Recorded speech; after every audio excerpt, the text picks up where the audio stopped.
Welcome back to Worlds of Protheka audiobooks. And if this is your first time, be warned. Once you step into Protheka, you'll never want to leave. With beasts who will stop at nothing to protect the women they love, and women who are only just finding out what a real man can be, you'll lose yourself in the dark romance of these fantasy stories. To bring you these free full audiobooks, we have to listen to this platform's guidelines, and they say that Protheka's steamiest scenes aren't allowed. But you can still get them from the unabridged version of any Prothekan audiobook. All you have to do is go to worldsofprotheka.com. With promo code YouTube30, we're offering you the opportunity to get 30% off of any audiobook, ebook, or bundle. We appreciate you subscribing to the channel, as it makes bringing these free full audiobooks to you possible. Don't forget to like and comment to let us know what you think. Protheka's magic is eternal, and this story is just the beginning.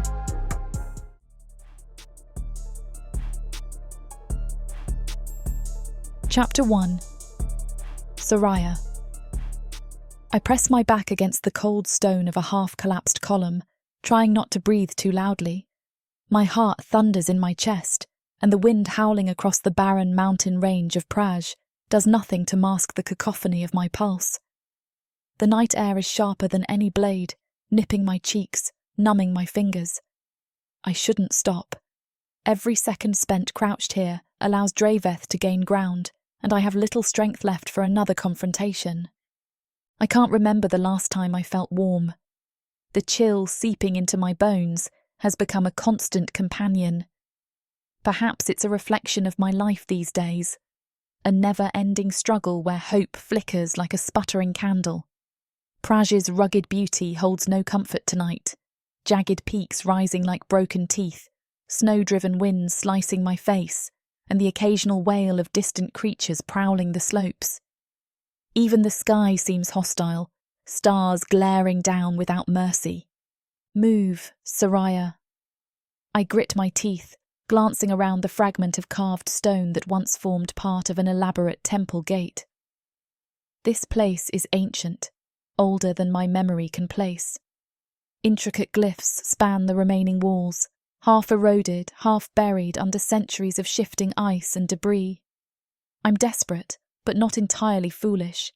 Heading into an unexplored ruin alone is idiotic at best. But Draveth is close behind, and foolish or not, it might be my only chance. My palm tingles where the old scar circles my wrist. I can almost hear Draveth's voice hissing that I should never have defied the coven. Traitor. I know what they call me now. They claim I'm too dangerous to live, that my magic is an affront to the Perna way of life, but I refuse to crawl back to them or beg for forgiveness.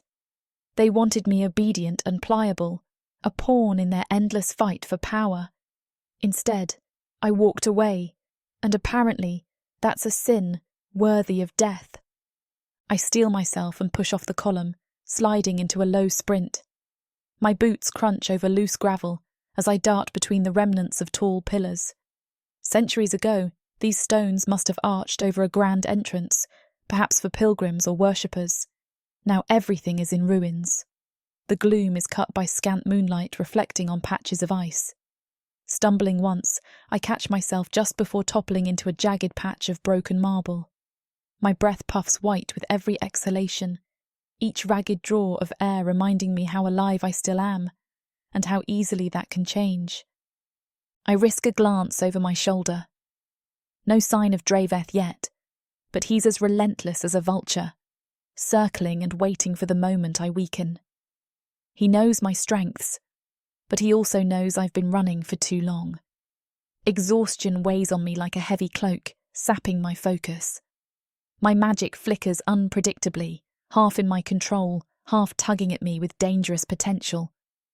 If I'm not careful, I might lose more than just my life. I might lose whatever last shred of humanity I cling to. Skirting the perimeter of the ruins, I see a large archway leading further inside. A massive door, carved with swirling sigils, stands half ajar. My pulse quickens at the faint glow emanating from within. Could that be a ward sign? A relic from ancient Perna magic, or something else entirely? I hesitate, chewing my lower lip. Every part of my rational mind screams that stepping into unknown enchantments is the surest way to die. But Draveth is out there, and this glow might hint at a protective force.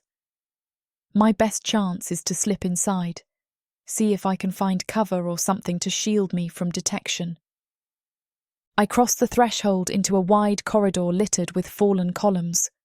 The walls tower overhead, curved inwards like an inverted ribcage, their surfaces carved with symbols older than any I've studied. The atmosphere hums with a faint resonance, each step magnifying an electric tension beneath my skin. It reminds me of the moment right before I unleash a spell, that razor-thin space between potential and manifestation. Pressing forward, I catch my reflection in a cracked slab of polished stone. For a moment, I barely recognize myself, even though it's my face staring back. Snow-damp chestnut hair hangs in waves around my shoulders, marred by streaks of silver that showed up the day I first tapped into my more potent Perna magic. My golden olive skin carries the smudges of days spent on the run, and there's a thin brand around my wrist, the mark of my former coven, a permanent reminder that I once belonged, and now I'm exiled. My storm-grey eyes flicker, the silver flecks catching the reflective surface, making me look feral, on edge. I hold that gaze, inhale, and push onward. The hallway ends in a cavernous chamber where the glow intensifies, emanating from glyphs inlaid into the floor. They form circular patterns, radiating outward like the ripples from a stone dropped in water. Ice drips from the ceiling, and the air is thick with expectancy. Carefully, I kneel at the edge of the largest glyph, adrenaline ricocheting inside my veins. There's no dust here, no sign of the centuries that must have passed, only pristine lines shimmering faintly with an otherworldly sheen. A breathless laugh escapes my lips. By the source, this is big. Very big. Could these inscriptions be a protective seal left behind by some ancient Perna? Or maybe they're wards cast by the gargoyles who once fought my kind. Either possibility sends goosebumps across my arms. Footsteps echo down the corridor behind me. I snap my head around. Draveth, his voice cuts the hush. Sariah, stop running, child. Let's talk. Child.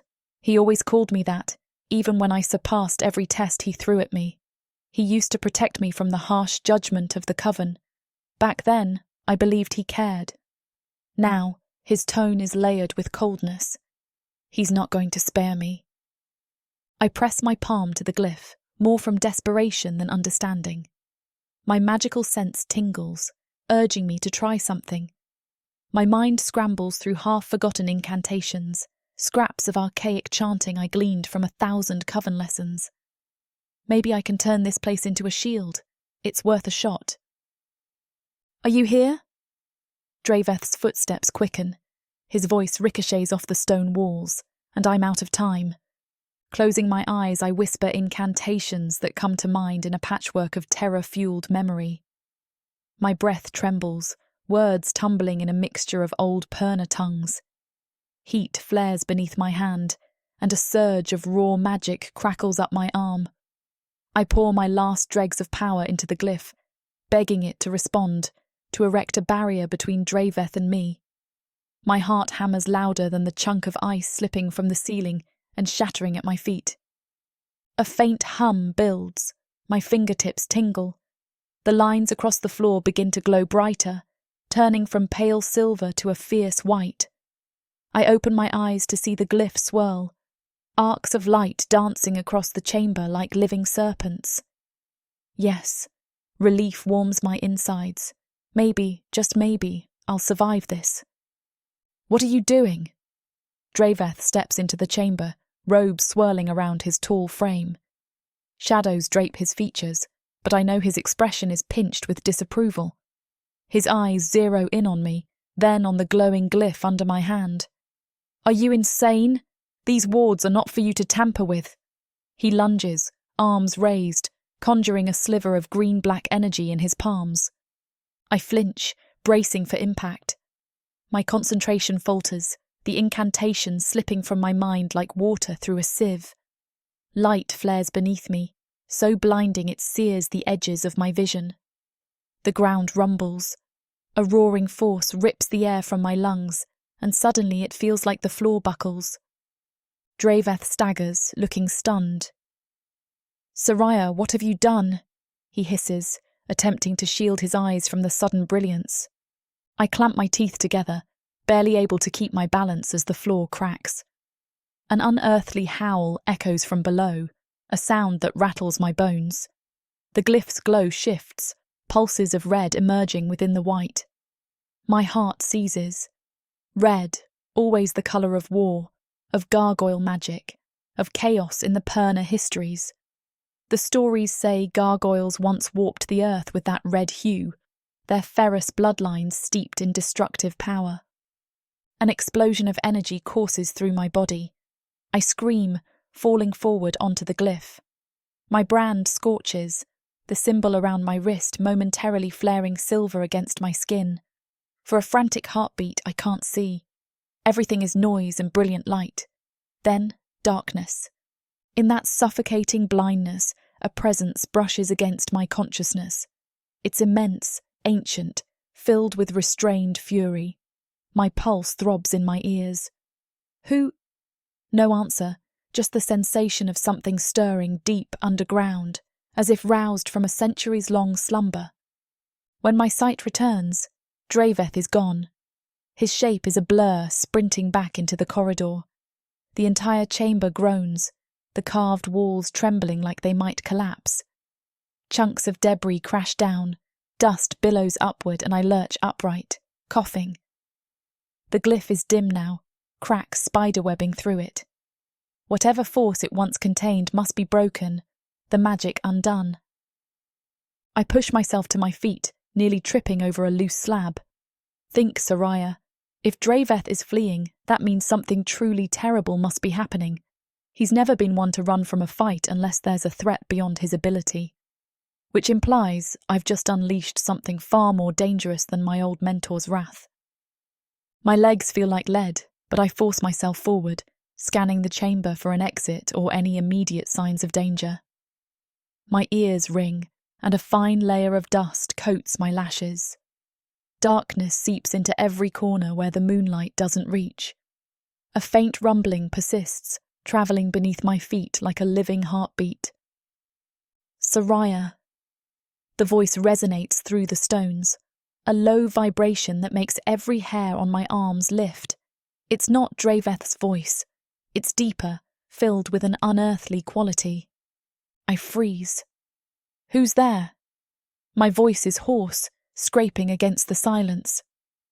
Nothing answers, but I can still sense the presence, an immense aura pressing against my senses. Swallowing hard, I pick my way toward the far side of the chamber, where a portion of the wall has collapsed inward. A faint swirl of air tugs at the back of my cloak. There must be an opening behind the rubble. If there's a chance to slip out, I'll take it. Better to face the wilds of Praj again than remain at the epicenter of this magical quake. Before I move more than 3 steps, the floor cracks anew. A jagged line splits across the chamber, and I stumble back, arms flailing. The ground to my left crumbles inward, exposing a sinkhole that plunges into blackness. I don't see a bottom, just swirling dust and the faint reflection of glimmering stone. My chest tightens. This place is a death trap. Sariah. The voice thrums again, closer somehow. A wave of pressure knocks me off balance, forcing me to my knees. My brand flares in pain, drawing a cry from my throat. I press a trembling hand to my wrist, as if that can dull the burn. I try to form a question, but my words tangle with my fear. Another rush of energy surges through the chamber, and the sense of some colossal entity stirs beneath the broken glyph. I force myself upright, ignoring the dusty sting in my eyes. Step by step, I maneuver around the sinkhole, refusing to look too long into that hungry darkness. When I near the collapsed portion of the wall, I wedge my shoulder against a fallen pillar, It shifts with a grating sound, and I wedge myself through the gap. The corridor beyond is narrower and slopes downward. Flickering light from the original glyph dances across the walls, casting them in red and white strobes like some nightmarish heartbeat. There's no telling if this passage leads out or deeper into the temple's bowels, but I have no choice. A memory pricks at me. I recall reading that in the oldest temples, labyrinthine corridors led to hidden altars or crypts, places best left undisturbed. That knowledge does nothing to help my mounting dread. But anything is safer than the main chamber, where the floor might give way at any moment. I force my tired limbs forward. My mind scrambles to process what just happened. A protective glyph twisted into something else. The colour shift to red suggests gargoyle energy. Did I awaken a gargoyle? A shudder grips me. The Perna told countless stories about their wars with gargoyles, how brutal and ruthless those creatures could be, how they once nearly overran an entire continent. My coven believed them dead or slumbering. If they were locked away, someone in the past wanted them out of reach. Have I just undone centuries of a powerful seal? Breathe, Sariah, I mutter to myself, turning a corner in the corridor. The sound of my footfalls echoes, the darkness heavy, pressing in from all sides. If I've freed a gargoyle, that might be my downfall. They hate Perna, and if one is truly stirring, it won't rest until it's certain I pose no threat, or until I'm dead. The passage slopes steeply now, littered with shattered tiles and rock fragments. My thighs burn with each cautious step downward. Sweat beads on my brow. My cloak snags on a jagged outcrop of stone, forcing me to pause and yank it free. This small annoyance is enough to send fresh waves of panic through me. Draveth is probably regrouping, or maybe he's run off entirely. Unlikely. He won't abandon his goal of seeing me captured or killed. All that matters is I stay ahead of him, or find a way to defend myself if cornered again. Another quake rattles the walls. I press a hand against the stone to keep from falling. A muffled crack reverberates overhead like thunder trapped in the earth. With a jolt, I look up and see the roof fracturing. My breath hitches. Fine fissures crawl across the ceiling in chaotic lines. No, no, no. I lurch forward, desperate to escape, but then the corridor floor abruptly gives way beneath me. I plunge into darkness. My scream chokes off as I hit a slope of rubble, tumbling down a steep decline. Stone tears at my arms. My hip slams into something sharp. My knees bruise on impact. Finally, I slide to an undignified halt in a small circular chamber illuminated by an eerie glow from somewhere overhead. Pain lances through my side. I groan, rolling onto my back, fighting the sting in my eyes. A crumbling avalanche of debris follows me, settling with a final clatter. That's it, I think grimly. No going back up that way. As I push to my feet, the world sways. Pinpricks of light dance before my gaze, and I suck in a ragged breath, pressing one hand against my bruised side. The pungent smell of dust and centuries-old air fills my nostrils. The chamber around me is small, the walls close, carved with swirling patterns reminiscent of the glyph above. However, one detail stands out immediately. A massive statue occupies the far wall, overshadowing everything else. At least I think it's a statue. It's hewn from obsidian-hued stone, nearly 8 feet tall, wings folded behind a broad, powerful frame. The figure's face is sharp, features regal yet ominous. Claws tip its hands, and a tail curls around its feet. My heart drums dangerously. A gargoyle. It has to be. The legends describe them just like this, towering, built of living stone, often found in old temples or fortresses. But it's unmoving, eyes closed, as if sealed in place. Instinct screams for me to run, but there's nowhere left to go. Another corridor might open up, but from a quick glance, I see only a single archway that's heavily caved in. If I want to reach it, I have to pass this massive figure. Adrenaline sparks, but so does curiosity. Why here? A memory flutters at the back of my mind. Gargoyles once used temples as prisons or strongholds, especially if they needed solitude to slip into stone sleep, their regenerative slumber. I edge closer, nerves fraying. I can't help but think of it as a he, given the formidable masculine shape, looms with silent power. My brand stings again, and the echo of that voice, Sariah, grazes my mind. The statue's eyelids remain shut. There's no movement. Even so, the air in this chamber feels charged, as if lightning crackles invisibly around me. Should I try an incantation? My entire body trembles at the mere thought. The last time I messed with the wards, I nearly brought the temple down. But if this gargoyle is truly in stone sleep, he might be the reason the glyph above was so heavily warded. My downfall might already be sealed. Draveth alone is lethal. A gargoyle woken from centuries of slumber might be worse. But if I do nothing, I might just be waiting for him to wake and tear me to pieces. Deciding caution is the lesser evil, I inch closer, raising a hand to see if I can sense any magical aura. The moment my fingers hover near the statue's chest, a faint warmth radiates from the stone. My heartbeat rockets as a trickle of energy slides through me, like a spark dancing across the surface of water. He's alive. The stone is not cold as any inanimate object would be. It hums, a reservoir of dormant power. Gently, I let my fingertips graze the carved runes across his chest. In an instant, my breath catches, and I see a flash, a swirling red sky, gargoyles roaring in flight, and a woman's laughter echoing in the distance. My entire being recoils. What was that? I snatch my hand away, breathing hard. The statue remained still, but that single moment felt like I dipped my consciousness into a vast well of memories. A series of tremors run through the floor again, though softer. Dust trickles from the ceiling. I suspect the rest of the temple might collapse if another quake hits with enough force. I can't stay here. Yet the half-buried archway on the far side seems impassable. My gaze returns to the statue. This can't be a coincidence. The magic in the glyph led me here, or I led it here. Whichever the truth, I suspect I'm meant to do something with this gargoyle, and time is running out. Gritting my teeth, I press my palm flat against the carved symbol at the centre of his broad chest.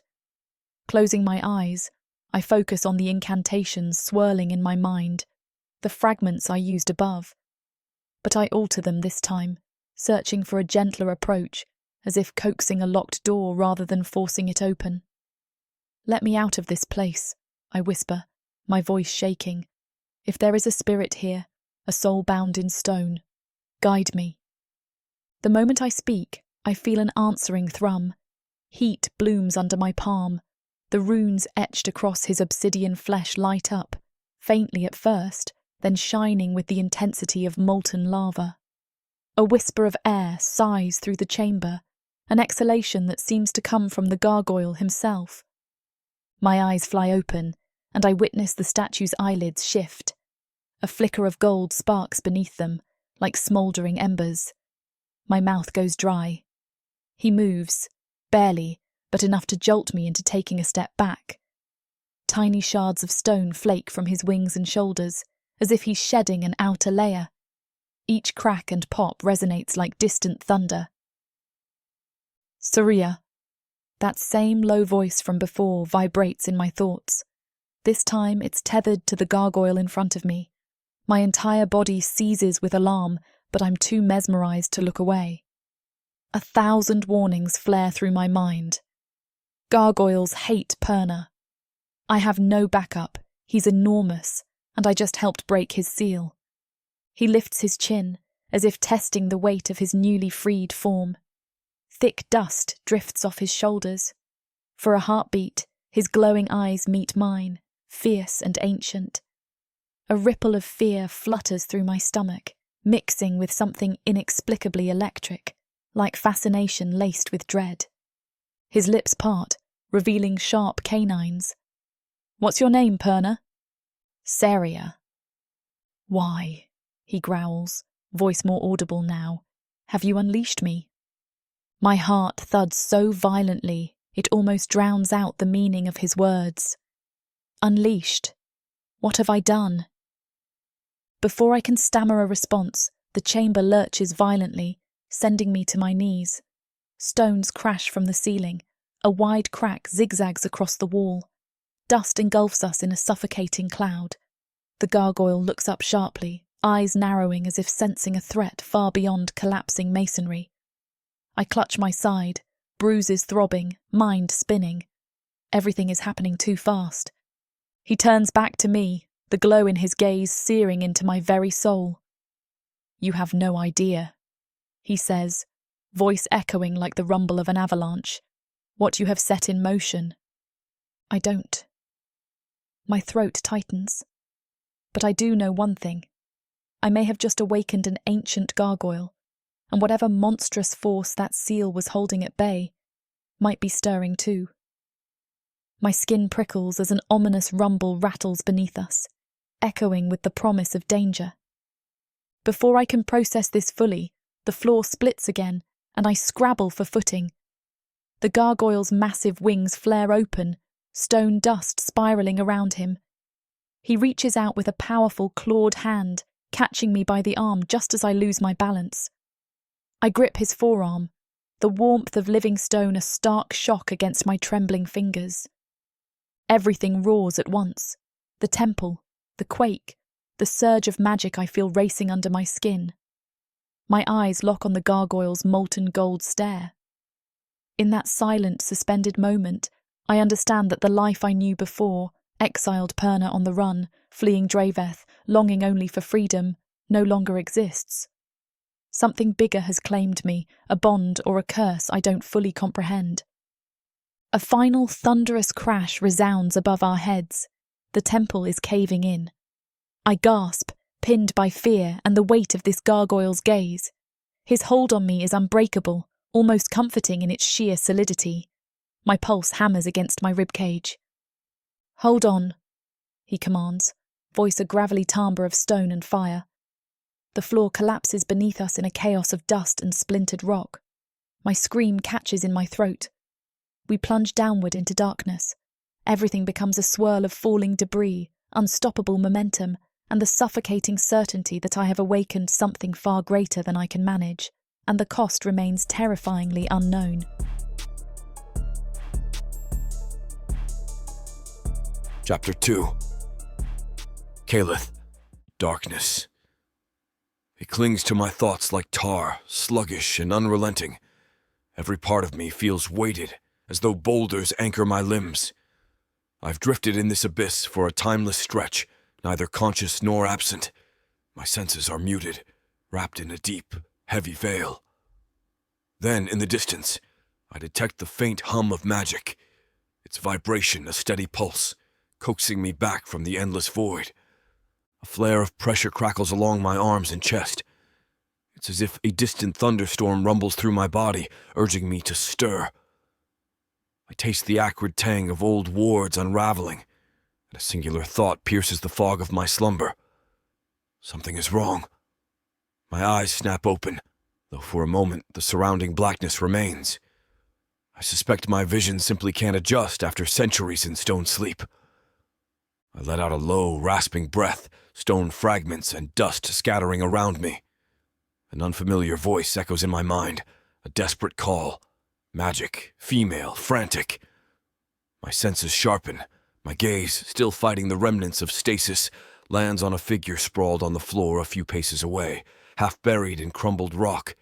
She's so small, all angles and shadows in the dim light of this collapsing temple. Yet I sense the potent power swirling around her like a storm. A jolt of recognition slams through me. Not her, not the one I once knew, but a Perna all the same. I push myself upright, shards of stone shedding from my shoulders and wings.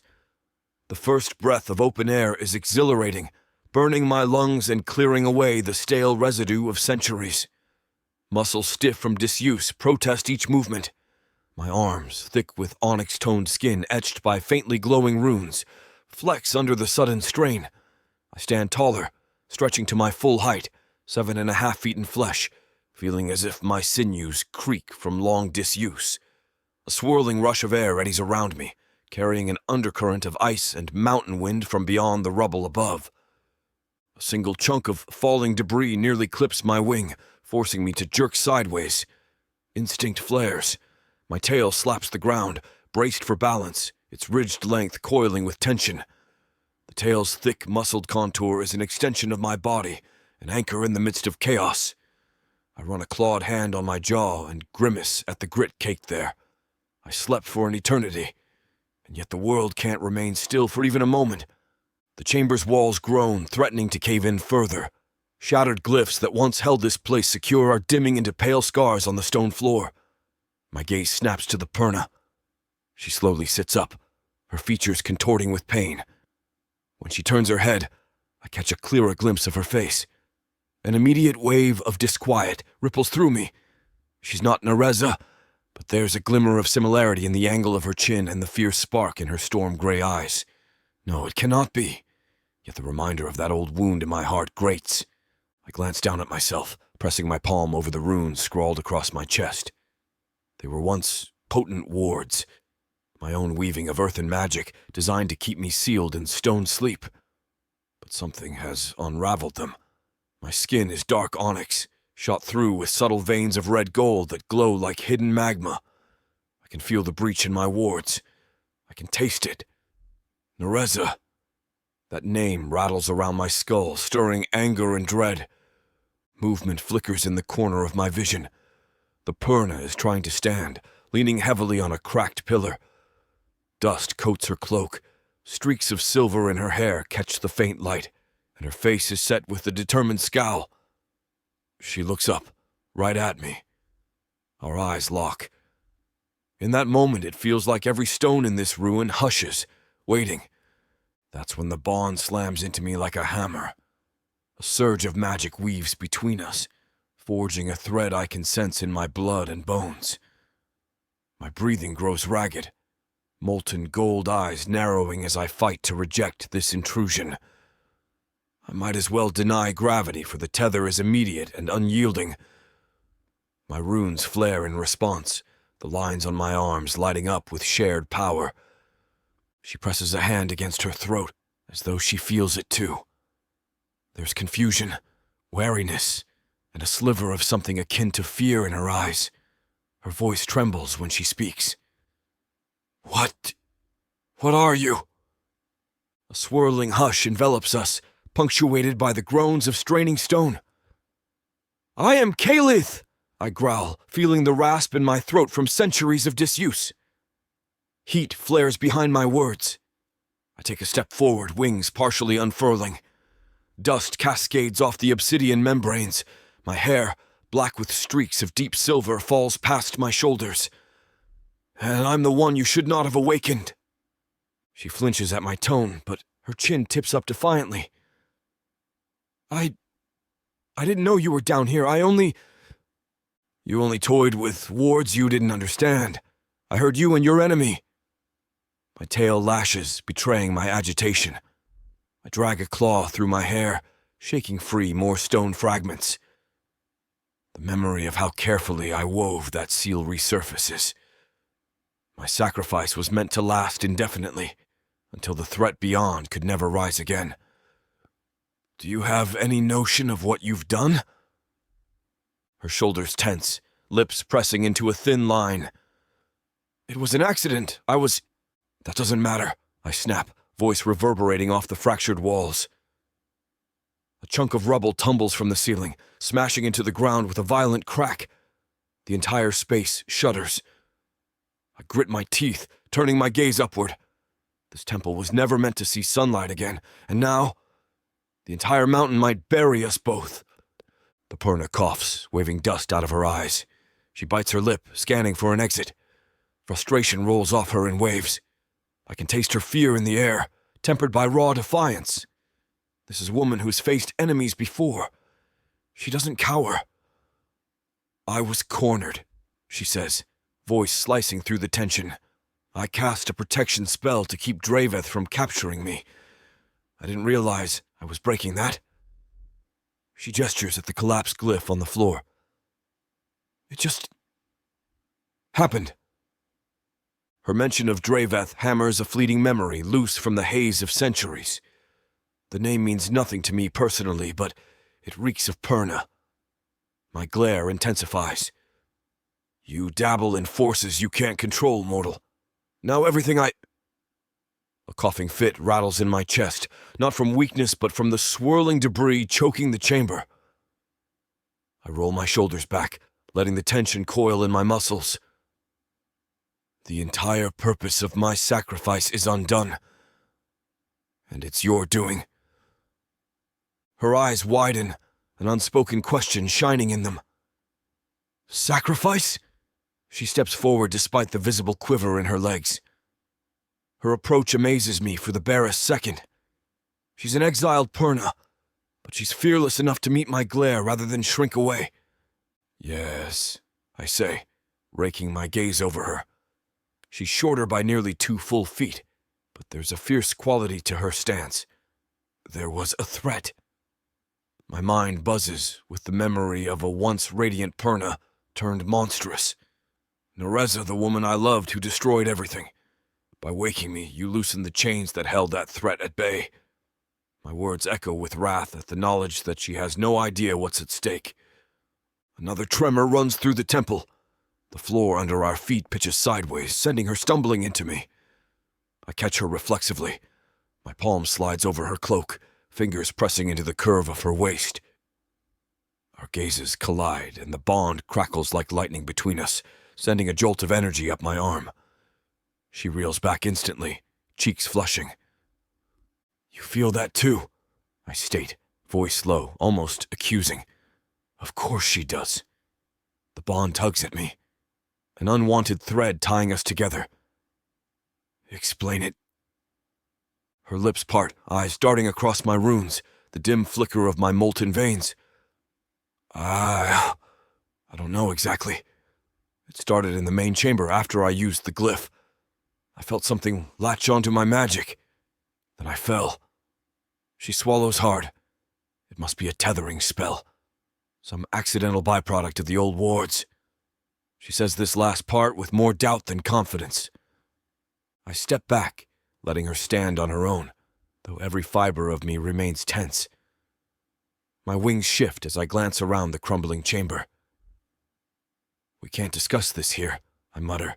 We should move before the entire temple collapses.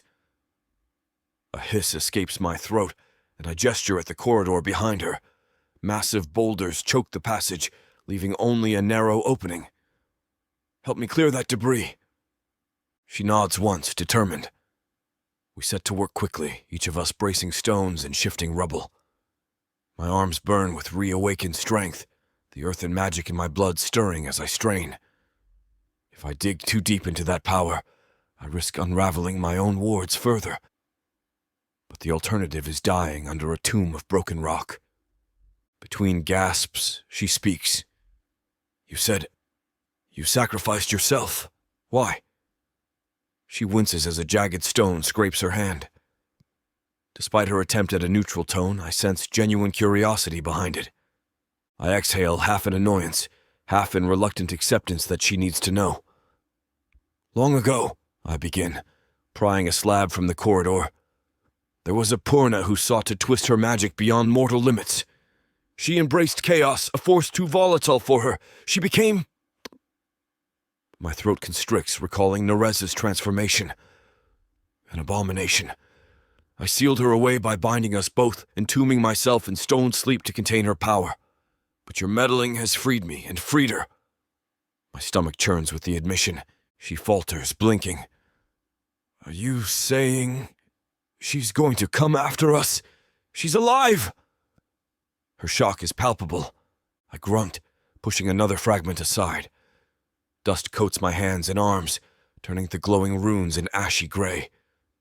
She was never dead. She was sealed. So yes, she's likely stirring from her prison at this very moment. The corridor behind the debris begins to open enough for us to pass. I'd intended for that prison to remain sealed until the end of time. An avalanche of smaller rocks tumbles from above, forcing both of us to scramble back. The ceiling cracks ominously. She edges closer to me, unsettled. If we don't get out now... I know, I say, exhaling sharply. I roll my shoulders, each muscle protesting, but there's no time for rest. Stand aside. I set both hands on a particularly large boulder blocking the corridor. My claws dig into the cracks and I concentrate. A familiar hum courses down my spine, the essence of life-earth magic that all gargoyles possess.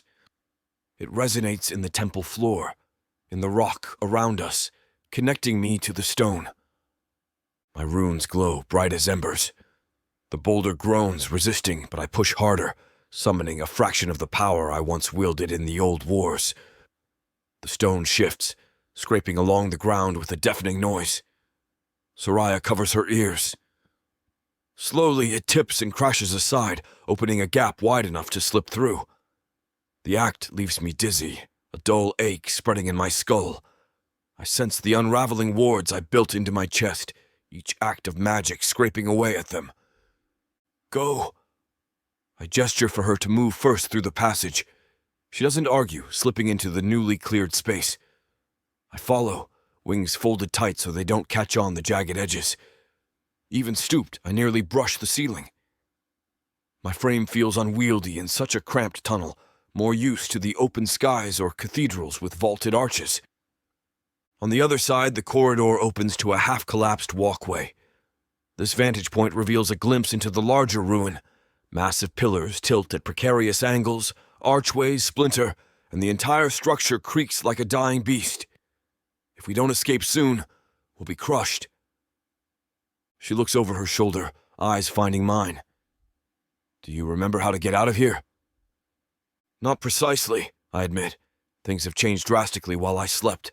Stay close. I stride forward, ignoring the constant ache of the bond that buzzes in my chest. Her aura is all around me, tangling with my own. The mixture sets my teeth on edge. I want no part of any Purna's magic, and yet I can't deny how it resonates with mine, like two halves of a broken seal. We press onward, stepping carefully over fractures in the floor. Occasionally, she utters a soft exclamation when the ground shifts unexpectedly. Each time, my instincts lurch, wanting to steady her. I hate it. The tether is messing with my survival instincts, making me aware of her well-being in a way that feels unnatural. Her breathing is ragged by the time we reach another chamber. A partial cave-in has flooded the space with fresh air from above. Moonlight streams through cracks in the ceiling. Snow-laced wind whips around us, a reminder that we're in the mountains of Praj, bleak, cold, and unforgiving. We can see stars peeking through the collapsed roof. I pause, scanning for a possible route upward. Look, she says, pointing to a pile of rubble that forms a slope toward a ragged opening, possibly an exit if we're careful. I grunt in agreement and fold my wings tight. We'll try there. Together, we scramble up the jagged incline. The air is frigid, but every breath tastes of freedom. My claws dig in, granting me a secure grip on the unstable terrain. Sariah isn't as steady, slipping more than once. The bond zings painfully whenever she's in peril, as though warning me of the risk. My tail bristles in frustration each time. I've never shared a magical link like this with anyone. My last bond was entirely different, a twisted union forced by a dying love. This one feels raw, immediate, and forcibly intimate. We reach the top of the debris, panting under the clear sky. Above us, the roof has crumbled enough to reveal a gaping hole. It's not too far to climb out. I tilt my head, calculating the distance. A quick jump, if my wings function well after centuries of slumber. My shoulders twitch as I test them, and a surge of pain reminds me of my unused muscles. I have to try. Wait here, I say to her, voice still gruff. I'll see if it's stable. She stares at me, then at the gap. Are you sure? Her brow creases, a slight flicker of concern or reluctance. You just woke up after a very long time. I'm still a gargoyle, I reply firmly, as if that explains everything. Crouching, I coil my legs and push off the rubble, launching myself upward. My wings flare open, the membrane stretching wide, each forelimb supporting the extension. A wave of exhilarating agony rips through me as I hover momentarily, the cold air slicing across my skin. Then I latch onto the edge of the broken roof with my claws, hauling my massive frame over. Stones shift under my weight. There's enough of a ledge for me to land. Though every muscle in my body aches, I manage to stand. From here, I glimpse the temple's exterior, a black silhouette of ancient stone spires, half buried in the slopes of a jagged mountain. The wind is ferocious, carrying specks of ice that sting my face. My hair, thick and slightly unkempt with silvered streaks, whips around my cheeks. "Sariah," I call down, ignoring the pang in my chest at the utterance of her name. "Grab my hand." I extend an arm into the hole.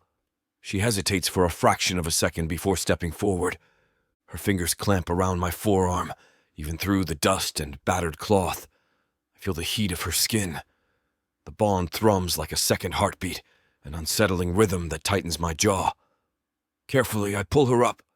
She struggles for footing, but I support her weight.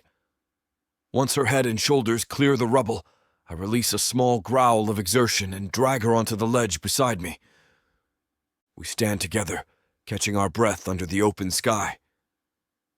This vantage point shows the scale of the devastation below. A yawning pit where the temple floor once lay, pillars leaning like broken tombstones. The night sky above is vast, speckled with stars partially hidden by swirling clouds. Pra's mountains stretch in all directions, snow-capped and relentless. The cold is biting, but it's still a welcome reprieve from the suffocating ruin inside. She brushes debris from her hair, shivering. "Thanks," she murmurs, reluctant gratitude in her tone. Then she turns to me, eyes scanning my features. I'm aware of her attention shifting from my runes to my stone-like skin, then to the black, silver-streaked hair brushing my shoulders. Her gaze lingers on my wings, and I fold them carefully so they don't knock her over. I want to bristle, to demand she keep her eyes to herself, but an unspoken exhaustion weighs on both of us. The adrenaline from our escape is bleeding away, leaving behind raw tension. We can't stay here. The wind howls across the jagged ledge, threatening to slice through flesh and bone. I can survive extremes, but I know humans, and Purna, though they have magic, are far more susceptible to cold. Behind us, the remnants of the temple entrance lead to a precarious path along the mountainside. My memory stirs. Once, a spiraling walkway circled around this complex. I step to the edge, scanning for a route. By moonlight, I can just make out a switchback trail cutting across a slope. It's half buried in snow, but it might be traversable. "Follow me," I say, voice low. "We can descend this peak if we're careful." She draws her cloak tighter, face pale. Anywhere is better than being stuck with the entire temple about to come down on our heads. We pick our way across the ledge, carefully hugging the wall. I lead, testing each foothold. Occasionally, I toss a glance over my shoulder. She trudges along, ignoring the small scrapes and bruises from the earlier cave-in. Despite her smaller frame, she manages well enough, though I see how her arms tremble slightly when she grips a ledge. Each time she wavers, a zing of the tether pricks my senses, as if warning me of potential harm to both of us. When we finally reach a wider landing, an old observation terrace built right into the rock face, I pause to let her rest. My gaze drops to the runes carved into my chest, lines that glow faintly with every breath. I can feel the unraveling inside me, the warding magic I devised centuries ago, now compromised. My mind seethes at the realization that Narza may already be stirring, that the darkest part of my history is no longer buried. I sense Sariah's eyes on me. She takes a tentative step closer, one hand braced against the rock wall. "You keep mentioning her." "Who?" I huff, though I suspect her meaning, She swallows. The Purna you sealed away. The reason for your sacrifice. You said she was an abomination. My heart twists with memories I'd rather leave entombed. Her name, I say, each word clipped, is Narza. Once upon a time, I loved her. I don't elaborate, but the rawness in my voice betrays me. That was before she became the Nixari. Before she tried to exterminate my people and twist Protheka's magic to her own ends. Her expression softens a fraction, though she doesn't offer platitudes. Good. I don't need them. Compassion from a Purna is a bitter echo of what I once knew. A gust of wind whips between us, and she shivers violently. She'll freeze in this climate if we linger. I scan the horizon. The savage beauty of Praja's mountains is evident, the ridges and peaks stretching endlessly under the moon. Far below, I spot a rocky valley that might offer some shelter from the winds. We should keep moving, I say, flicking my tail for emphasis. She inclines her head. Lead the way. The descent is harrowing. The ancient path crumbles in places, forcing us to hop between ledges. My wings occasionally flare, catching the wind to keep me balanced. Each time I extend them, a pulse of pain shoots through my shoulders, but I grit my teeth and carry on. At one point, the path narrows so severely that Sariah has to press her back against the rock. She stares down at the lethal drop with a shaky exhalation. Just keep going, I tell her, voice tight. She nods, forging ahead, letting me stand behind her in case the footing gives way. The tether's strange tension coils between us, reminding me that her danger is my danger. Eventually, we reach a plateau that levels out into a stretch of rocky ground, half buried in snow.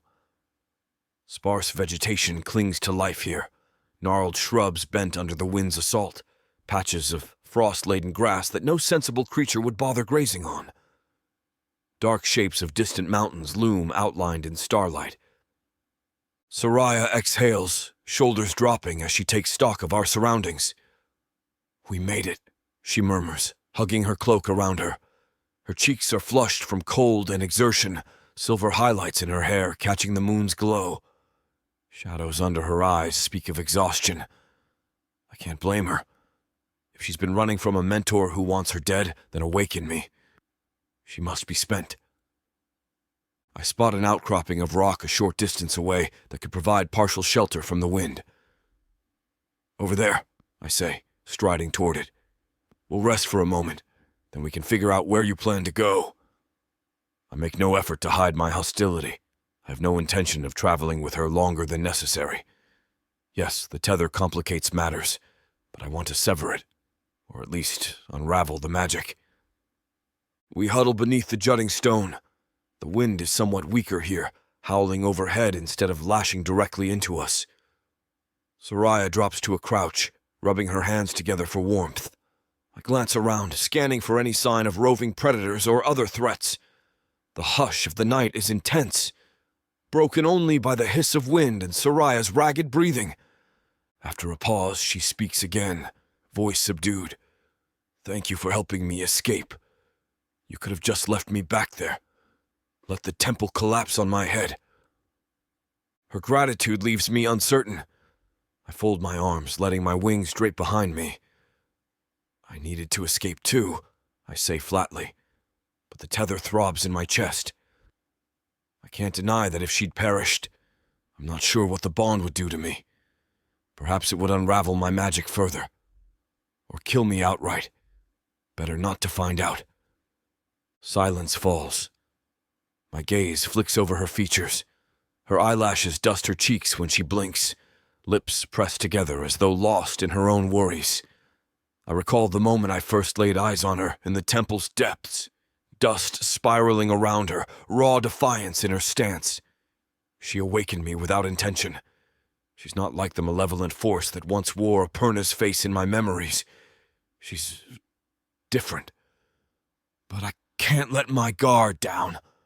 I breathe in, letting cold air fill my lungs, then release it in a slow exhalation. The stars overhead sparkle fiercely, unaffected by mortal struggles. My own struggle is far from over. Narza is stirring, and I have to figure out how to stop her once more. But first, we need to address this tether, I begin, gaze drilling into Sariah's. I feel your magic in my veins, and it's wrong. She closes her eyes as if trying to center herself. I sense it too. I try to pull my power back, but it's locked into you. With a small shake of her head, she adds, maybe if we find the right incantation, we can break it. My jaw tightens. Then we should do so swiftly. You do not want to be bound to me, and I have no interest in sharing my strength with any mortal, Purna or otherwise. That last part emerges harsher than intended, but the truth stands. Everything in me rails against repeating the tragedy that happened with Narza. She tenses, a flash of pain crossing her features at my words. Fine, she says coolly. I'll be rid of you as soon as possible. A bitter laugh leaves my throat. Agreed. But the tether pulses again, as though mocking our shared determination. She blows into her cupped palms, teeth chattering softly. Her cloak is inadequate against the biting chill. Gargoyles can withstand far worse conditions, our thick hide and internal magic fueling our resilience.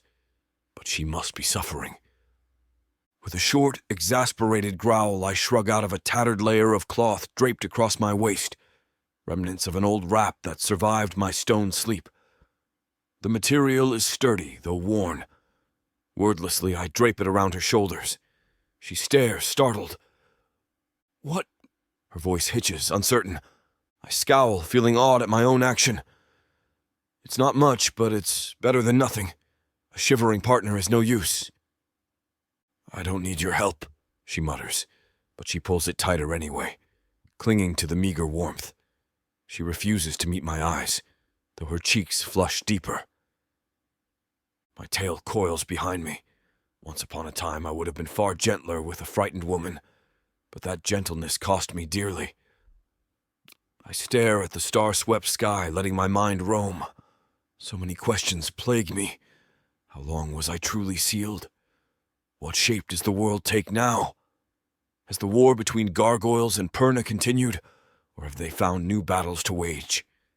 And crucially, how much of Narza's old power lingers beyond the seal? Sariah clears her throat softly, drawing my attention. Caleth, she says, testing my name as if it's a foreign concept. Is Narza truly unstoppable once she awakens? Can we reinforce the seal? My eyes narrow. I doubt any seal will hold her now that the first one is undone. At best we might slow her, but she will shatter our attempts if she's had time to gather strength. I press my palm against the glowing runes on my chest. These markings were our final measure, siphoning both her power and mine into that tomb. If she's free, then the old arrangement is broken. She looks stricken, hugging her knees to her chest. Then, I've doomed us all. A cold laugh tumbles from my lips. Don't blame yourself too quickly. Narza always had a knack for seizing advantage. I pause, bitterness coating my words.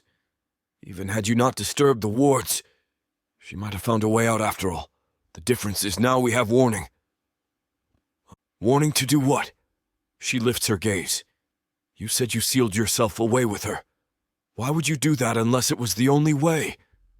I inhale slowly, the memory a fresh lance of agony. It was the only way.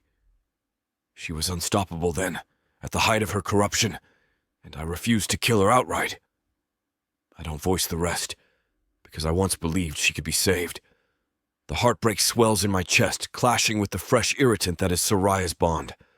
If she rises, the best we can hope for is to contain her or end her. Silence descends. I sense her attempt to wrap her mind around the enormity of that threat. The wind picks up, swirling crystals of ice around our small refuge. A fine dusting of snow settles on my shoulders. Eventually, she says softly, I'm sorry. The words catch me off guard. I turn my head, leveling her with a puzzled look. For what? She shrugs under the tattered garment I lent her. Waking you from a rest you chose. bringing back your nightmare. And she licks her lips, uncertain. It wasn't my intention, but I can't change that it happened. My wings twitch in agitation, but something in her apology rings with sincerity. I suppress the urge to snap back. That's done now, I settle on, scanning the valley below. If we remain here all night, you'll freeze. We need shelter. She nods, rising to stand, albeit unsteadily. The exhaustion lines her face, but a determined flicker remains in her gaze. We could head further downhill, see if there's a cave or an overhang to block the wind. Maybe start a fire. A grudging respect stirs in me. She's clearly not the type to wilt in adversity. Without another word, I begin moving again, following the faint ridges in the mountainside. She keeps pace, occasionally stumbling but catching herself. Beneath us, Praj's wide plains spread out, stark in the silver glow of moonlight. The faint shapes of distant encampments lie beyond, though at this distance, I can't be certain. We descend deeper, the air marginally warmer. After a time, we come across a rocky depression half shielded by an outcropping. My gargoyle senses detect the faint trickle of water nearby. That should suffice, I say, pointing to the hollow. She nods, relief evident in her posture. We slip into the depression, ground littered with broken stones. The wind rages overhead, but only a few gusts cut in at angles. It's not perfect, but it's better than being fully exposed. I examine the ground carefully, mindful of any sign of beasts or burrowing creatures that might inhabit this nook. Finding nothing, I huff in satisfaction and clear away some smaller rocks. Sariah sets her cloak aside, shaking out the dust, then tries to gather scraps of wood or brush from the area. There isn't much. These slopes are largely barren, but she manages a small pile of brittle twigs from the twisted shrubs outside. She kneels and arranges them, her brows knit in concentration, and I feel a flicker of her magic flare, a gentle swirl of Perna energy coaxing a tiny spark. Flames lick at the sticks, blossoming into modest firelight. The glow illuminates our stony shelter, painting flickering shadows on the walls. The tension in her shoulders eases as the warmth caresses her. I stand near the entrance, wings half flexed as I monitor the night. My hearing is sharper than any human's. If Draveth or other pursuers are close, I might detect them. So far, only the mountain wind and distant calls of nocturnal creatures greet my ears. Her voice breaks the quiet. Kayleith. I turn, noticing how the firelight catches the silver in her hair, reflecting off her storm-gray eyes. Her face is open, though lines of worry furrow her brow. She gestures for me to come closer, away from the biting draft. I hesitate, then relent, settling on my haunches a few feet from her. My wings fold behind me, tail curling across the ground.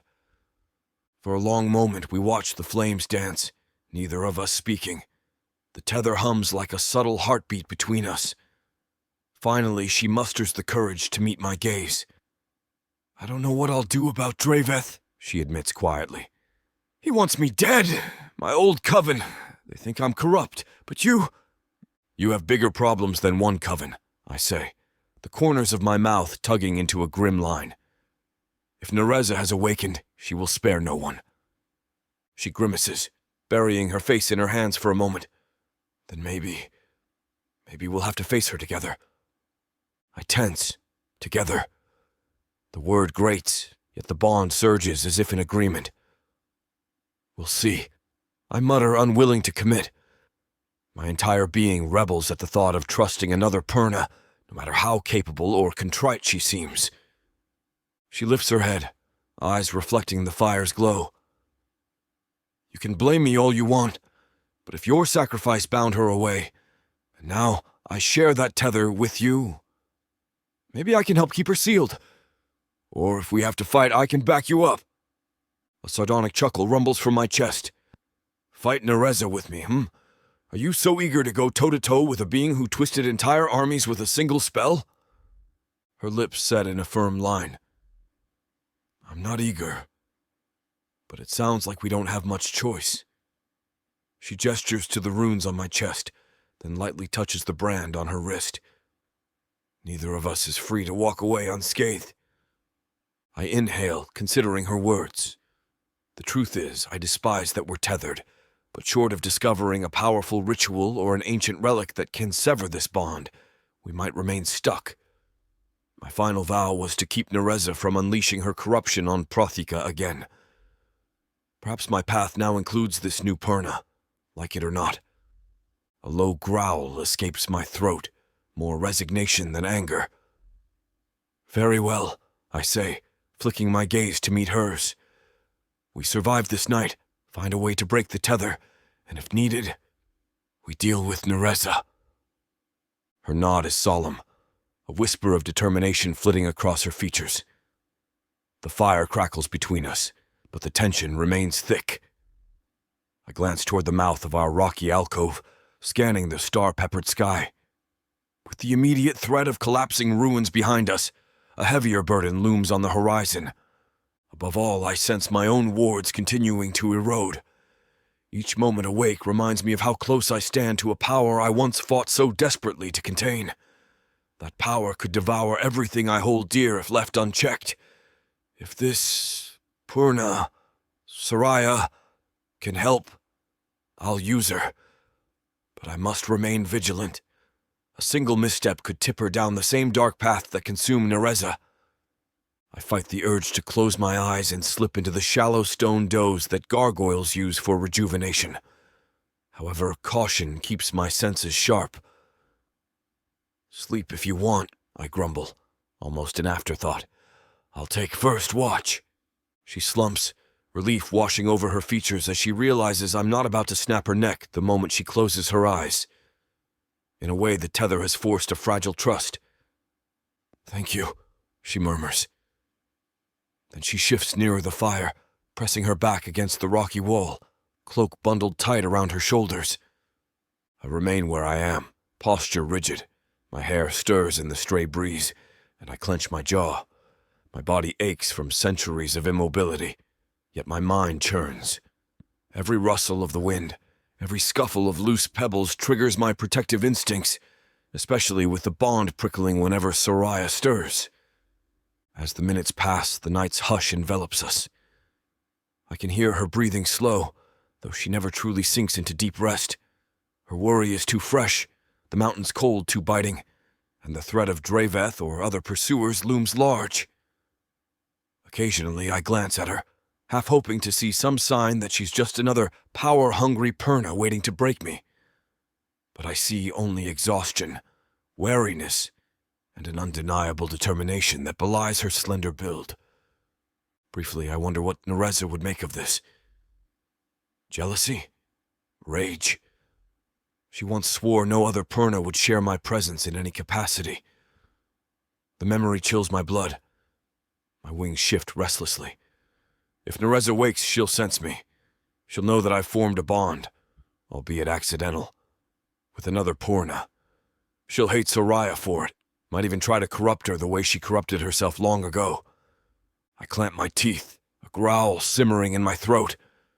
This is exactly what I sacrificed everything to avoid. And yet, here I sit, next to a mortal woman, forced by magic into an alliance.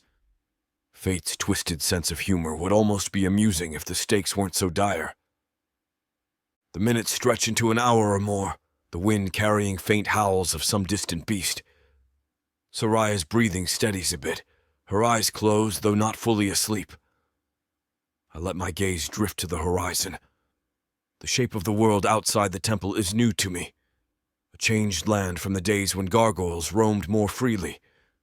Humans and Purna have scattered across Protheka, forging enclaves, building their own meager existences. Meanwhile, the Dark Elves continue their cruel dominion, though that was never my war to fight, until it threatened me and my own.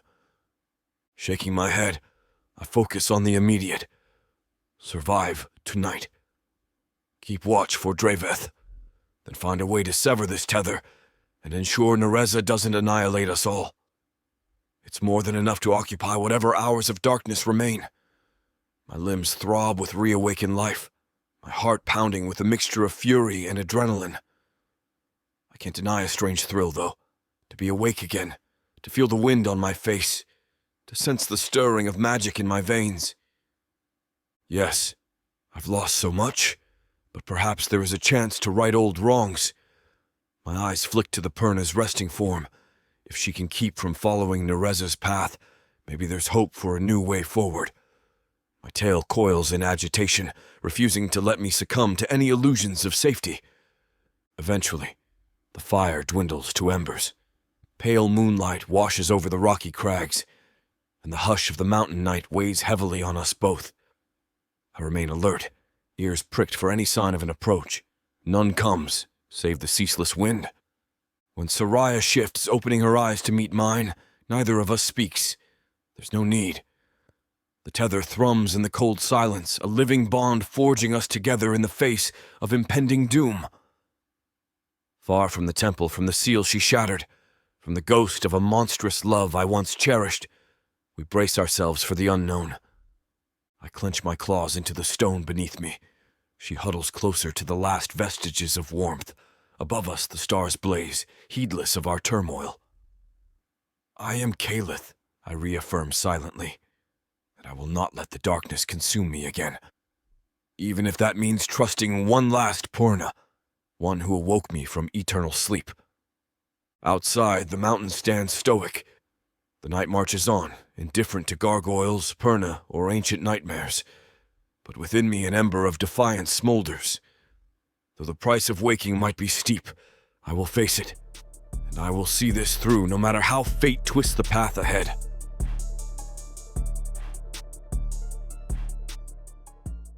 Escape this world and step into one where romance and magic intertwine across realms, with stories that are not just standalone tales, but part of a vast, interconnected universe.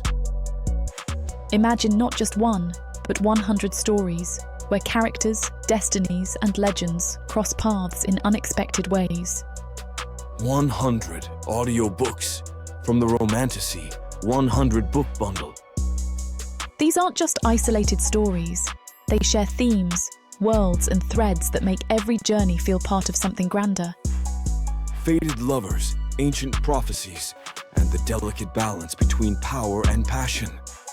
Get all of these stories today for a mind-blowing 90% off. That's right, 100 audiobooks for the price of 10. 800 hours of audio where these alpha males prove just how puny the human men of Protheka are. 12 complete series where they show their human women what they've been missing, and more. One-time purchase, lifetime access to a universe of interconnected magic and romance. Protheka's magic is eternal. With the Romantasy 100 book bundle, your pleasure will be too.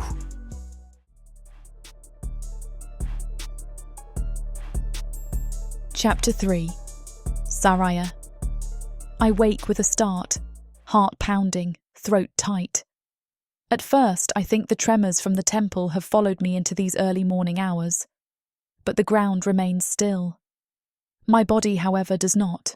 Muscles protest with every shift, an unpleasant reminder of yesterday's ordeal, tumbling through that ancient ruin, fleeing Draveth, then stumbling straight into Calith's path. Now I find myself shivering against the cold, curled beside the dying embers of a fire we managed to start the night before. My gaze slides sideways. He stands at the mouth of the small rocky alcove, wings half furled, tail coiling in slow arcs behind him. His posture screams tension. Even from where I sit, I can read the anger brimming beneath his stony expression.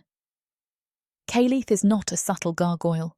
The broad set of his shoulders, the carved planes of his chest, on which faint runes still glow, radiate power. He's every bit the dangerous figure I pictured when I studied old texts about gargoyles, only multiplied by the intensity that thrums in the air around him. A flicker of primal memory surfaces. The moment in the temple when his eyes first snapped open, molten gold shards piercing the darkness. I recall how his hand clamped around my arm as the floor collapsed. Even then, in that life and death chaos, his strength was impossible to ignore. Now, in the pale morning light, all of that power aims in my direction. Because in his mind, I am the reason everything he once sacrificed is undone. I push upright, ignoring the pinch in my ribs. My cloak slips off my shoulders, and I fumble to catch it. The extra cloth he reluctantly lent me last night is still draped across my lap, stiff with dried dust. This small reminder of our forced cooperation draws an uneasy flush to my cheeks. We're bound by necessity more than trust. He senses my movement and swivels to face me fully, leonine grace in every step. When his eyes meet mine, my pulse stutters. That blazing gold is merciless, with a faint ring of red gold matching the lines that trace across his obsidian skin. Standing there, he radiates an aura of seething aggression wrapped around something deeply wounded. And I'm the unintentional cause of that pain. His voice, low and rough, shatters the fragile hush. You're awake. It's not a question. It's an accusation, somehow. I swallow. I am.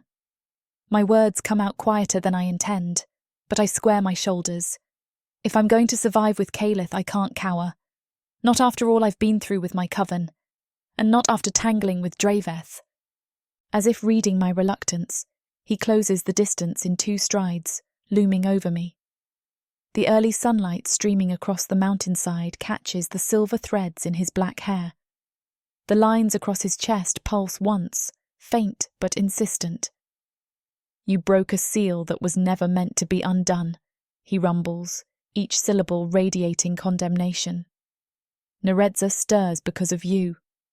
Heat flares in my cheeks.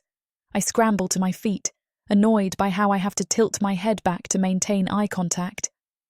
I apologized, I say, fighting to hold my composure. What more do you want from me? It was an accident, one I regret. You think I wanted to release some ancient monster? He bares his teeth, a silent snarl that sets my nerves on edge. Wanting has nothing to do with it, he snaps. The fact remains, you disrupted a centuries-old prison that I paid a steep price to maintain. My heart stutters at the raw edge in his words. It reminds me that he once loved this Narza. He sealed himself away to protect the world from her. That kind of sacrifice isn't made lightly. But I'm too exhausted to coddle his wounded pride. Yesterday was the worst day of my life, and the entire future now looms precariously. And it's not exactly all my fault. Draveth pushed me here. My coven's betrayal forced me to run. I didn't just waltz into that temple for fun. I cross my arms over my chest, ignoring the twinge in my shoulders. I didn't plan on unsealing anyone or anything. I was trying to protect myself from Draveth. Either I used the glyphs, or he would have dragged me back to my coven, or killed me outright.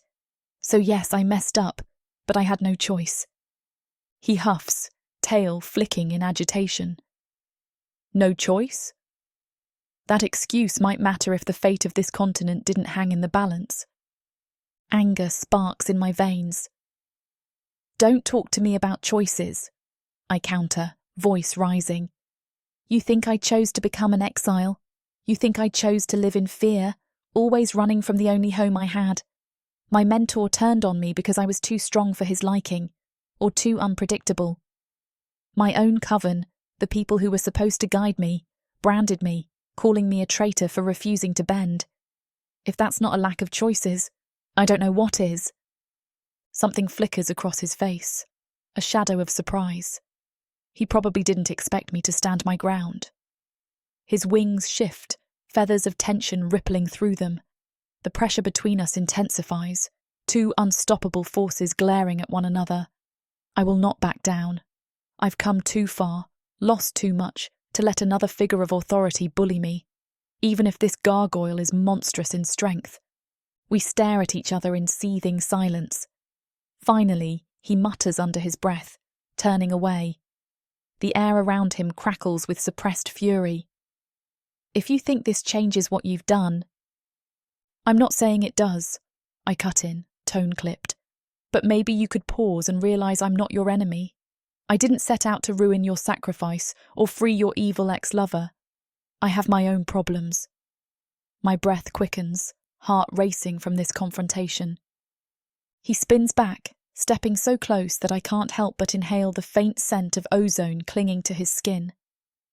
Gargoyles, with their life-earth magic, often carry hints of stone, iron, even a tang like charged air. The combination is unsettlingly potent. "You are still complicit," he growls, each word measured. "And now we're bound in ways neither of us wanted. You can't deny it." My stomach clenches. The bond. I felt it last night, thrumming in my chest like a second heartbeat, whenever he so much as glanced my way. This morning, it's no weaker. If anything, it's grown more insistent, as though each passing hour cements its hold. "I'm not denying anything," I say, forcing calm into my voice, "but raging at me won't fix our predicament." He bristles, but before he can retort, I take a half step back. The sensation of his anger, combined with the whirling echoes of guilt and frustration, is nearly suffocating. I need space, if only to breathe. My plan is to storm off a short distance, to prove I don't have to stand here and endure his hostility. But the moment I pivot, an acute weakness ripples through my legs, as though the ground beneath them vanishes. My knee buckles, and I let out a sharp gasp, stumbling forward. A wave of dizziness hits me so hard that black spots cloud my vision. I'd topple face first if Calith didn't lunge, grasping my upper arm. The contact sends a jolt through the tether between us, an electric pulse of shared energy. I gasp, blinking away the sudden stars. He steadies me with far more gentleness than I expect. "What?" My voice breaks. "What's happening?" He exhales, a harsh sound that borders on a snarl. "You tried to leave." He angles his body so I can see his own slight grimace, a tension that draws lines around his mouth. I felt it too. We can't stray too far from each other without suffering the consequences. A chill that has nothing to do with the Praj winds seeps into me. I recall hearing of accidental bonds in ancient Purna texts, unique spells that entwine life forces, ensuring neither party can stray. Some were used as punishments, others as forced alliances in times of war. "So if we separate," I whisper, "we both weaken?" He nods grimly. "Seems that way." There's bitterness in his gaze. He despises this just as much as I do. We discovered that last night, when you tried to distance yourself at the fire. It was mild then, so I thought it might be exhaustion. But now, it's clear we can't break the proximity limit, not without risking our own well-being. My mind reels, recalling the moment at the fire when I shifted a few feet to gather more twigs. I'd felt faint, and the ache in my chest had grown heavier. I assumed it was only hunger, or the aftermath of the temple's collapse. But apparently, it's the result of this cursed tether. I attempt to straighten, ignoring the wave of residual dizziness. His grip eases, though he stays close enough to catch me if I collapse again. That means we're stuck together. My voice shakes, at least until we find a way to undo this link. His jaw clenches, and I notice the muscle tighten under the faint glow of morning. "Yes," he says tersely, "which isn't going to be easy." A glimmer of guilt flickers in his eyes, as though he hates acknowledging we need each other. But we have no choice. For a moment, I stand there breathing hard, trying to process the magnitude of this revelation, trapped with a gargoyle. The ramifications are enormous. My entire being balks at the notion of travelling with someone who views me with suspicion and anger, especially when I have my own pursuers to fear. A fleeting memory of Draveth's furious expression ghosts through my thoughts. His ultimatum was clear. Come back to the coven, or die. Maybe now, ironically, having this gargoyle at my side might be my only shot at staying alive. Steadying my breath, I release a ragged sigh. Look, we can fight all day, or we can accept reality and figure out how to fix this. My voice sounds tired, and I feel as if I've aged a decade overnight. Calith's wings shift slightly, the faintest sign of acceptance. The second option is the only rational path. I nod once, chewing my bottom lip. The tension between us simmers, but at least we've reached a kind of stalemate. He helps me step back to the meagre remains of our fire. The coals have cooled, so I crouch to rekindle them with what leftover scraps of fuel I can find. He watches me, arms folded, stance imposing. I sense he's reluctant to show any vulnerability. Typical, I suppose, for a gargoyle who once trusted a perner and paid dearly for it. As the flames rise to a soft flicker, I draw my cloak tighter. We can't linger on this ledge forever, I say, voice hushed. Draveth won't be far. He might have had to retreat last night because of the collapsing temple, but he won't give up. Calith's mouth twists into a grim line. Your mentor is the one who hunts you? I inhale, dread coiling in my belly. Used to be my mentor. He's not that anymore, not after what he did. My tone breaks at the end, unbidden. My past with Draveth is complicated. He once championed me to the coven, proclaiming my raw power could be harnessed for great things. Then, the moment I questioned his methods, he turned. He accused me of harbouring traits that could lead to corruption, manipulating the other perner to cast me out. I close my eyes briefly, shutting out the sting of betrayal. Calith's gaze intensifies, the gold rim of his irises brightening. What did he do? He asks, not gently, but there's a current of curiosity underneath. I have this urge to snap at him for intruding, but if we're going to be forced into alliance, he deserves some context. He accused me of subverting the coven's ways, I say, letting the words come out in a monotone, hoping that strips them of their pain. Said my magic was unnatural, that I was heading down a path like the old horror stories, like the first Nixari. The coven believed him. They branded me. My hand finds the scar on my wrist. Then they banished me under threat of death if I ever returned or used my magic outside their control. He exhales, studying the mark on my wrist. His expression is inscrutable, though I notice the flicker of recognition. So they fear another dark prophecy, one that might mirror what happened to Narza. Yes, Draveth hammered that comparison into them, I murmur bitterly. Ironically, by calling me too powerful, he may have forced me into dangerous situations I never would have chosen otherwise. The more I ran, the more suspicious they became. I shake my head, a hollow laugh escaping. And here I am, accidentally unleashing an actual threat on the world. I guess Draveth will feel vindicated if he ever finds out. A heavy silence wraps around us. Finally, Calith says, "So you truly had no intention of playing with ancient wards? You were just desperate." I roll my shoulders, bitterness coiling in my throat. Desperate. Yes. Another memory slams into me. Draveth's eyes flaring with green-black energy, vines of corrupted magic lashing out at me in some half-lit corridor. I'd barely escaped with my life. If I hadn't found the temple's glyphs, I wouldn't be standing here.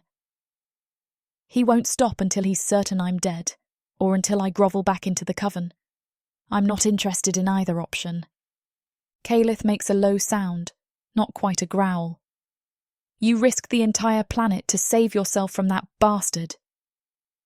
My anger flares again, though at least this time it's tempered by weariness. Don't twist my words. I'm not happy about any of this. But do you know how it feels to have no safe place left to run? To watch your only allies turn on you because you won't kneel to their demands? My voice shakes. The memories tumble forth. The fear, the heartbreak, the shame. He told me he would break me if I didn't comply. So yes, I used the only means I found in that temple. I had no clue it would unravel your sacrifice. Calith's tail thumps against the rocky ground, stirring up a faint cloud of dust. His intense gaze remains fixed on me, evaluating. At last he nods curtly. It seems we're both victims of events beyond our control. A fragile truce blossoms in that statement. We share a moment of quiet reflection, letting the tension ease a fraction. Finally, I blow on the embers again, conjuring a small flame that flickers around the last scraps of wood. We need to decide our next move, I say, trying to sound steadier than I feel. We can't stay in the open, and we can't go wandering aimlessly through the mountains. Draveth is likely searching for me. So are the rest of the rogue Perna who follow him. Calith arches a brow, or the gargoyle equivalent of it. You think they're numerous enough to mount a serious hunt in the mountains? I grimace. They're determined, I'll give them that. If he's convinced I'm dangerous, he'll rally as many as he can. My hope is that Praj's harsh climate deters them for a while. But Draveth's not easily intimidated by terrain. His mouth settles into a hard line. Then we find safer ground, possibly locate a place where we can study this tether and figure out how to break it. He glances at me. Unless you have some hidden knowledge about undoing accidental magical bonds? I let out a short, humorless laugh. If I did, we wouldn't be having this conversation. My coven's lore is fairly broad, but they hoard the darkest spells. I doubt they'd be enthusiastic about me rummaging through forbidden tomes. He shifts his weight, the runes on his skin pulsing faintly under the early sunlight. Then we may have to consult older sources, something from gargoyle history or from Perna archives outside your coven's sphere. A flicker of reluctance passes over his face. Clearly, he isn't thrilled about interacting with anyone. Do you know where we can find such archives? I ask, nerves tingling with cautious hope. His gaze drops momentarily, as though searching his centuries of memory. Then he lifts his head. There were once hidden libraries in the old cities, somewhere across the ocean. But the world has changed drastically since I sealed myself away. I'm not certain any of those strongholds remain intact. My stomach sinks. Travelling across an ocean, that's not a small journey. I recall scattered rumours about gargoyle enclaves in distant lands, but crossing seas in this hostile environment is no trivial feat. The dark elves rule many ports, and they're less than friendly to humans, especially humans with magic. His tail swishes in an irritated arc. True, perhaps we start smaller. He allows grudgingly. Are there any reclusive Perna enclaves here in Praj? Or human outposts that might have records of old spells? If nothing else, we might glean hints of who to approach next. My pulse skitters. My people. The Perna enclaves that remain in these mountains are hidden for a reason. But not all covens are united. There is the Snowfall Glen Coven, deeper in the range, rumoured to practice more esoteric forms of magic. My own coven was strict, nearly militant. The Glen, I've heard, is more secretive and matriarchal in a different sense, focusing on forging alliances with nature. Snowfall Glen, I say slowly, might be a possibility. They're extremely wary of outsiders, even other Perna, but if we can convince them we mean no harm, they have extensive knowledge of transformation spells and old wards. Calith folds his arms, runes glowing in mild interest. And you're certain they won't turn on you for being exiled? I huff out a breath. Not certain. But they're separate from my original coven, so maybe they don't share Draveth's vendetta. The real question is how to approach them. They may see a gargoyle and react with open hostility, especially if they recall the ancient wars. His lips peel back in a grimace, revealing the hint of sharp canines. Yes, Perna and gargoyles were not exactly peaceful neighbours. He exhales, tension in every line of his posture. Still, it's a lead, and we can't remain here. I nod, though my stomach churns with apprehension. It's a start. If the Glen won't help, maybe they'll at least point us somewhere else. My gaze drops, sweeping the small space we occupied last night. We have no real supplies, no map, hardly any protective gear, just a smouldering fire, scraps of cloth, and the uncertain alliance tying us together. Standing, I test the steadiness of my legs. The fleeting dizziness from earlier has subsided, which means Calith is close enough for the tether to remain stable. He watches me with a keen, cautious expression, as if expecting me to topple again. I swallow my pride. "I'm fine," I mutter, brushing ash from my knees. His stare lingers another heartbeat before he nods. "Then let's go. The more distance we put between ourselves and Draveth, the better." I can't argue with that. Gathering my cloak, I do my best to secure it around me. The wind is brisk up here, though some of the morning sun's rays take the edge off the mountain chill. Calith's presence is a living furnace of warmth, which is both comforting and disturbing. I resent that I notice such a detail. "Focus," I chide myself. We pick our way out of the rocky depression, careful to keep within a few paces of each other. The tether tugs faintly, an invisible cord that intensifies whenever we move too far apart. Each time the pull sharpens, I see Calith's jaw tense and feel a matching ache beneath my ribs. The entire situation is beyond surreal. A Perna on the run, tethered to a gargoyle who once loved the deadliest Nixari in history. If someone told me this story a week ago, I would have laughed them out of the coven. Yet here we are, forging a precarious alliance. The path downhill is no safer than before. Loose rocks slip underfoot, and the mountain slope dips steeply in places. Calith is more agile than I'd expect, especially for someone so large. His wings fold in tight to avoid snagging on jagged outcroppings, and his tail helps him balance. Even so, the precarious terrain forces us to move slowly. A single misstep could send us tumbling into a ravine. The silence between us stretches, weighted by tension. We pass around a tall rock spire, the wind whistling over it in eerie pitches. I can't help but glance at Calith, noting the wariness that stiffens his spine. His head turns fractionally, scanning the horizon. It's the posture of a sentinel, someone who expects to be ambushed. We press on. The day advances, with sunlight creeping higher, illuminating swaths of the mountain range. The air remains crisp, but the rising temperature melts small patches of snow, creating slick puddles and rivulets trickling down the rocks. After a time, the path opens onto a wider plateau. From here, the view is sweeping. Harsh plains stretch out like a vast grey-green tapestry, broken by distant clusters of stunted trees and sharp ridges. Farther off, I glimpse a hazy line of cliffs. No sign of Draveth or any other Perna, but that doesn't mean they aren't out there. While I pause to catch my breath, Calith sweeps his gaze across the horizon. His wings twitch, as though longing to spread wide and take flight. I recall from the old scrolls that gargoyles manipulate the planet's magnetic fields to fly, combining that ability with their natural winged physiology. My eyes drift to the cords of muscle running along his shoulders, the wide arc of his wings. A flicker of unbidden curiosity swirls in me, accompanied by an uncomfortable twinge of fascination. "Stop staring," I scold myself, clearing my throat. He turns, catching me in the act.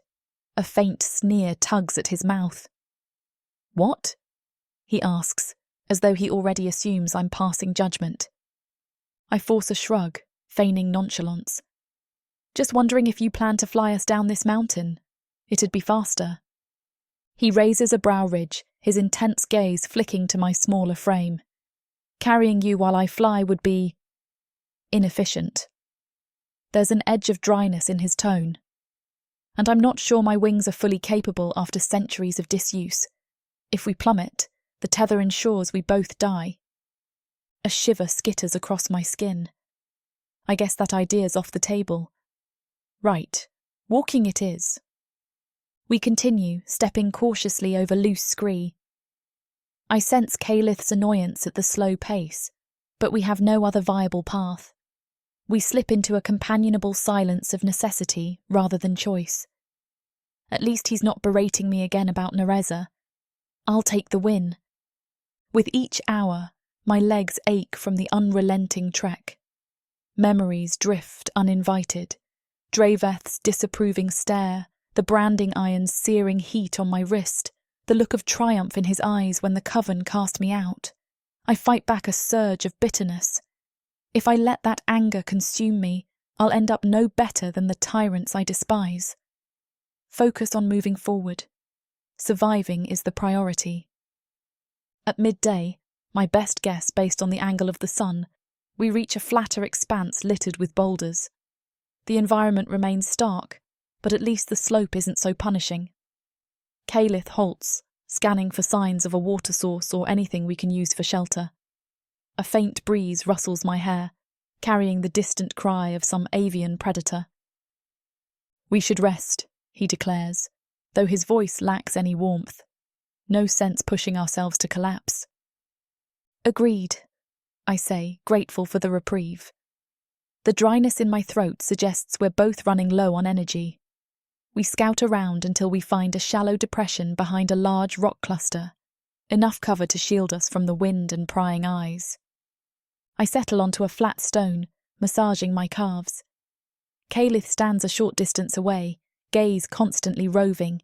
He looks like a coiled spring, ready to pounce at any flicker of movement. The bond hums faintly, a reminder of our forced closeness. Too much distance and we're crippled. Lovely. I groan, pressing the heel of my hand to my forehead. He notices, crossing the space between us with quiet steps. "You're in pain." It's not quite a question, but there's a sliver of concern beneath the gruffness. "Exhaustion," I correct, trying not to snap. "I've been running for days, and you're not exactly a gentle travelling companion." An exasperated growl leaves him. "I'm not here to coddle you, but if you collapse, we both suffer." He tilts his chin in the direction of my cloak. "We should eat something. There might be small game in these mountains, or perhaps fruit if we find lower altitudes." He sounds less than thrilled by the prospect of foraging. Gargoyles, from the stories, prefer meat and are indifferent to foraging, but hunger is hunger. I nod, rummaging in my cloak's pocket for the last of the dried rations I grabbed before fleeing. It's a pitiful handful. Some jerked meat and a stale biscuit that's more crumb than bread. I chew slowly, wincing at how bland it tastes. Calith eyes me, probably verifying I'm not about to pass out. He steps around the large rock formation, scanning the horizon once more. The midday sun highlights the interplay of obsidian and red gold in his skin.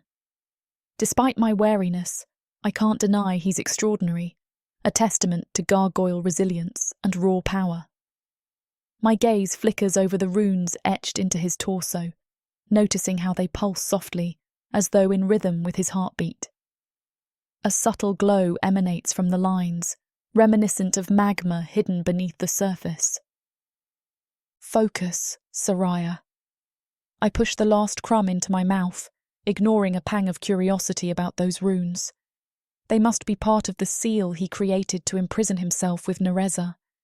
The fact that they remain even after the seal is broken hints at residual power or deep scarring of his own magic. Eventually he returns, his expression somber. "No immediate sign of Draveth," he reports, "but we can't be complacent. We should keep moving soon, at least until we find a decent place to set camp for the night." "Agreed," I murmur, rising to my feet. A wave of weariness passes through me, but I grit my teeth. The tether might ensure we don't stray far, but it doesn't promise us any relief from endless trekking. Before I can suggest we continue, Calith steps closer, lowering his voice.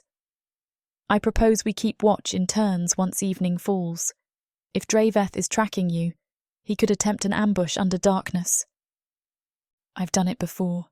Kept watch, I mean," I say quietly. "I'm not helpless."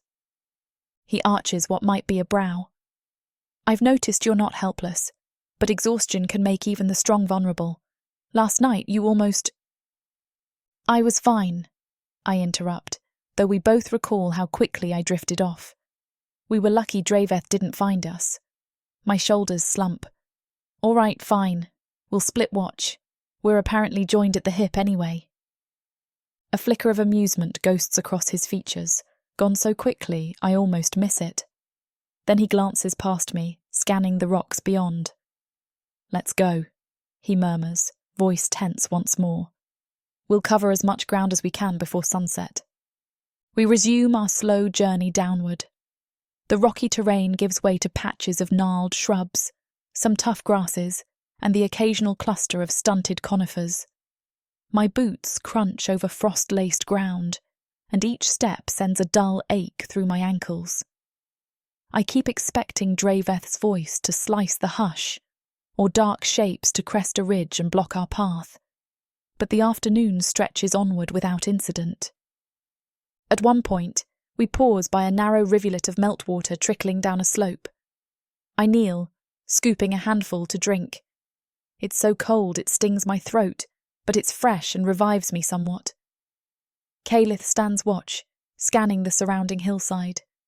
The tether tugs faintly whenever I shift out of range, a subtle reminder we share a link I still don't fully understand. As dusk creeps in, the light softens, painting the mountainsides in shades of amber and violet. I can't help a tiny pang of awe at Praj's savage beauty. Even in this bleak environment, there's a strange splendour. Perhaps my coven, fixated on controlling magic and shaping the world to suit them, never taught me to appreciate it. Or maybe I just never listened.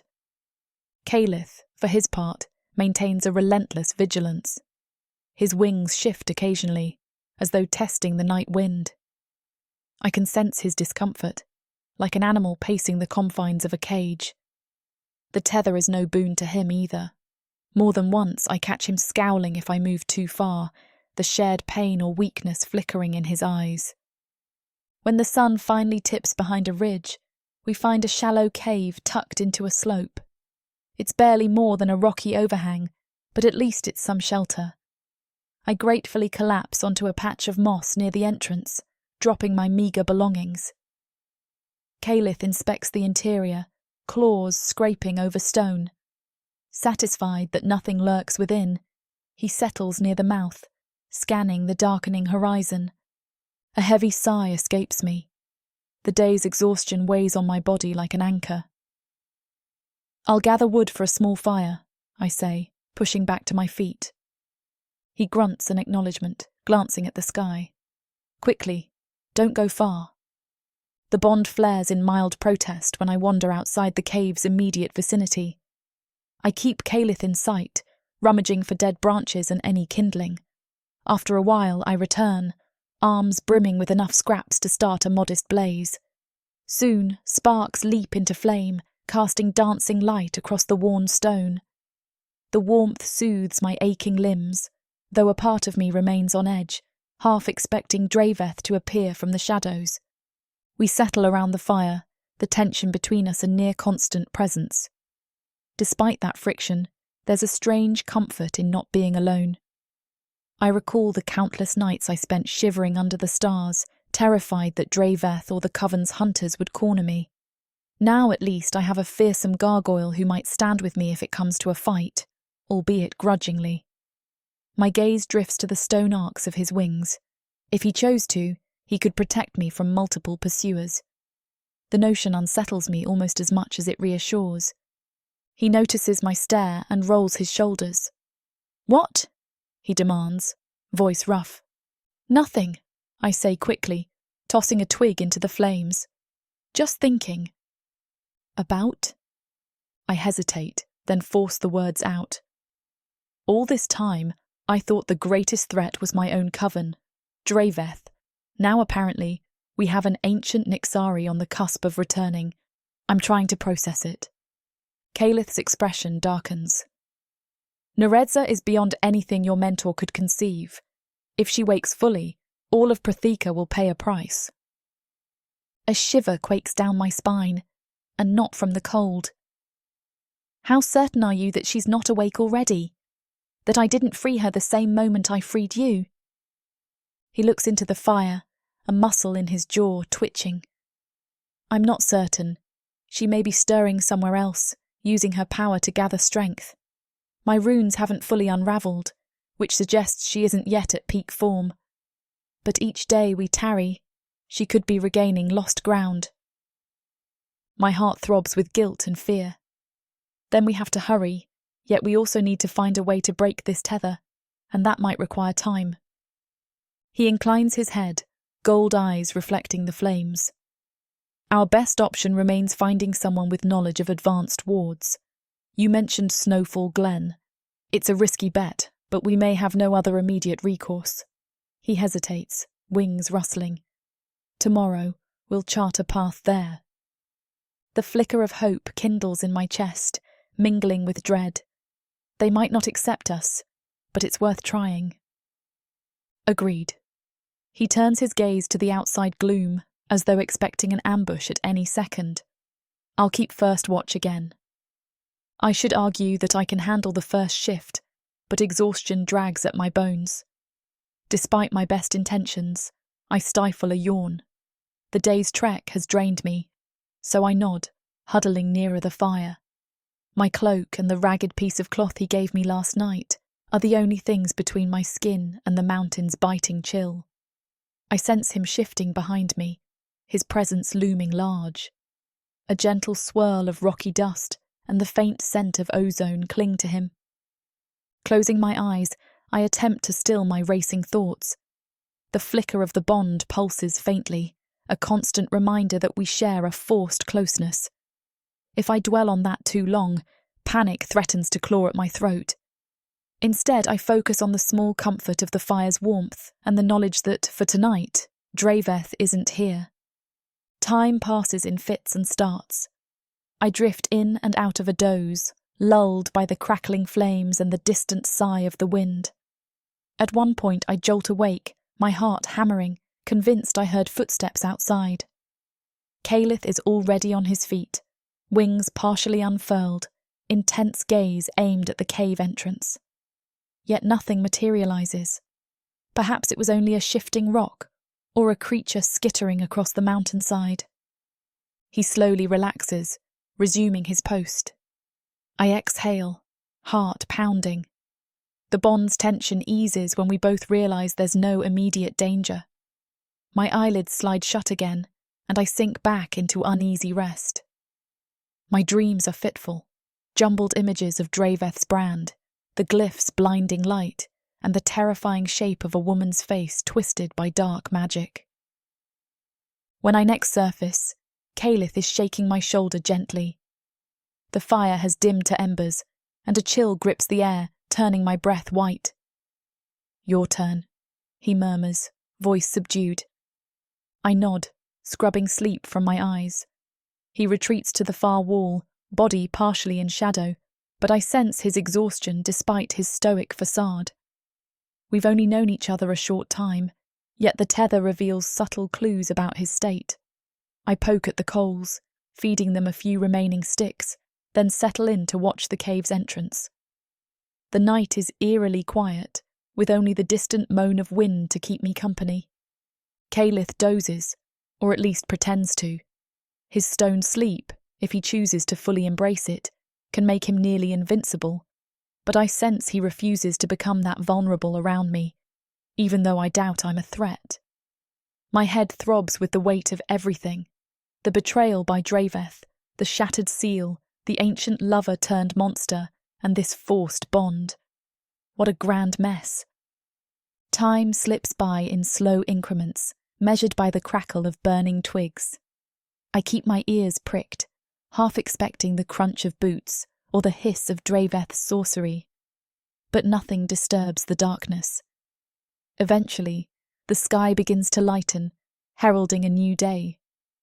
My mind drifts to the journeys ahead, forging a path to Snowfall Glen, praying they won't kill us on sight, and somehow unravelling the tether before Narza unleashes unimaginable terror. A pang of mingled fear and determination settles in my chest.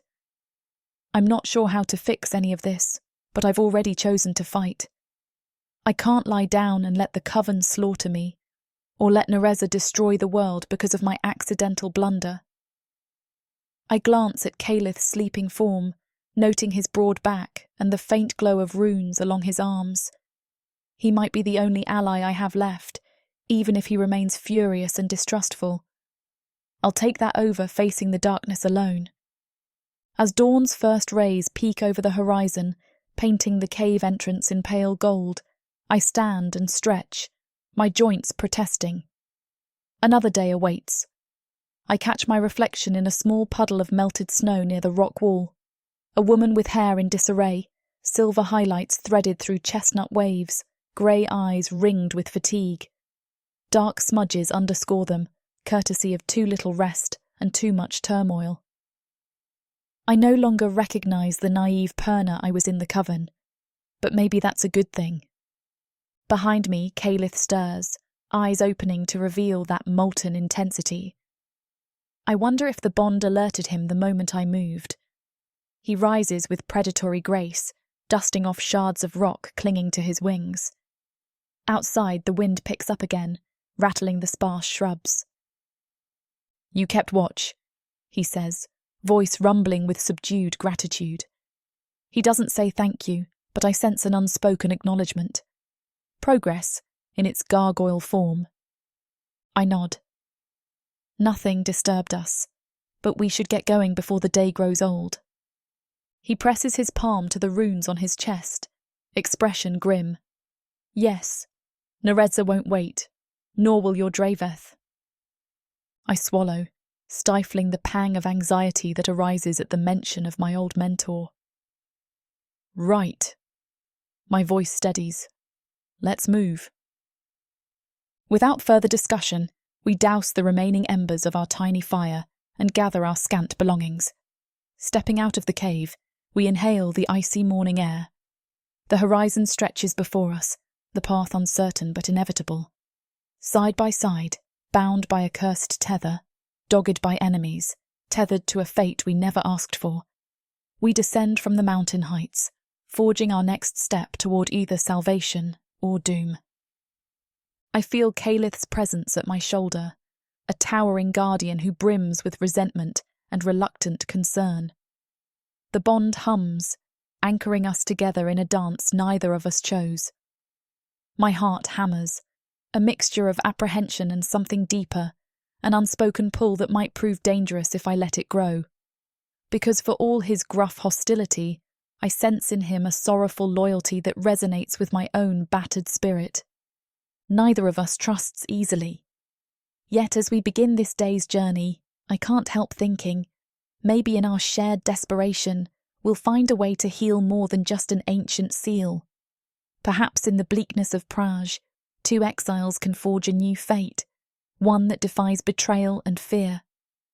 The wind pushes against our backs, urging us forward, and I tighten my grip on my cloak. No matter how dark the road ahead, I won't run from it. For better or worse, Calith and I are in this together. And while that idea sparks dread, it also kindles a tiny ember of hope.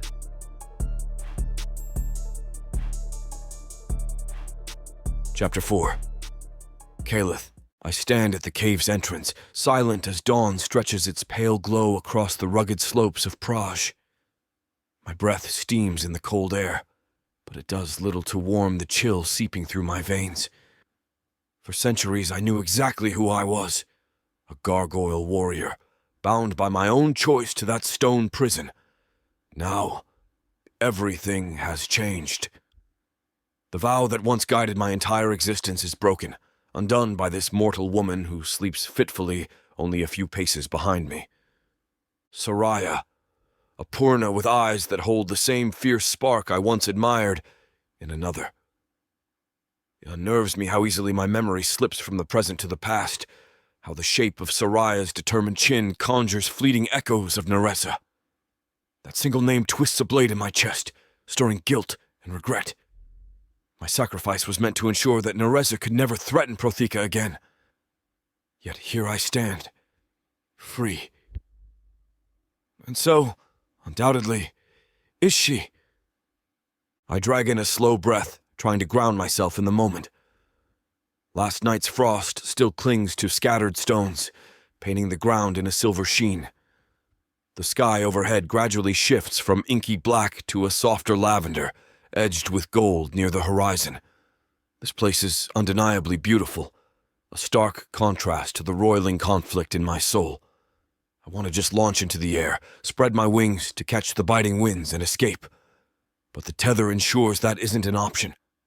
I can't fly off without jeopardizing Sariah, and by extension, myself. Curse this bond. A soft growl rumbles through my chest, echoing off the stone walls behind me. I refuse to dwell on the discomfort too long. There are too many pressing concerns. Draveth, a dangerous Purna, hunts Sariah. Narza, the Nixari I sealed away, likely stirs somewhere in the shadows of this continent, or perhaps beyond. And I'm tethered to a mortal who rattles my carefully constructed defenses every time our eyes meet. A shifting sound reaches my ears. I turn to see Sariah stirring from her makeshift bedding, a thin cloak and the few scraps of cloth we salvaged. Shadows cling beneath her gray eyes, and there's tension in the set of her shoulders. She rises slowly, wincing as if her body protests the new day's demands. Her gaze flicks to me, and for an instant, an unspoken awareness passes between us. Remnants of the unbreakable link that binds our magic and forces us into uneasy proximity. I don't want this. I sense she doesn't either. Yet we can't deny the necessity of staying together. Not if we hope to end this curse and prevent a darkness far greater from swallowing the world. She clears her throat, voice scratchy with sleep. Morning. I incline my head in a curt nod. It is. My words emerge harsher than intended, but I don't apologize. I can't afford softness. Not when my last attempt at gentleness led to heartbreak and betrayal.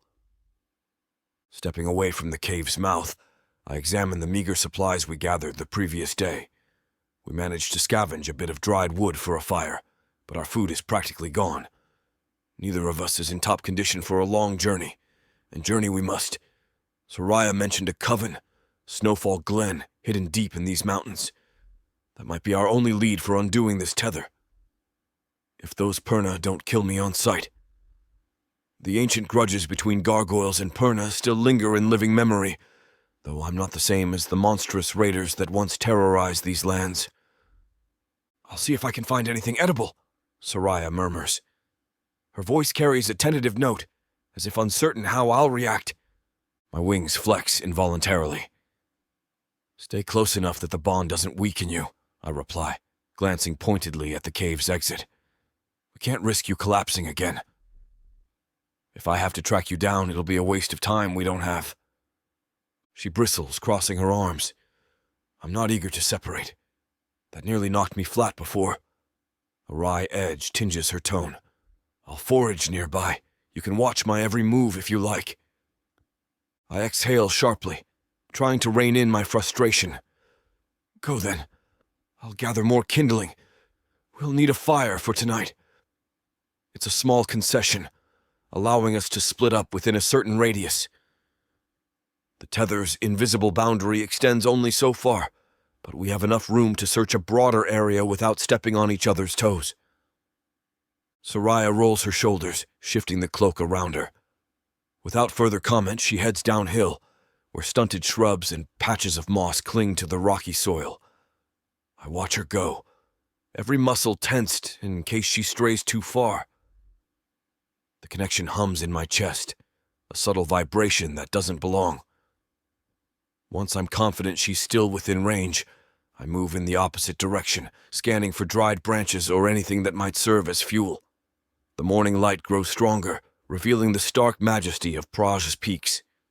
Snow-capped summits gleam under the sun's first rays, while shadows pool in the deeper valleys below.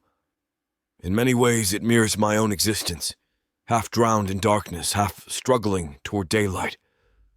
My thoughts drift again to Narza. The memory of her once luminous face taunts me. How she laughed with such warmth, how she claimed she wanted peace between our races, how she risked everything to protect me from the Purna's wrath. But as the wars escalated, she delved into forbidden magic, culminating in a transformation that left her unrecognizable. The bitterness of that betrayal still tastes like iron on my tongue. She loved me, or so I believed, yet she nearly destroyed all I held dear. Did I fail her, or did she choose her path? I'll never know, because by the time I realized the danger, she was too far gone. Sealing us both was the only option. But that seal is broken now. Clenching my jaw, I force myself to focus on the present. My vow was undone by Sariah's meddling, but ironically her presence might be the only way to restore what I lost. Whether that means recasting the seal or devising a new strategy, I can't do it alone, not when my ancient wards unravel day by day. My gaze flickers to the runes etched across my chest, faint lines of luminous red gold that once glowed fiercely to maintain the prison. Now they flicker like dying embers. If I use my earth magic too recklessly, I might degrade them further. Shaking off the grim thought, I lean down to pick up a handful of branches. They're brittle, easy to snap. At least they'll burn without too much smoke. I pile them under my arm and continue along a narrow ledge, searching for anything else of value. The slope here is treacherous, dotted with hidden crevices that could swallow a careless traveler. My tail lashes behind me, aiding my balance on the uneven ground. With each step I smell the crisp bite of snow, the tang of raw stone. Occasionally the faint breeze carries a trace of Sariah's scent, something slightly floral with an undercurrent of magic. I still find it disconcerting to be so attuned to her proximity. By the time I return to our makeshift camp, the sun has climbed higher, painting the rocky outcrop in stark relief. Sariah arrives moments later, her cloak draped with a small gathering of wiry grasses and a handful of pale berries cupped in her palm. She eyes the branches under my arm. "At least we'll have a fire," she says by way of greeting. Then she holds out the berries, carefully balanced. They're sour but edible. The grass might be worthless unless you want to attempt weaving something. I shrug, depositing the branches near the cave's entrance. Better than nothing. I glanced at the meager handful of berries, my lips pressing into a thin line. We're in dire need of proper sustenance, but at least it's a start. My gaze flicks back to Sariah, noticing how the shadows under her eyes appear more pronounced in full daylight. She's pushing herself hard, likely because the tether demands we keep moving. She must sense my scrutiny. "We can't linger," she says softly, fingertips brushing away a stray wisp of hair that falls across her cheek. "Snowfall Glen is a long trek, and if Draveth closes in before we get there..." She doesn't finish the sentence, but tension tightens her features. I nod. "Yes, we move." My voice emerges gruff, but it's the closest I can come to agreement without revealing the swirl of tangled emotions roiling inside me. It's better not to dwell on how her eyes flash with that resilience I once admired in another. The reminder churns my gut, so I push past it. "Eat quickly, we'll head out."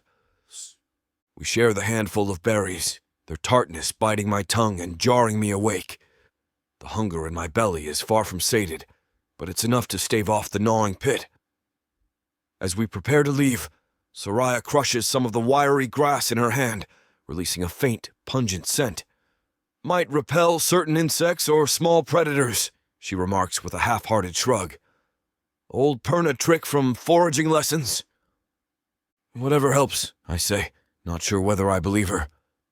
Still, knowledge is a weapon, and if she can offer small bits of wisdom, I'll accept them. Within minutes, we extinguish the remnants of our fire and set off along the rugged path. The terrain slopes downward in places, which should bring us closer to the valleys, and eventually, toward the rumored location of Snowfall Glen. My memory of Praj is centuries out of date, but some landmarks haven't changed. Craggy peaks remain the same, and the sun traces a familiar path across the sky. If not for the tether, if not for the threat of a furious ex-mentor trailing us, and if not for the specter of Narza looming over my every step, I might even appreciate this trek. "Kyleth," Sariah says, an uncertain note in her voice. She walks a pace behind me, careful to match my stride so we don't strain the bond. "Have you thought about how we'll approach the Snowfall Glen Pernus? If they see a gargoyle marching into their domain, I snort. They'll likely try to kill me on sight, yes, or chain me in stone, I'm aware. But do we have an alternative? I glance over my shoulder, meeting her storm-gray eyes.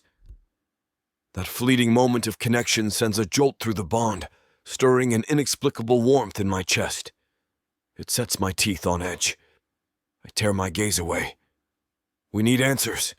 If that means risking their wrath, so be it. She exhales, footsteps grinding over loose gravel. You're right. It's not like I have friendly Perna allies to smooth things over. The only people who might help me are the very ones who exiled me. Her voice trails off, a slight tremor betraying the lingering pain. A pang of sympathy twists in me. It's unsettling how quickly my anger at her role in breaking the seal tangles with something akin to reluctant compassion. Stay focused. I keep my tone impersonal. We'll approach with caution. If they show hostility, we retreat. Sariah nods, hugging her cloak tighter. The wind picks up, whipping across a narrow pass ahead. Beyond it lies a broader plateau dotted with rocky spires. Each step demands careful footing, especially for her smaller stature. My wings remain partially folded, tails of them flicking with my movements. I sense her glancing at me occasionally, though she remains silent. In that quiet, my thoughts drift once more to Narza. I picture her the way she was before everything went dark. Luminous white hair, eyes alight with cunning and ambition. She wasn't cruel at first. She was bold, brilliant, unafraid of bridging the gap between gargoyles and Perna. We fought side by side against a common threat, dark elves, orcs, even vile creatures conjured by wild spawns. For a time, we believed our combined magic could reshape Protheka into a safer realm for both our peoples. But then the corruption spread within her. She delved into chaos magic, twisting it to shatter the boundaries of life and death. She believed she could harness pure void, bending reality to spare my race from extinction. Instead, she unleashed an abomination that nearly destroyed gargoyle clans, Perna covens, and entire stretches of land. I sealed us both, foolishly unable to raise a hand against her. Even centuries later, my chest constricts at the memory. A harsh voice in my mind reminds me, this can happen again. Sariah is also powerful, also Perna. If she follows that path... No, I scold myself. They aren't the same. Sariah is exiled, despised by her own people. She lacks the ambition that drove Narza to unspeakable lengths. And yet the potential for darkness lingers in every magic wielder. I can't let my guard down. The tether complicates matters further, forging an intimacy I never wanted. I won't repeat my past mistakes. How far did you travel before you found that temple? I ask abruptly, hoping to distract myself from spiraling thoughts. Sariah glances at me, brow creased. I'd been running for weeks, ducking between abandoned settlements and old watchtowers. Praj's terrain isn't too welcoming, which worked in my favor. My pursuers didn't expect me to survive in these mountains for long. She gives a mirthless chuckle. Neither did I, honestly. I nod, imagining her stumbling upon the half-buried ruin purely by chance. Fate has a twisted sense of humor. The temple was once a gargoyle stronghold. Centuries past, I offer, though my recollection is hazy. It might have been converted by Purna at some point, or at least partly. The wards you tampered with were a collaboration of sorts, my magic layering upon old Purna glyphs. She considers that, stepping carefully over a jutting rock. That explains why the incantation seemed half familiar. I recognized some Purna script, but there were entire sections written in runes I couldn't decipher. She sighs. I wish I'd known what I was touching, but desperation clouds judgment. A flicker of understanding passes through me. Didn't I also act out of desperation when I locked myself away with Narza? I keep that thought to myself. The path narrows ahead, forcing us to walk single file. My focus shifts to picking a way through loose stones. The tether hums whenever she lags behind, a subtle pull urging us to remain close. The hours slip by under the relentless sun. We cross precarious ridge lines, weave around jagged crags, and descend slopes that threaten to spill us into deep ravines. Occasionally we spot a flash of movement far below, maybe wild goats or other hardy creatures adapted to Praj's harsh environment. Each time we see signs of life, Sariah's eyes light with a flicker of hope. She's probably thinking about hunting for food, though I suspect chasing agile goats over cliff faces isn't the best plan. Mid-afternoon finds us pausing near a small stream trickling through a rocky cleft. We kneel to drink our fill, the icy water a shock to my system. My thirst barely abates, but it's refreshing to have any relief from the dryness of the altitude. Sariah cups her hands, water dripping from her chin as she sips. She looks up, blinking at me, droplets clinging to her lashes. "You know, you never told me where gargoyles originated," she says, as if the question has been gnawing at her. "I mean, I know the old stories of how your kind and the Purna fought vicious battles, but there's not much in our archives about your creation. My coven mostly taught that you were a plague conjured by dark elves or something equally ridiculous." I let out a low snort. That's nonsense, though ironically gargoyles were once dark elves. The first generation, at least. I pause, recalling the moment I realized the truth. Over time, the knowledge was buried, and gargoyles shaped their own identity. A twisted magic turned them into what we are now. But we thrived, spread across different regions. Some remained hidden in the mountains, others in fortress cities. We believed we were chosen to bring balance. A bitter note enters my voice. The rest of Protheka never quite agreed with that assessment. She exhales softly, eyes reflecting a hint of sympathy. "That explains why your architecture has certain similarities to old elven stonework. Our coven records mentioned that, but we always chalked it up to, well, coincidence." Her gaze lingers on me, curiosity woven with caution. "You're far from the monstrous beasts we pictured." A sardonic grin pulls at my mouth. "We can be monstrous. Many gargoyles treat weaker races with indifference, or worse. We have a vicious reputation for a reason." She looks away, perhaps uncertain how to respond. "Still," she murmurs after a moment, "you don't seem all that vicious." The statement carries a hesitant gratitude, as though acknowledging that I haven't mauled her for her mistakes. I straighten, ignoring the strange warmth that flickers inside me at her observation. "Drink up," I say. "We should keep moving before nightfall." I move a few steps away, tension crawling up my spine. The tether vibrates, a subtle reminder that I can't get too far. Damn this bond. I remain close enough that she can feel safe, but not so close as to encourage idle chatter. She rises, brushing water droplets from her lips. "We should find a place to rest soon. Another cave, perhaps?" I nod curtly. "We'll search the lower valleys. The terrain should flatten enough for a campsite." We set off again. My mind churns with old memories that surge unbidden. Narza's laugh, the swirl of her hair, her voice when she promised she'd save my people. Guilt gnaws at my gut. If I'd been stronger, if I'd seen the darkness creeping into her heart sooner, could I have stopped it? Or was I always doomed to lose her? The path we walk now echoes the one I traveled with her long ago, though that journey ended in heartbreak. A sudden slip of Sariah's foot snaps me back to the present. She yelps, sliding down a short embankment of loose gravel. Without thinking, I lunge, my arm shooting out to grab her.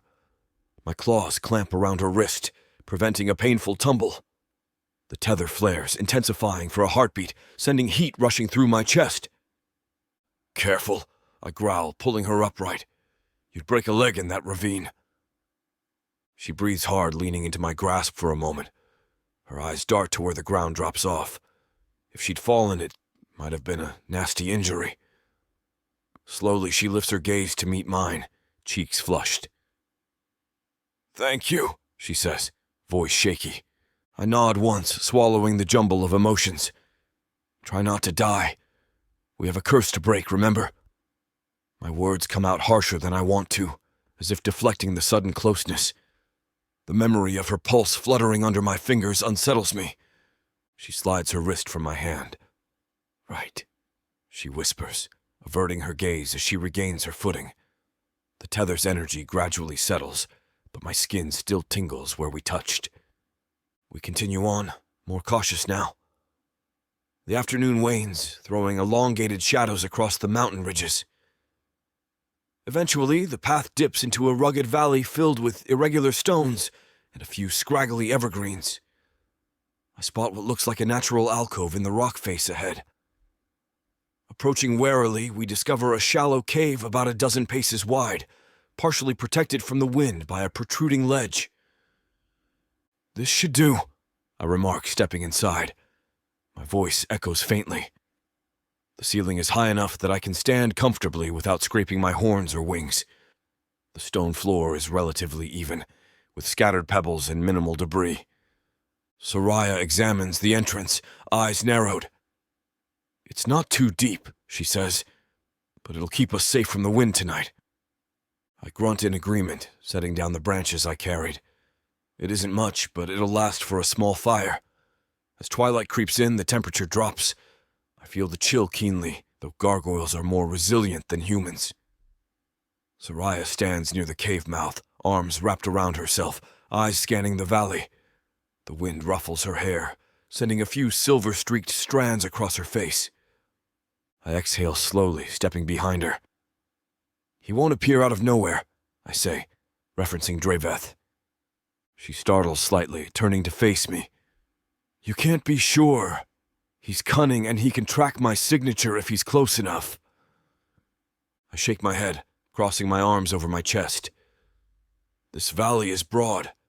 We'd spot a group approaching from a distance. Even if they traveled at night, the noise alone would give them away. I hesitate, noticing the tension in her shoulders. We'll keep watching turns as before. No point in letting our guard down. She nods, expression strained. "Right. I'll take first watch this time." A small flash of determination glints in her eyes. I regard her for a moment, assessing her endurance.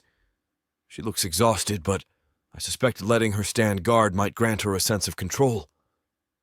"Fine," I concede. "But you'll wake me if anything seems off. No playing hero alone." Her lips twist as though she wants to argue, but she just inclines her head.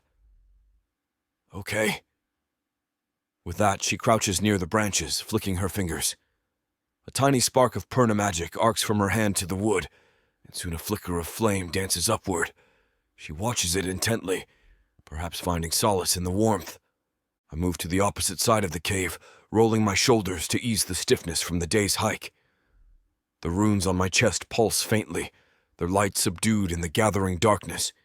My tail coils restlessly against the stone floor. Inside me, an unfamiliar knot of tension refuses to dissolve, a mixture of resentment for my broken vow, dread of what Narza might be doing, and a vexing awareness of Sariah's every move. As the fire crackles softly, she settles in, cloak wrapped around her legs. Occasionally her gaze drifts to me, but we don't speak. Our uneasy alliance hovers like a fragile bridge between us, built on necessity rather than trust. Eventually, I close my eyes, letting my body slip into a shallow doze. Stone sleep has always been my means of regeneration, but I can't fully transform into immobile rock while traveling, not when threats lurk at every turn.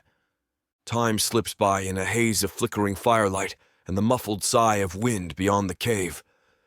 Sariah's breathing remains steady, occasionally punctuated by a soft intake of breath if a sudden gust rattles the branches. My senses hover on the edge, alert to any intrusion. Nothing disturbs the night. Eventually, a gentle touch on my arm rouses me fully. I snap my eyes open, meeting Sariah's uncertain gaze. "Your turn," she whispers. "I'm tired." I nod, pushing to my feet. The night has deepened, stars glittering in the vast sky beyond. The fire is reduced to glowing embers. "Rest," I say, my voice low. She looks about to protest, but her exhaustion is evident. She settles against the cave wall, hugging her cloak, eyes drooping. Soon, her breathing slips into the slow rhythm of sleep. Standing beside the dying embers, I quietly feed a few leftover twigs to the coals until they flare once more, casting dancing shadows on the cavern walls.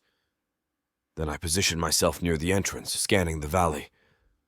The starlight reveals a rugged expanse of stone, the contours softened by night's embrace. A memory resurfaces unbidden. Narza, her face illuminated by moonlight, leaning against me after a hard-won battle. She'd pressed her hand to my chest, feeling the runes etched there, whispering that she'd find a way to end the war once and for all. I believed her then. Believed she was the hope our world needed.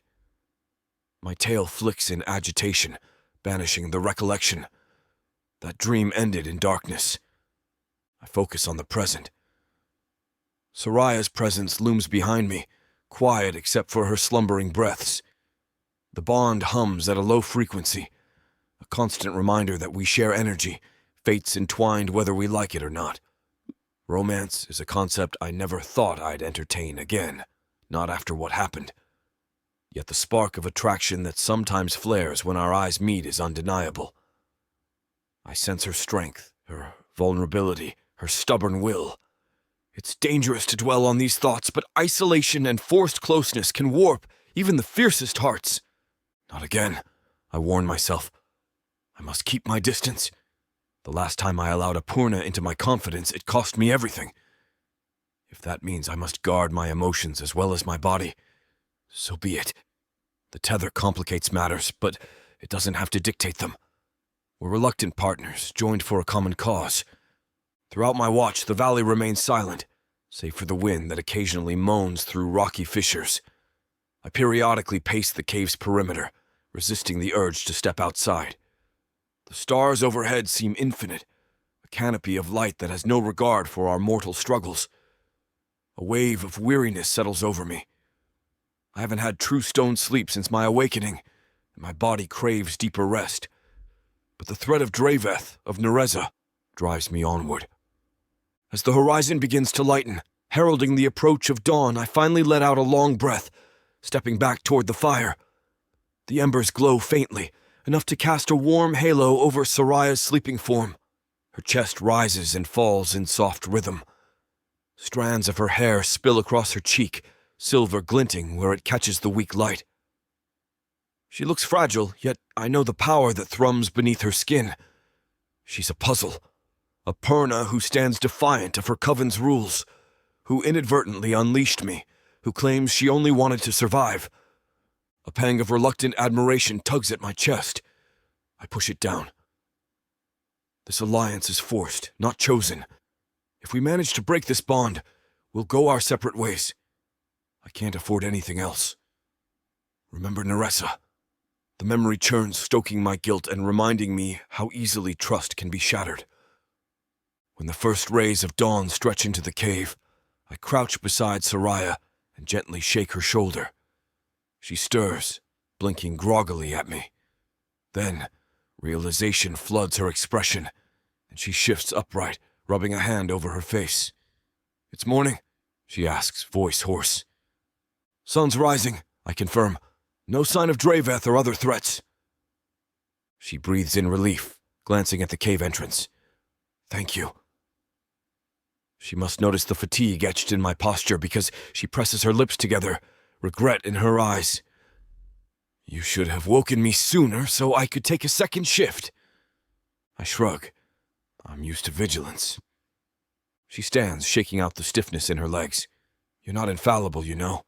Her tone is softer than usual, lacking the edge I've grown accustomed to. "We're in this together." I meet her gaze, the bond crackling faintly. "Yes, well, let's just say I prefer it that way for now." A flicker of confusion crosses her face, but she doesn't press. Instead, she lowers her voice. "We'll need to find better food soon. If we keep pushing ourselves, we'll be too weak to face any real danger. There must be a village, or at least a traveling route if we venture far enough down this valley." I consider her words, eyes narrowing. "Humans sometimes form encampments in Praj," I say slowly. Though the Dark Elves rarely bother colonizing these lands, maybe we can find such a place. Trade for supplies if they're friendly. Her lips twist in a wry smile. Humans in Prush aren't usually friendly to Purna, and I doubt they'll be thrilled with a gargoyle at my side. She sighs. But it might still be worth the risk. We need something to sustain us on the trek to Snowfall Glen. I grunt in agreement, though doubt gnaws at me. The forced companionship of a gargoyle and a Purna will raise eyebrows everywhere, maybe incite violence. But my logic returns to the same point. We can't keep wandering until we collapse. If we find a settlement, we'll have to rely on Sariah's cunning, maybe her illusions or transformation skills if she has any. And I'll stand watch in case negotiations turn bloody. Let's go, I say at last, stepping out of the cave. Light spills over the valley, revealing an overcast sky tinted with pale gold near the horizon. Thin wisps of cloud streak the sky like strokes of white paint. The air is crisp, the wind whispering across the rocky terrain. Another day of uncertain alliances. She trails after me, boots crunching on scattered pebbles. My wings twitch as I scan our surroundings. If we head east, the mountains eventually slope into rolling hills, I recall aloud. There might be a path or old roads that lead to human encampments. Sariah nods, pulling her cloak tight. Then east it is. She draws beside me, and for a heartbeat, we walk in step. The bond settles, a curious warmth pulsing at our shared center. I clamp down on the sensation. We are partners, nothing more. As we proceed, the terrain gradually shifts, becoming less sharply inclined. Clumps of hardy grass appear, interspersed with patches of loose gravel. I keep my senses on high alert, mindful that if Draveth catches wind of our path, an ambush could await us around any bend. Sariah remains quiet, occasionally scanning the horizon for movement.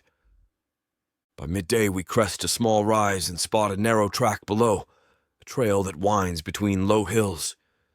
My gaze sharpens. Trails often indicate travelers, or at least a route used by beasts. Sariah breathes out, an almost hopeful sound. If there's a road, maybe it leads to some semblance of civilization. I grunt, scanning the dusty path. We should follow it, but carefully. If we meet strangers, we must be prepared. My tail to Purna's, a reflex that betrays my wariness. I'll stay hidden if we spot anyone. The least we need is a mob attacking us. Her mouth quirks. Agreed. My kind aren't exactly revered either, but at least humans won't think I'm a man-eating monster. I cast her a sidelong look. Humans have called gargoyles worse. She almost smiles, tension in her eyes. I'm aware. Let's just hope they're too hungry or desperate themselves to start trouble. We descend toward the trail, each step a jarring reminder of sore muscles and gnawing emptiness in our bellies. A faint breeze picks up, scattering dust across the ground. When we reach the path, we find footprints, human or at least humanoid, leading east. Fresh enough to suggest a small group passed by recently. Sariah kneels to examine them, her brow furrowed. They're not heavily booted, so maybe not soldiers. She glances at me. Shall we try to catch up? I nod curtly, though a flicker of caution flares. We'll keep our distance until we know who they are. If it's a caravan, they might trade with us. If they're bandits, we'll have to handle them differently. She stands, brushing grit from her hands. All right, let's move quickly. Following the trail is a relief after scrambling over boulders. The path is narrow but relatively even, winding between low hills draped with patches of dried grass. From time to time, I see animal droppings and more footprints, confirming it's in regular use. We stay vigilant, Sariah scanning the horizon with each twist in the road, while I listen for any echo of conversation or hoofbeats on the wind. After about an hour, the tether hums a subtle warning, though I realize it's not the bond but my own instincts flaring. I halt, lifting a hand to signal Sariah. She stills, eyes darting around. Then I hear it. the faint murmur of voices carried by the breeze. A small ridge rises ahead, beyond which the voices seem to emanate. Cautiously, we approach the slope. I let Sariah take the lead, crouching so my tall frame doesn't silhouette against the sky. My wings rustle, and I carefully fold them, pressing them tight to my back. It will complicate things if whoever's on the other side see a gargoyle creeping over the ridge. Sariah eases forward, peeking around a cluster of rocks. From my vantage, I catch glimpses of what lies below, a ragtag group of maybe 4 or 5 humans. They've set up a makeshift camp, a small fire crackling near some pack animals. No uniforms, no obvious insignia. They look like wanderers or refugees. Some battered blankets, a half-collapsed tent, and lines of fatigue on their faces. My eyes narrow. They don't appear heavily armed, though one man holds a crossbow. Another fiddles with a rusted sword. Definitely not a well-organized militia. My posture relaxes fractionally. This might be an opportunity. If they have food or directions, we can attempt to trade. But the presence of weapons means we can't be careless. Sariah crawls back toward me, chewing her lip. In hushed tones, she reports, "They look harmless enough, but they're armed." She swallows. "I can try approaching them alone. You stay hidden until we see how they react." I clench my jaw. If they turn hostile, I won't remain hidden. A flicker of protective instinct rears its head, both from the tether and the memory of what transpired the last time I let a Purna fight alone. I will not watch another turn to dust before my eyes, even if it's not the same situation. She nods, face set with determination. "I understand, just let me handle it first. If it goes well, we can both approach. Maybe we'll finally get some real supplies." I shift, folding my arms. "All right, I'll be within range. The tether ensures I can't venture too far anyway. Don't do anything reckless." A wry smile flickers across her lips. I'm trying to avoid that, believe me. She takes a breath, steadies herself, and rises, cloak draped around her to conceal the worst of her travel-worn appearance.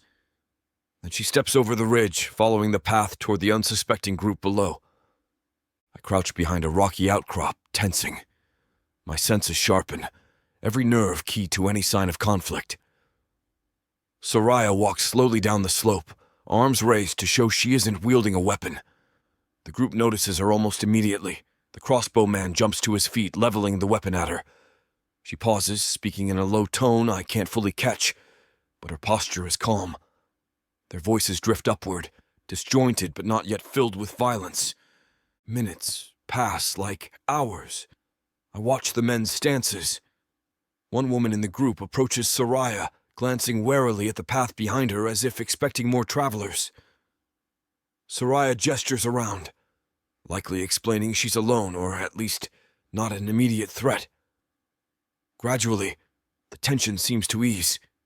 The crossbow is lowered, though the sword wielder still grips his hilt. My chest loosens a fraction. This might actually work. I stay hidden but inch forward just enough to keep them in sight. Sariah points to the battered packs they have, and then at her empty cloak. The woman nods sympathetically, rummaging through a small crate. They exchange more words, and I catch a snippet of Sariah's voice. "We have coin." Her hand moves to her pocket, though I doubt she has much to offer. Maybe a few trinkets from the temple or leftover coins from her time in the coven. The man with the crossbow mutters something that makes the others tense. But Sariah stands firm, head tilted in that defiant way she has. Another volley of conversation passes, and then the crossbow man spits on the ground, turning away as if in disgust. The woman glares at him, then shares a quick, hushed discussion with Sariah. Finally, the woman nods and calls out to the others. I see them rummage for something. Moments later, they produce a small satchel that looks like dried rations. Sariah's shoulders sag in relief. She trades what appears to be a small silver bracelet from her wrist. The woman examines it carefully, a flicker of awe on her face, then hands the satchel to Sariah. The crossbow man is clearly displeased, but he doesn't intervene. Perhaps the woman outranks him, or they have some agreement. Either way, no fight breaks out. I exhale slowly, my tail uncurling from its taut position. The tension across my shoulders ebbs slightly. So far, so all's good. Sariah and the travelers share a few more words. I see Sariah gesture eastward, as if asking directions.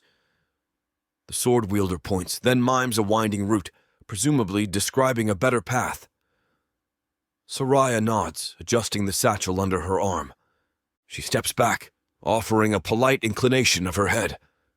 The group resumes their own business, though Crossbowman keeps a suspicious glare pinned on her.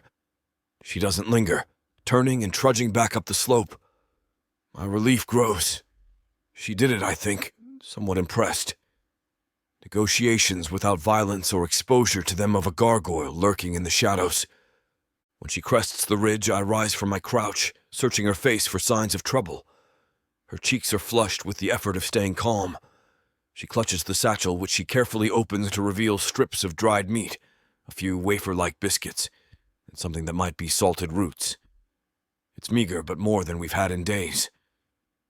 She exhales a shaky laugh. They're refugees from a dark elf raid heading west to avoid further conflict.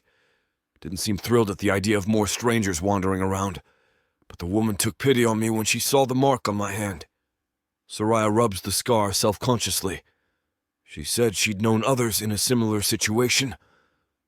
I nod, scanning the ridge to ensure the travelers haven't changed their minds about being generous. They appear to be packing up their camp, likely wanting to move on. Let's go, I say, lowering my voice. I'd rather not tempt them to question us further. She agrees, and we slip down the opposite slope, putting distance between ourselves and the refugees. Once we're confident no one's following, we pause under a twisted pine.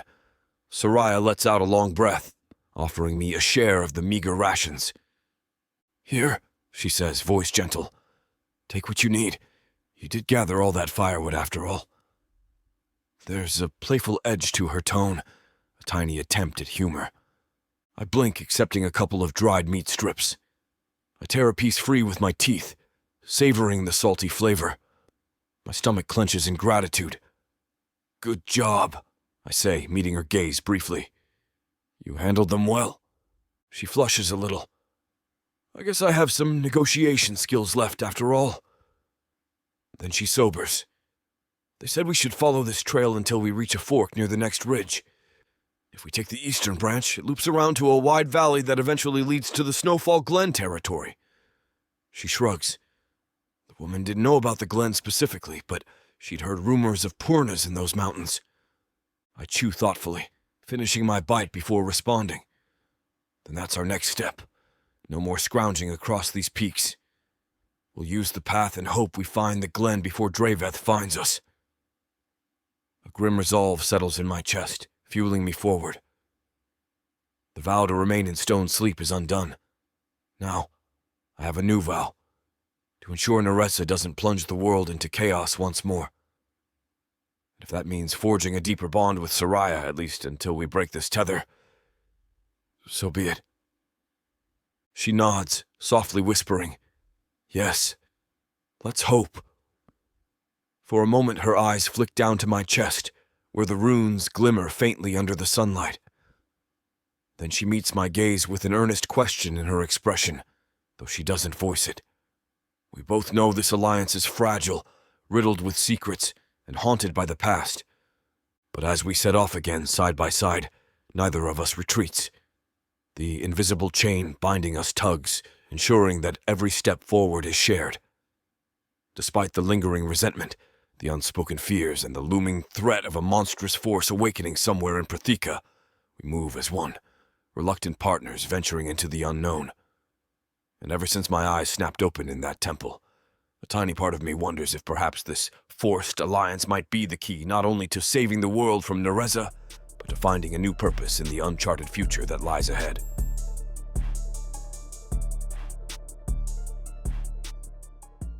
From the depths of the darkness of Protheka, Or clawing up from the realms of fantasy, come the most fearsome beasts you have ever seen. these monsters are done watching from the shadows. Now, as they step into the light, something unexpected grips them. Something even they can't fight off. Love. Vampires. Demons. Dark elves. Gods. Minotaurs. Creatures of light and dark. They will protect their mates. Do whatever needs to be done. Morally grey heroes who will burn the world to protect the women who love them. 10 audiobooks. Fall into over 60 hours of fantasy romance. 20 ebooks. Over 1 million words of these brutes who will protect their women. Even if they might destroy themselves in the process. Get the immersive Protheka fantasy romance bundle. For 80% off, right now, dive into Protheka at a once-in-a-lifetime discount. The first bundle to offer both ebooks and audiobooks on worldsofprotheka.com. Protheka's magic is eternal, and this romantasy bundle will make it endless. Chapter 5. Sariah. Cold air bites at my cheeks as I trudge across the rugged trail, boots crunching over loose gravel and stiff patches of half-frozen grass. The sky overhead is blanketed in slate-grey clouds, promising snow or a bitter drizzle before the day ends. The entire world seems hushed, as if bracing for a storm. My heart pounds, more from the tension that lingers between Calith and me than the climb itself. Every step forward reminds me that we are bound together by magic we barely understand. We've been following the narrow road east for most of the morning, shadows from the hills stretching across our path. The group of refugees we encountered yesterday pointed us in this direction, toward a lowland valley that supposedly leads into the realm of Snowfall Glen. I repeat the name in my mind like a whispered mantra, half hope, half dread. If the Purnas of the glen reject us, or if they spot Calith before I can explain, it won't end well. Glancing sideways, I catch a glimpse of him. He walks a few strides ahead, broad shoulders tense, leather wraps around his hips and thighs the only armour he has. His obsidian-hued skin appears almost grey in this dim light, the runes carved into his chest, faintly glowing with every breath he takes. He's massive next to me, an imposing, silent guardian. Except he's no knight in shining armour. He's gruff, moody, and bound to me by a curse I accidentally triggered. The constant tension coiling in my stomach stems from both my lingering fear of him and something deeper, more complicated. I rub a hand to the brand on my skin, feeling the raised scar through my threadbare glove. It's an eternal reminder that I was once part of a Purna coven, now exiled for being too unpredictable, too free-spirited, too powerful. They said I was dangerous. Sometimes I wonder if they're right, given how my magic is intimately wrapped around Calith's. I sense his power through the bond, a low thrumming that sometimes flares with his moods, echoing in my blood, and I can't deny there's an uncomfortable allure in that shared current. He stops abruptly, scanning the trail that winds around a jagged outcrop of rock. I nearly slam into his back. My reflexes kick in just in time for me to step to the side, closer than I'd like to the steep drop-off on our left. Loose pebbles scatter under my soles, sliding down into the valley below. "Careful," he growls, offering me his forearm by reflex. My heart jostles at the unexpected gesture, but I quickly recover my footing without taking his assistance. "I'm fine," I insist, mustering as much confidence as I can. He nods, though a faint grimace tightens his mouth. I know he's only worried I might slip, which would risk both our lives.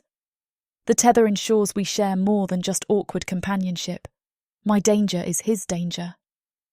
We continue onward in stiff silence. The wind picks up, tugging at my hood and sending stray locks of my chestnut hair whipping around my face. A streak of silver catches the corner of my vision, reminding me of how my magic has physically changed me over time. Another little sign that I'm not exactly the coven's perfect student anymore. At last, the path widens enough for us to walk side by side. I'm grateful, partly because it means I can keep a wary eye on Calith's mood, and partly because I'm tired of feeling like I'm chasing after his imposing figure. We pass a cluster of frost-kissed shrubs, their branches rattling against one another like brittle bones. My nose catches the smell of damp earth, as though the ground is preparing for another snowfall. In the quiet, my mind churns with all the secrets we haven't addressed. The question of how to sever the tether, the threat of Draveth finding us, and the looming horror of Narza's possible return. Fear clenches my stomach. The exiled Pernas of my old coven whispered Nixari legends to scare novices into submission. The idea that I might be partially responsible for awakening that monstrous figure is enough to make my blood run cold.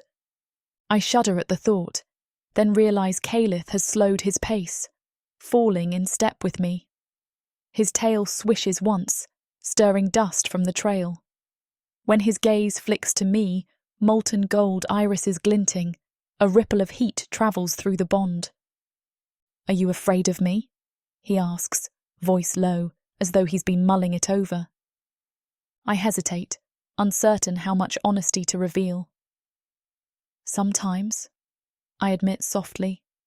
"You're unlike anything I've encountered." My eyes dart to his runes. "And it doesn't help that I awakened you from a centuries-long sleep you never wanted to leave." He snorts, lips curving in a bitter approximation of a smile. Yet here we are. I gather my courage. "I'm not helpless, Calith. I might fear what you can do, but I don't cower in terror. I won't cower." He gives me a sidelong glance, evaluating me with those intense eyes. "I've noticed you don't cower." The faintest note of grudging respect tints his words. A tense silence follows, the two of us trudging on. Eventually, I break it, my voice unsteady. "You saved me. Back there, when I almost slid off the path, you could have just let me tumble and tried to find another way to break the tether, but you didn't." He exhales, wings twitching in slight irritation. "If you fell, we'd both suffer," he says, tone gruff. It's not exactly altruism. I arch a brow, even though he might not see it under my hood. "So you keep saying, but you don't push me away, not entirely. Sometimes you even look out for me. That's more than just survival instinct. Admit it." He rumbles a non-committal sound, refusing to confirm or deny, but the rigid set of his shoulders loosens a fraction, as if he's not wholly denying the truth in my words. That flicker of shared acknowledgement lingers as we continue. There's chemistry between us, electric and uneasy. I catch the tension in his jaw when he glances at me, and I know my own heart betrays a fast beat whenever he's too close. Fear and fascination coil together, leaving me unsettled. I can't let attraction blind me to our precarious reality, but a small part of me thrills at the attention. Maybe because I've lived so long in isolation, with only Draveth's shadow chasing me. I shake off the thought, focusing on the stretch of road ahead. It curves around a boulder-strewn hillside, revealing a more open vista. Far below us, a wide valley fans out, dotted with patches of dull, scrubby vegetation. The wind whips over the ridge, chilling my cheeks. Calith lifts his head, scanning the horizon. I sense his heightened alertness. Searching for threats, or for something else? We descend to the valley's floor by late afternoon. Thick clouds roll across the sky, dimming the light. A scattering of snowflakes flutters around us, melting when they land on my cloak. The road is less defined here, broken by old tracks and dried mud. Whatever traffic once passed through this area has diminished. My memory of these parts is hazy, gleaned from half-remembered lessons in the coven. Praj is vast and underpopulated. Entire stretches remain wild or haunted by old magic. After half an hour of walking, Calith halts by a rocky outcropping that juts from the ground like a curved spine. He kneels, running a clawed hand over something carved into the stone. My curiosity piques. I step closer, crouching beside him. Faded symbols etch the surface, a series of curling lines interspersed with a diamond shape repeated several times. Moss clings to the crevices, obscuring parts of the design. "What is it?" I ask quietly, brushing aside some of the moss. His eyes narrow, the runes on his chest flickering in resonance with whatever he senses. They're old wards. Gargoyle script, I think. Hard to decipher after centuries of wear. He tilts his head, tracing one symbol with a careful fingertip. This shape. It resembles the sign we use to denote the boundary of a sealed territory. My heartbeat quickens. Like the wards in the temple where you slept. Similar, but not quite. There might have been a network of markers across Praj, controlling or monitoring certain magical threats.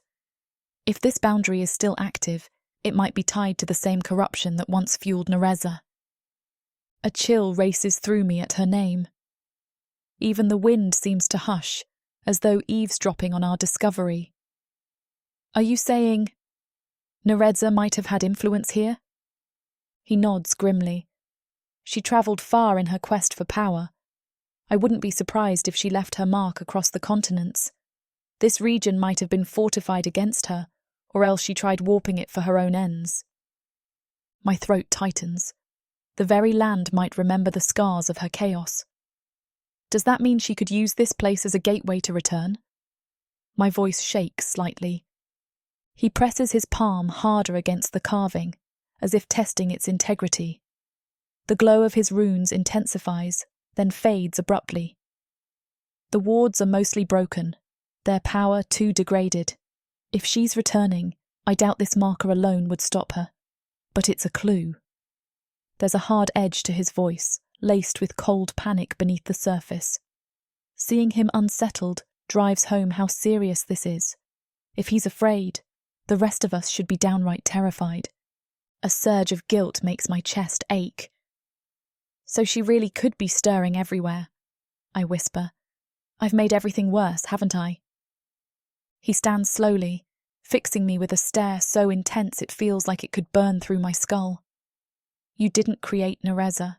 You just cut the final thread holding her sealed. She might have escaped. I can't dwell on what ifs. He exhales, scanning the horizon as if looking for signs of her approach. But we'd better move. This place feels wrong. I help pull away more moss, searching for any writing that might give us a hint about the wards. My heart pounds whenever I brush against Calith's arm. The bond hums, an unwelcome reminder that, like it or not, his presence steadies me. We find a few more faint markings, something about the watchful stones and vigil of the fallen. Not enough to piece together a coherent message. Frustrated, I slump back, the brand on my wrist itching with latent magic. Let's go, he says, offering a hand to help me stand. I hesitate, then accept his grip. It's warm and solid, and for a moment, our eyes lock. Electricity crackles along my spine. Fear, attraction, confusion. It all flares under his unwavering gaze. Then I pull away, heart stuttering. We continue onward, leaving the half-buried ruin behind. Dusk creeps over the valley, painting everything in shades of purple and navy. Snow drifts lazily from the clouds, a gentle threat of a heavier storm to come. By unspoken agreement, we search for a place to set up a minimal camp. The landscape is largely flat with a few knolls, but eventually we spot the remains of what might have been a small hut. Just a few crooked stones, forming partial walls near a shallow gully. Calith inspects the structure, eyes narrowed. It'll break the wind at least. He gestures at the leaning rock slab that might act as a roof. We can gather wood nearby. Doubt we'll find much, but anything's better than freezing. I nod, exhaustion tugging at my limbs. As we work together to salvage a campsite from the broken stones, I feel a tentative sense of partnership solidifying. We speak in low tones, exchanging short phrases when necessary. Despite his surly demeanour, Calith helps me manoeuvre a slab of wood from the rubble so we can lean it against the wall for extra shelter.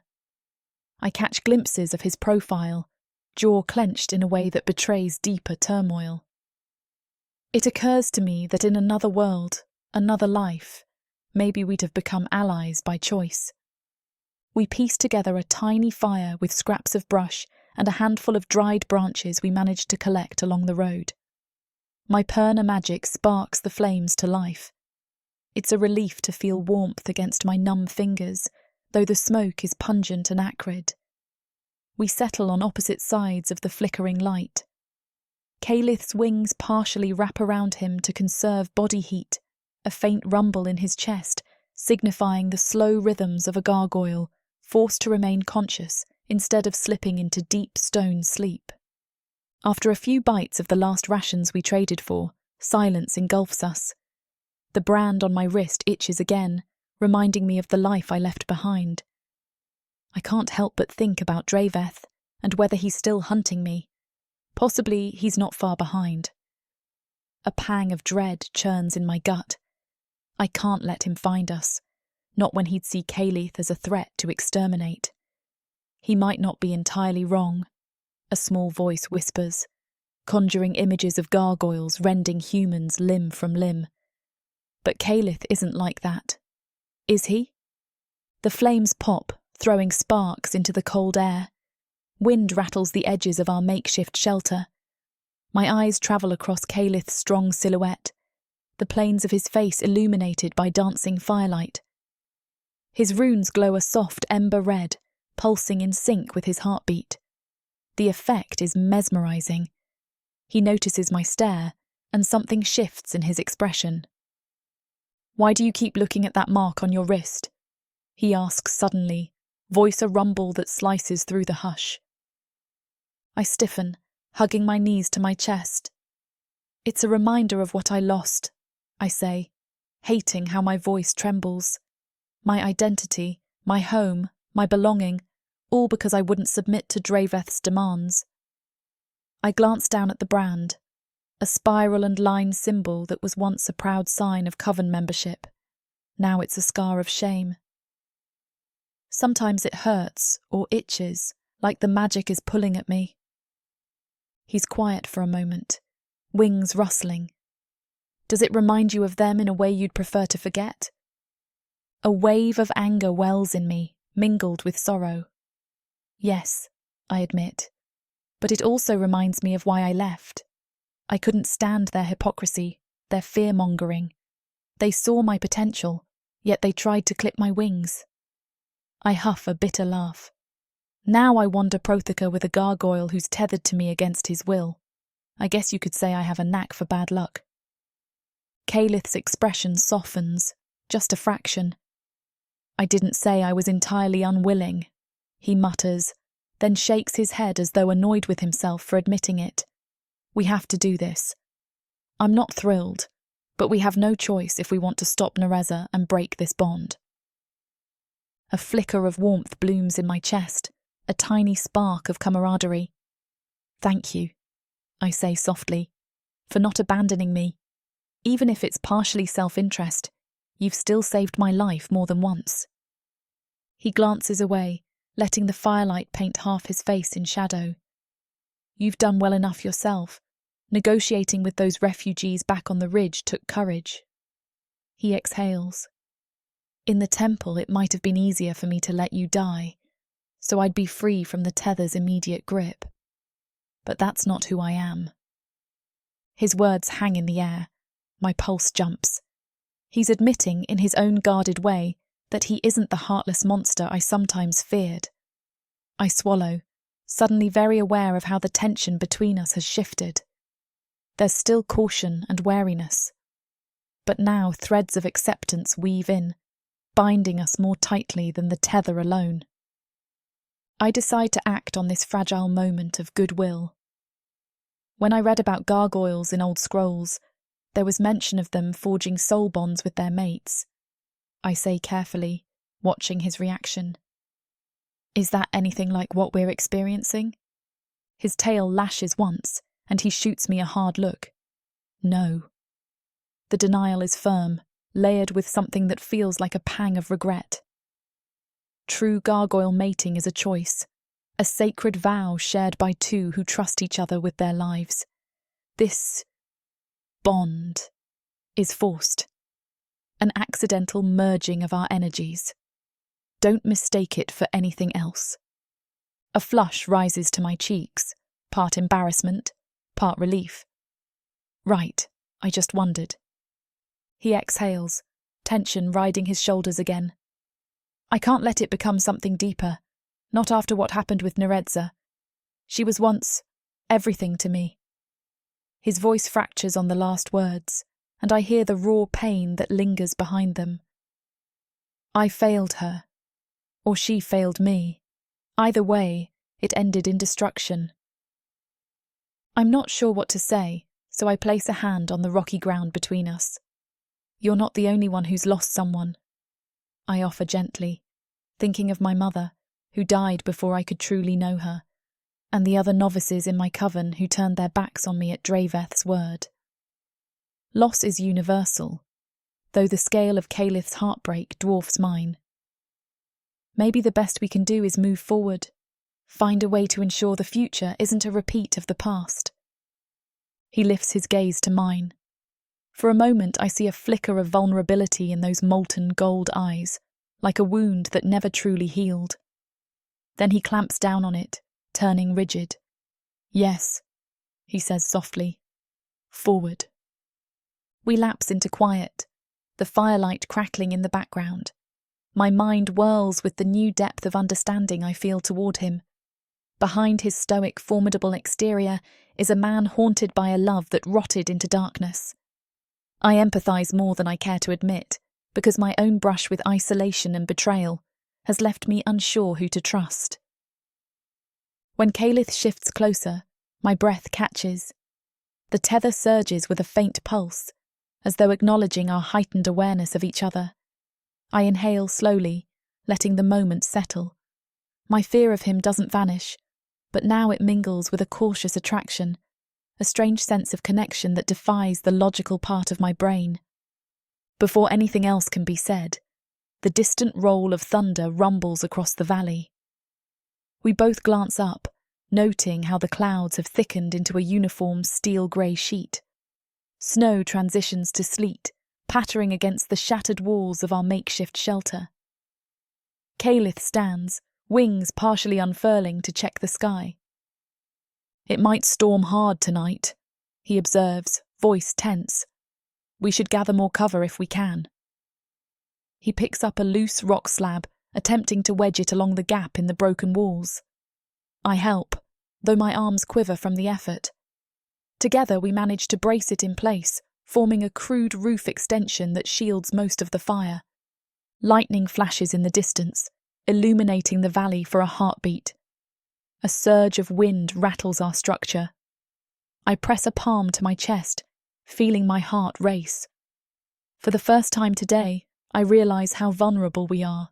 If the storm intensifies, we could be trapped.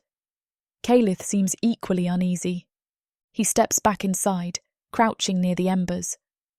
Stay close, he mutters, eyes flicking to me. There's an unspoken message in his stance.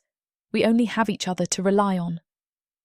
Huddling near him, I wrap my cloak tighter, every muscle tense against the biting cold. Lightning arcs again, a jagged fork across the sky.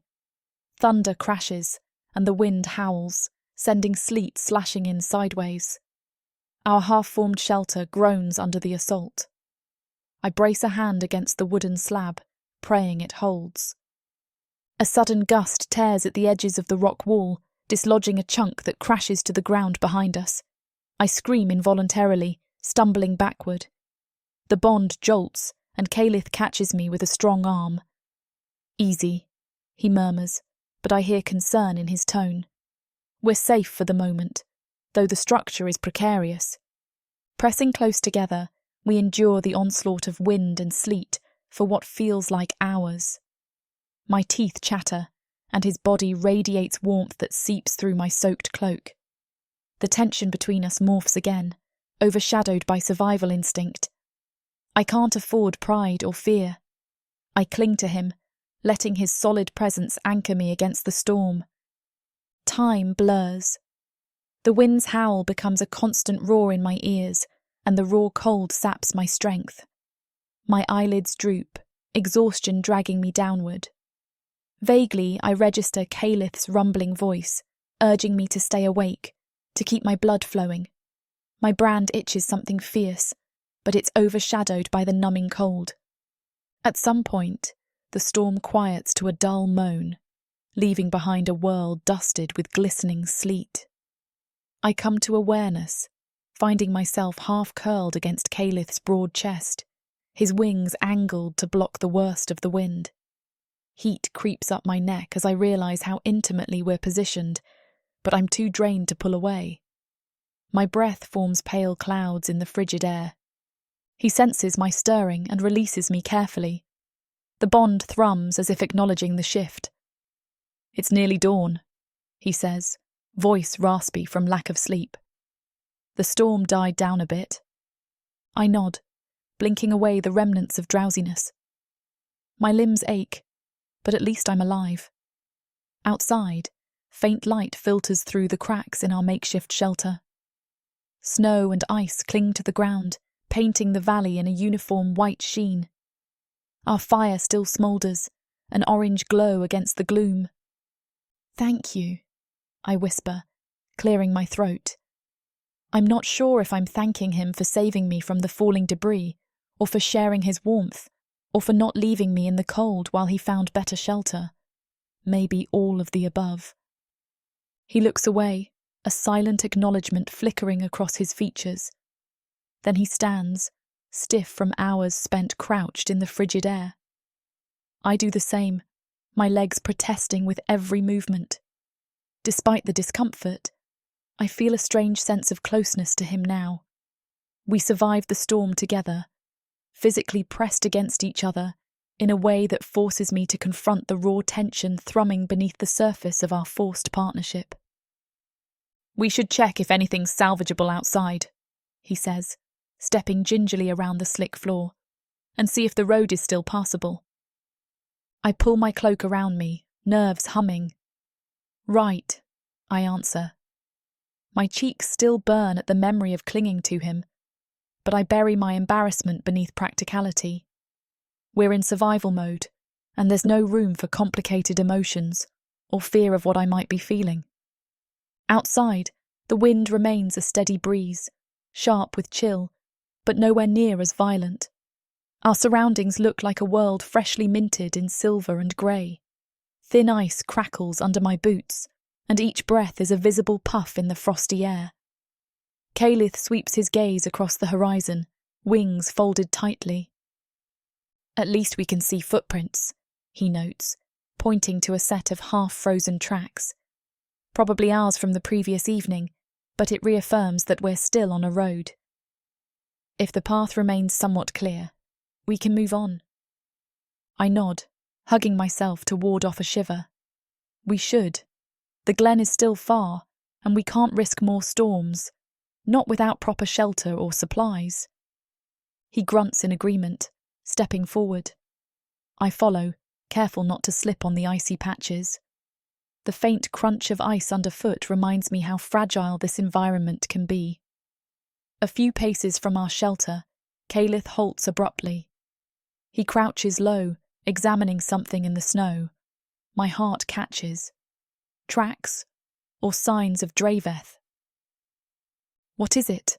I ask, creeping closer.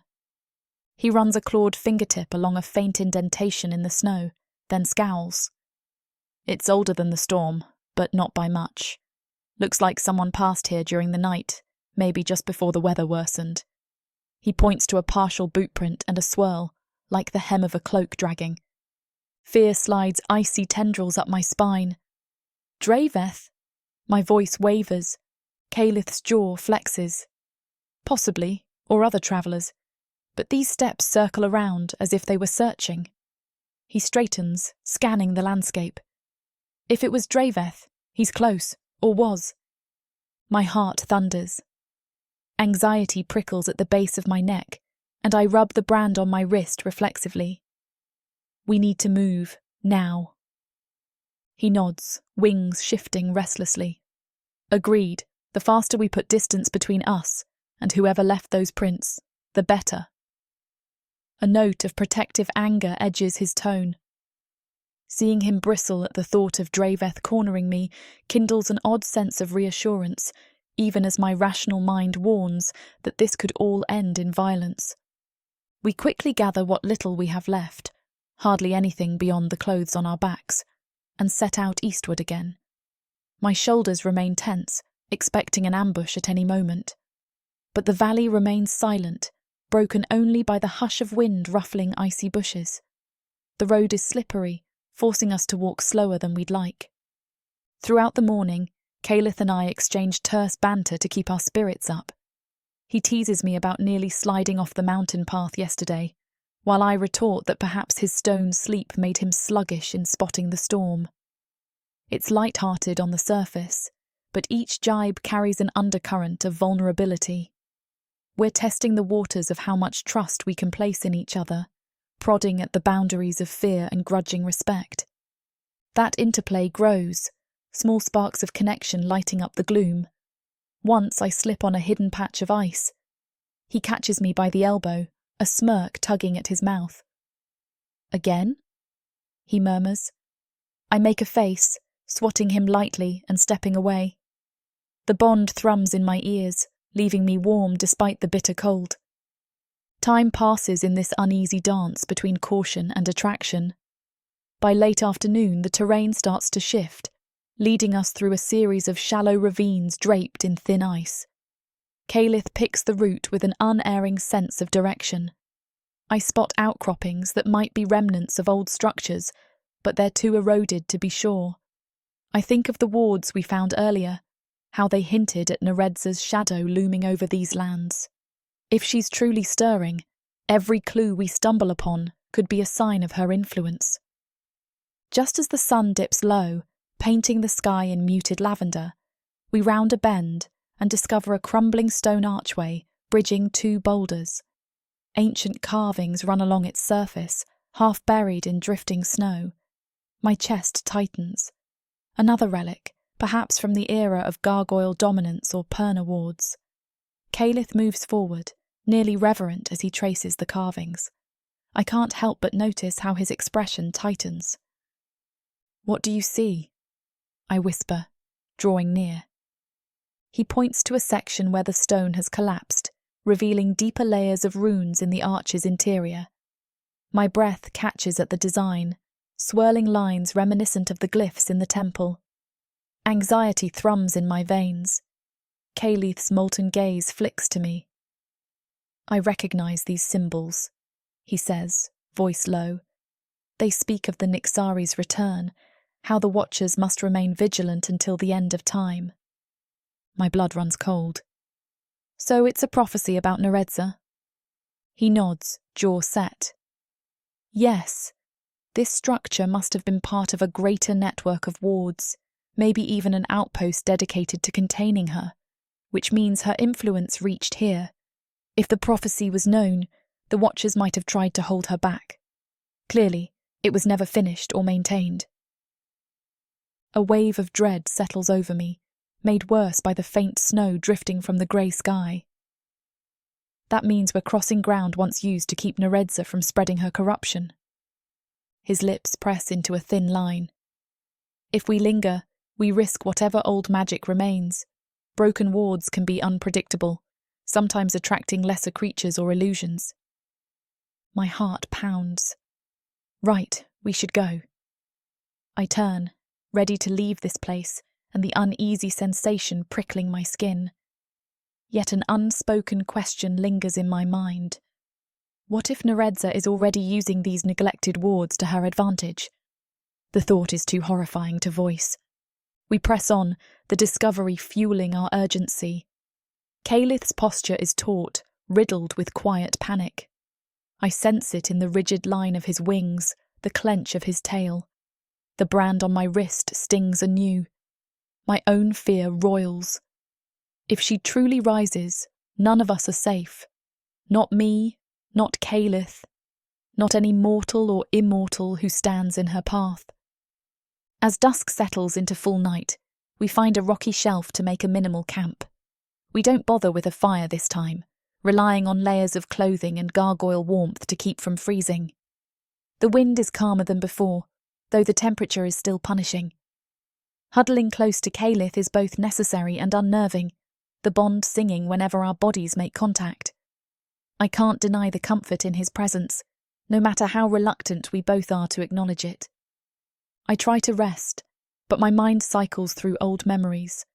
My coven training, Draveth's cold eyes when he sentenced me to exile, the temple ruins where I awakened Calith.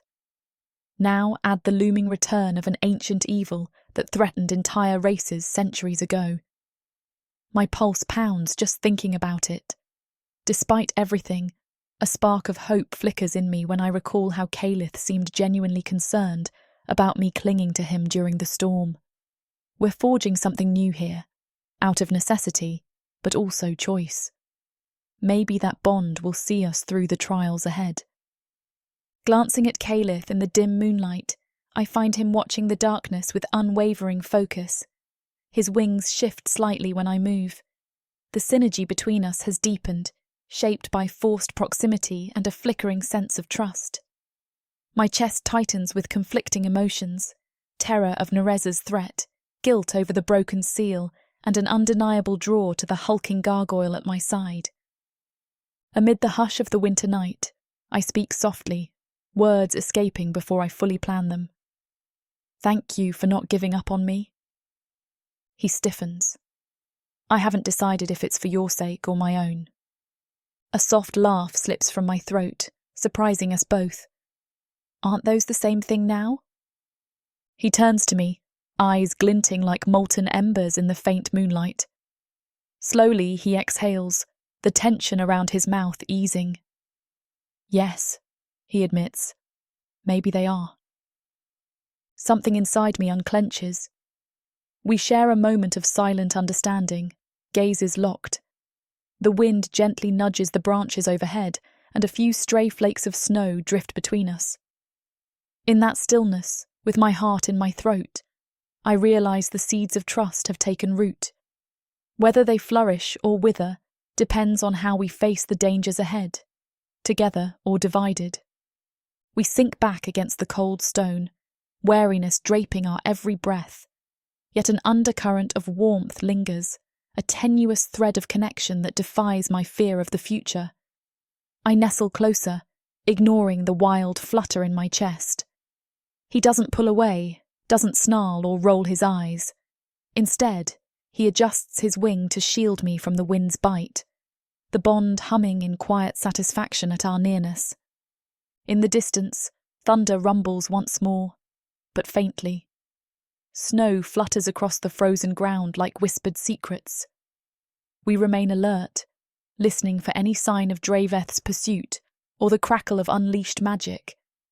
But for this moment, it's just us, two exiles navigating a broken world haunted by an ancient evil. My breath mingles with Calith's, tension gradually giving way to a fragile harmony. The mark on my wrist twinges, a reminder of everything I've lost and the uncertain path before me. Yet I feel the stirrings of hope, woven from necessity, fear, and a fledgling trust I never expected to find in the arms of a gargoyle. We might be fumbling in the dark, both literally and metaphorically, but we're not doing it alone. Tomorrow holds fresh challenges, but tonight, a spark of something more than mere survival flickers in the space between our hearts. And that small, precious glow is enough to keep me from succumbing to the shadows closing in around us.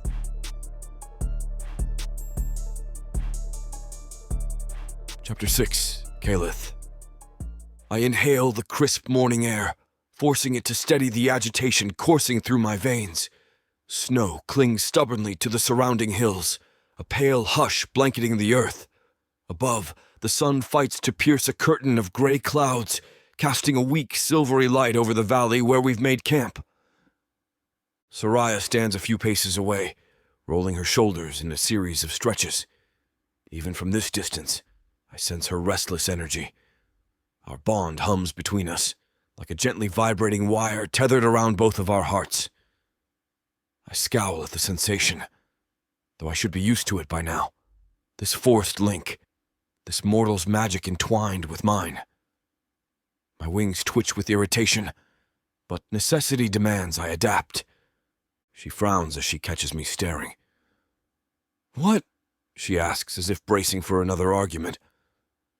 I exhale, letting the cool air burn down my throat.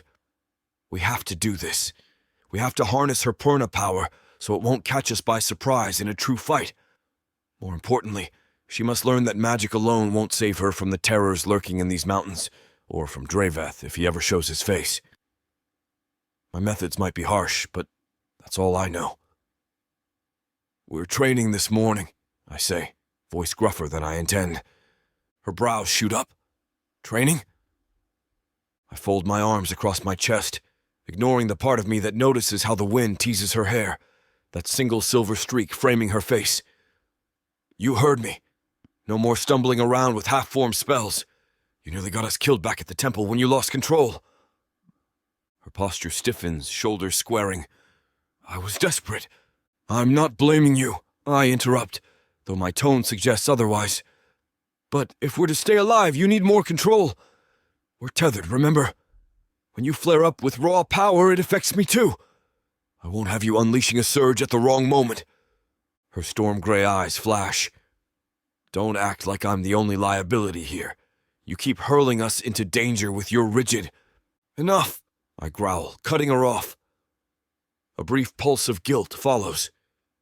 We've done enough snapping at each other these past days. "Look," I continue more calmly, "this is for both our sakes. If you push your magic beyond your limits, the bond could destabilize, or you might draw attention to us. If Narza is stirring, we need subtlety, not explosions." She exhales, arms dropping to her sides. "Fine," she says tersely, as if conceding a reluctant truce. "We train. So where do we start?" A faint smirk tugs at my mouth. Good question. My approach to teaching is rooted in gargoyle tradition, which values rigorous physical tests alongside magical discipline. With Narza, we sparred often. No, I refuse to think about her right now. Instead, I step closer to Sariah, letting the bond's subtle warmth seep into the distance between us. "We start with the basics," I say, voice low. She bristles at the implied insult. "Basics? I was a Purna acolyte for years. I know how to shape energy." I cock my head, meeting her gaze. "Then prove it." There's a spark of challenge in my tone. "We'll clear a space over there." I gesture to a relatively flat patch of snow-dusted ground. It's hemmed in by tall, jagged boulders that provide some measure of privacy, shielding us from any roving eyes. She huffs, but I notice a flicker of excitement passing over her features. She wants this. Good. It will help her hone that raw potential. And maybe it'll relieve the tension building between us since that stormy night we spent pressed together for warmth. We move to the makeshift arena. I shrug off the thin cloak I've been wearing, stretching my wings to their full span. The cold gnaws at my skin, but gargoyle resilience keeps me functional, even in punishing conditions. Sariah pulls her hood tighter, though a determined light sparks in her eyes. "All right," I say, stamping one massive foot in the snow to test the solidity of the ground. "Show me how you conjure a simple energy shield." She lifts her chin, mouth set in a defiant line. "That's elementary." "And that's the point," I counter. "Demonstrate. Let me see your control." She sighs, raising both hands. Closing her eyes, she begins to mutter an incantation under her breath. Her voice slips into an old Purna dialect, one I've heard centuries ago, but only partially remember. As she chants, a bluish gleam radiates from her palms, forming a translucent barrier just in front of her. The air crackles with magic, stirring my senses. She's more powerful than she admits. I wait, letting the shield shimmer for a few heartbeats. Then, without warning, I lash out with a controlled burst of my own power. A wave of kinetic force, a gargoyle technique that vibrates in my runes. It's not enough to hurt her, but it slams into the barrier with a resounding crack. Blue arcs of energy spark and Sariah staggers back 2 steps. Her shield wavers, but holds. Her eyes snap open. "What the—" I fold my arms, wings partially flared. I needed to test how stable it was. You did well to maintain it. She scowls. A little warning might have been nice. You think your enemies will warn you before they strike? My retort is harsh, but I refuse to soften. You're alive because your shield stayed intact. Next time, brace your stance better. You nearly fell over. She steps toward me, jabbing a finger in my direction. If you want me to trust you, Kaleth, at least give me a sign before you. I lift a hand in a dismissive gesture. Enough talk. Try again. Annoyance flames in her eyes, but she grudgingly complies. She reforms the shield, this time planting her feet more solidly, crouching slightly. I circle around her, letting the bond feed me hints of her tension. She's braced for another attack. Good. I propel another bolt of kinetic energy. It hits her shield from the side. This time, she absorbs the impact, a faint snarl on her lips. The shield ripples, a swirl of blue and silver, then stabilizes. Snow kicks up around her ankles. Her grin is triumphant, a flash of pride. See, I can learn. Yes, I concede, letting a trace of approval slip into my voice. Better. The bond hums with her satisfaction, a pleasing warmth that seeps into my chest. Damn. I step back, trying to ignore the subtle thrumming. Now let's see if you can maintain that shield while casting something else at the same time. Her confidence falters. Multitasking spells. I raise a brow. In a real fight, do you think your enemies will politely wait while you protect yourself? You need to strike back or create multiple defenses. That's what I mean by control. She exhales sharply, shifting from foot to foot. Fine, I'll try. Her gaze hardens with resolve. Again, she lifts her arms, summoning the bluish barrier around her. The swirl of magic sends a prickling sensation through the tether, as if Sariah's power resonates in my own bloodstream. She closes her eyes, brow furrowing with concentration. A faint glow appears near her left palm, tendrils of energy coalescing. My keen senses pick up the hum of gathering arcane currents. She's forging a secondary spell. A small sphere of shimmering light forms just outside her barrier, flickering uncertainly. I watch, enthralled despite myself. The sphere hovers, pulsing with raw force. Potential. If harnessed, it could become a projectile, a means of both defense and offense. That's when she wavers. The shield quivers, and the orb flickers. She clenches her teeth, obviously struggling to maintain both spells simultaneously. Another moment, and the orb fizzles out with a crack of static. Her shield collapses, leaving her panting. She lets out a groan of frustration, bracing her hands on her knees. I almost had it. Fatigue laces her voice. I suppress a sigh. My own chest tightens with the memory of Aperna, who once juggled spells so effortlessly she seemed invincible. But that path led to horrors. Focus, I say quietly. Don't overreach yet. Start smaller. Her gaze snaps up, irritation plain on her face. I'm not. You are, I insist. You're channeling too much at once. Try again with half the power on your shield. She presses her lips together, standing upright. Snow swirls around her boots as she recenters. All right, one more time. This time her shield appears thinner, a paler shade of blue. She breathes through the incantation, calmer, more controlled. Then she conjures the orb again, steadily feeding it energy. My runes tingle with the sense of her magic weaving multiple threads at once. I nod to myself. This is better. The orb stabilizes, floating in front of her. I circle her slowly, letting the tension build. Then I fling another pulse of force. The orb trembles under the assault, but Sariah's shield remains up, though barely.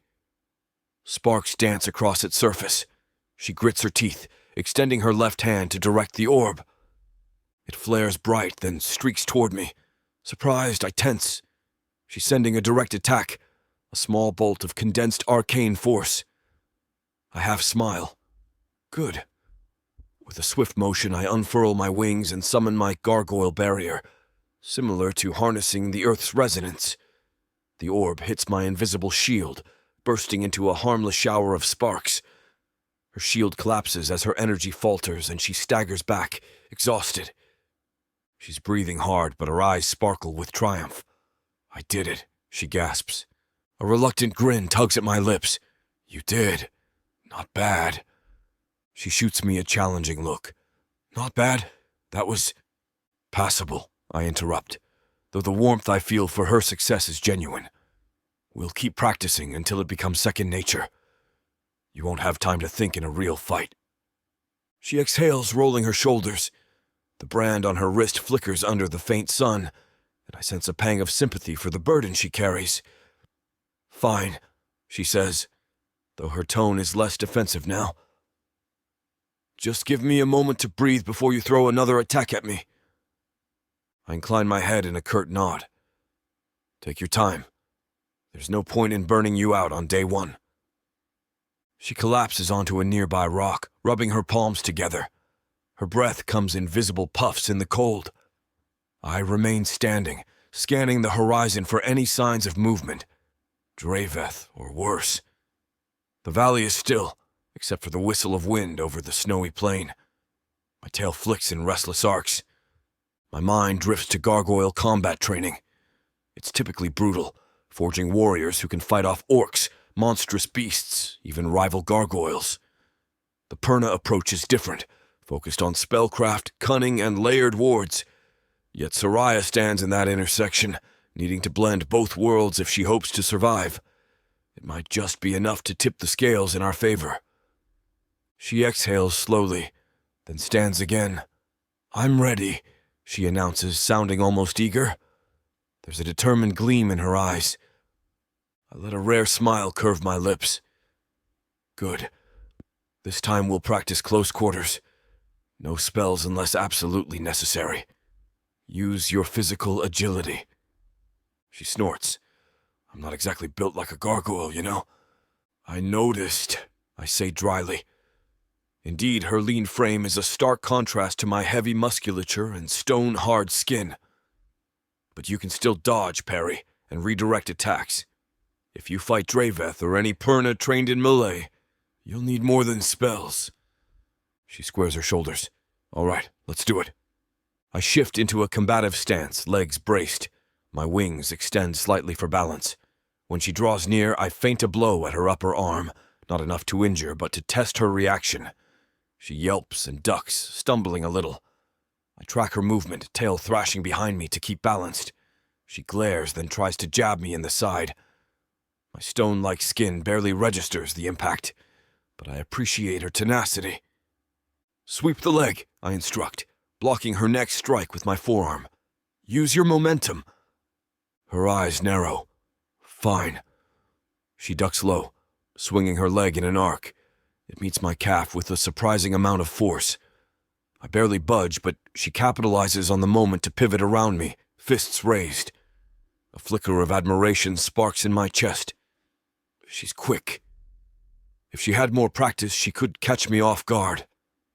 We continue this dance. She attacks, I counter, occasionally letting her land a glancing blow to build her confidence. Yet her movements remain stiff, uncertain. She's not used to grappling with an opponent who can't be easily toppled. Frustration colors her cheeks pink. "You're barely moving," she accuses, breath ragged. My tail lashes against the snowy ground. "Because your hits need more follow-through. Try shifting your weight." I show her by example, sweeping my clawed hand low in a single fluid motion. She jumps back, cursing under her breath. The tether pulses in my chest, reflecting her heightened adrenaline. "Again," I order. She squares off and we clash once more. This time, she uses a trick, chanting a swift incantation under her breath while faking a punch. A burst of shimmering force collides with my shoulder, stronger than I expected. I stagger, wings flaring to maintain balance. She seizes the opportunity, hooking her foot behind my ankle, attempting to topple me. It's a bold move, one that might work on someone closer to her size. I grunt in surprise as my foot slips on the icy ground. For an instant, I lose traction. My tail whips around, but the slick snow thwarts me. I crash onto my back with a jarring impact. A whoosh of air leaves my lungs, and Sariah stumbles forward, momentum carrying her. She ends up half sprawled across my chest, cloak tangling around her legs. By the 13, we remain there, momentarily stunned.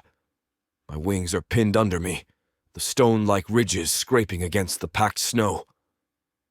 She lifts her head, bracing her hands on my chest, eyes wide with a mix of triumph and shock. I knocked you down?" she whispers, exhilaration leaking in her voice. I blink, inhaling cold air. So it would seem. My chest rumbles with a grudging chuckle. Maybe I underestimated her cunning. The bond thrums, an intimate warmth that draws me too close to her racing heartbeat. Her breath mists in the frigid air, tangling with mine. She exhales, her lips curved in a grin. Then realization dawns that she's practically draped over me. Our gazes meet, and everything shifts. The teasing, combative tension morphs into something hotter, more potent.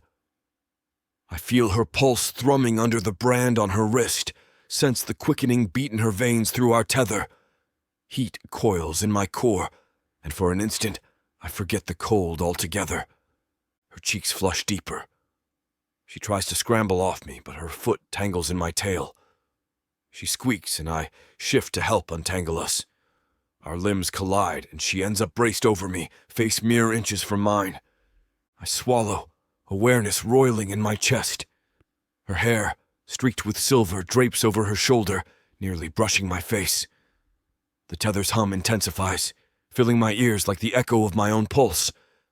I can smell her skin, salt, hint of a faint floral note that clings to her, and the unmistakable tang of magic. She inhales sharply, eyes flicking to my mouth, then back to my eyes. Sorry, I didn't mean... She stammers. It's fine, I rasp, voice rougher than usual. My hands move instinctively to her waist, steadying her. Beneath my palms, I feel her warm, lean frame. A surge of conflicting emotions tangles in my chest. The part of me that yearns for closeness after centuries in stone sleep, and the part that remembers Narza, what it meant to be intimate with a Purna, and how devastatingly that ended. Sariah's breath hitches, her gaze locked with mine. For a heartbeat, I almost lean closer, drawn by the magnetic pull of her presence. The bond crackles, a current that begs to be acknowledged. But a wave of caution douses the fire in my veins. I cannot repeat the past. I forcibly clear my throat, shifting to break the moment. She scrambles away, cheeks blazing. I sit up, ignoring the dull ache in my back from the fall. An awkward silence descends, broken only by our ragged breathing. I run a hand through my hair, dislodging bits of snow. She busies herself, brushing ice from her cloak. She mumbles, "So, that was, your demonstration in melee?" I snort softly, half laughing at her attempt to lighten the mood. "I'd say you demonstrated more than me, knocking me flat like that." My tone is a touch gentler than before, grudgingly impressed. She rubs her arms, probably from the cold, but also from lingering embarrassment. "I took a risk, didn't think it would work." A hesitant smile ghosts her lips. Her eyes flicker with a mix of pride and a leftover spark of that heated moment. "You did well," I acknowledge. "You combined a minor spell with a physical maneuver. That's what I meant by synergy, using magic and body in tandem." Her expression brightens. "Really?" I nod, forcing my voice to remain steady. "Yes. Keep practicing. Next time, I won't go easy on you." She exhales a soft laugh, stepping back. I'm almost afraid to see what not going easy means for a gargoyle. Then sobering, she adds, "But thanks, I guess, for showing me how to push beyond what I learned in my coven." I grunt. "You're welcome. Now let's..." A sudden noise in the distance startles us both. A harsh caw, perhaps from a carrion bird or maybe a raven. We both go still, scanning the horizon. I'm instantly on alert, wings half raised. Sariah stands poised as well, the slight glow of magic flickering around her hands. After a moment, the sound doesn't repeat.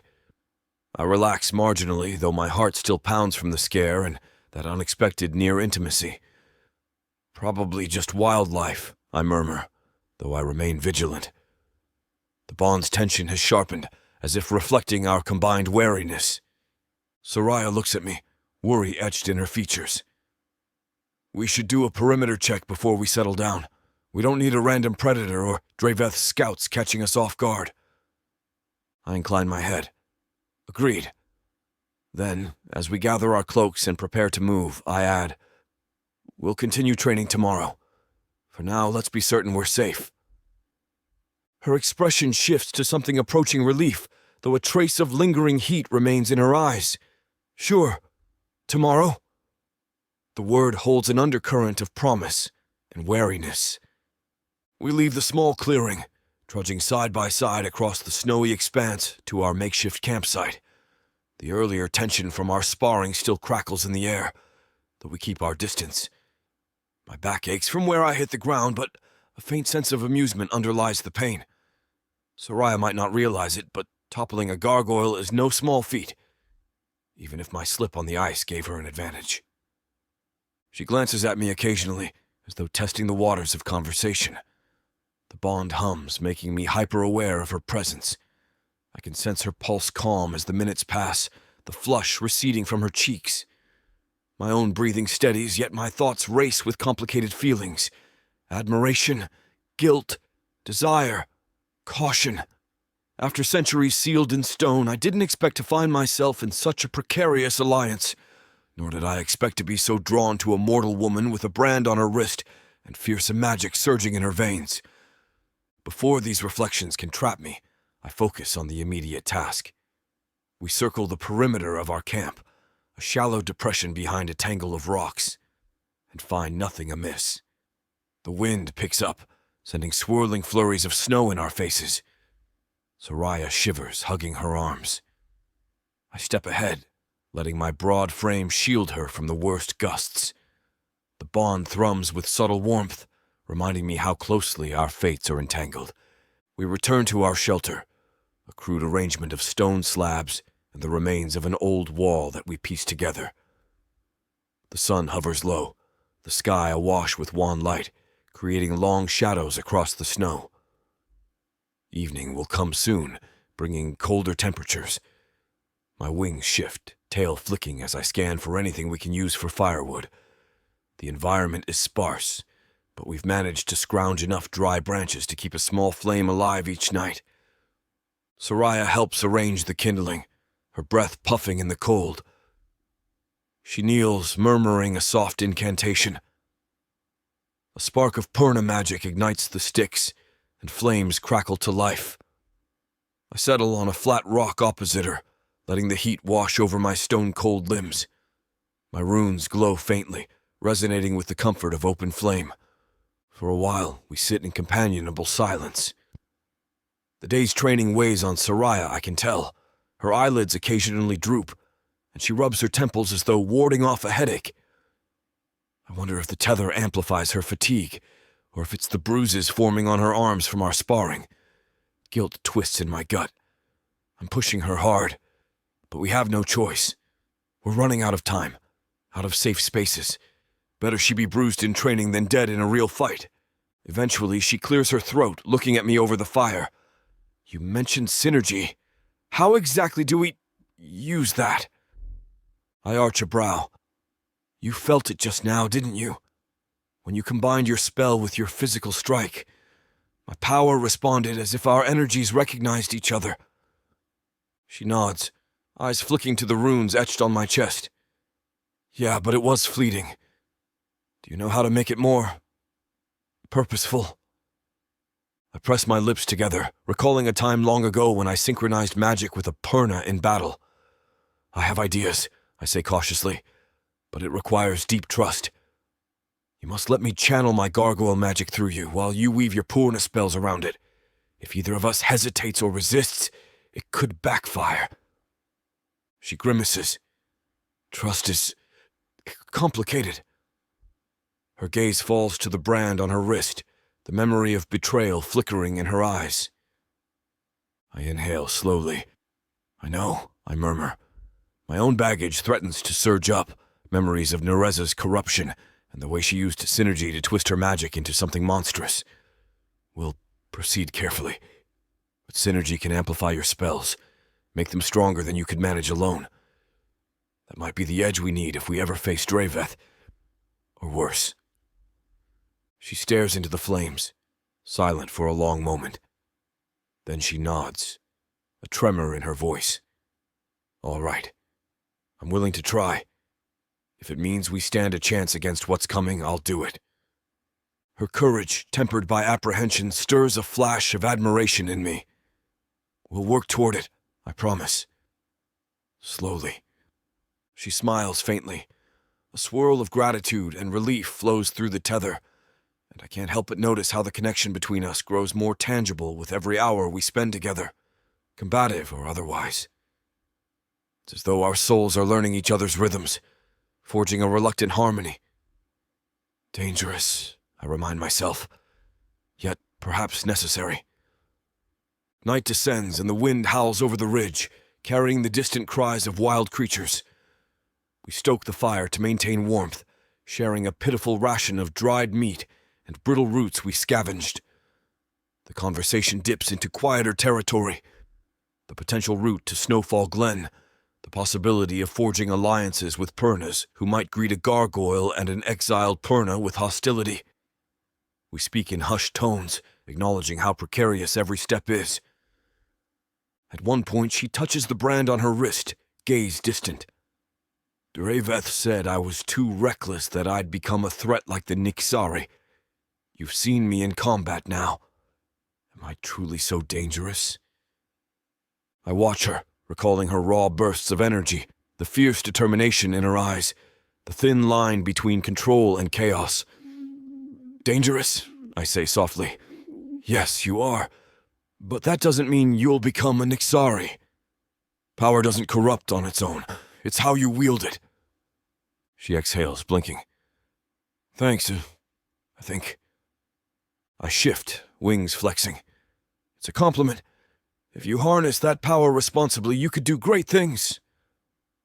A slight pang accompanies those words, the memory of once believing the same about Narza. And that ended in tragedy. I clamp down on that thought. Sariah's expression softens, though uncertainty lingers in her eyes. I never wanted to be a threat, just free. I tilt my head, meeting her gaze across the fire. The tether pulsates gently, a shared heartbeat. Freedom, I echo quietly. That's what we both want, isn't it? From curses, from hunts, from old ghosts. My runes pulse in time with the next breath, as though underscoring my meaning. She nods. Yes. Silence folds over us, a delicate hush, broken only by the crackling of flames. The moment stretches, laden with unspoken confessions and the unmistakable hum of attraction that has plagued us since our forced bond first sparked. My pulse quickens. I recall the warmth of her body against mine on the training ground, that fleeting, dangerous closeness. No, I warn myself, I can't let this become more. But the awareness doesn't vanish. Eventually, she looks away, rummaging in her pack for a spare cloak to drape around her shoulders. We should sleep in shifts again, she murmurs, voice subdued, just in case. I grunt, nodding. I'll take first watch. My tail coils around my ankles, a habitual gesture of readiness. She starts to protest, but then thinks better of it. All right, she whispers. Gathering the cloak around her, she settles down beside the fire, exhaustion painting dark circles under her eyes. Wake me if anything's off. I will, I say, leaning back against a slab of rock. As she drifts into a light doze, I let my gaze roam the edges of our camp, every sense sharpened. The sky above is starless, heavy clouds reflecting the faint glow of moonlight. Shadows stretch across the snow, flickering whenever the wind stirs the fire.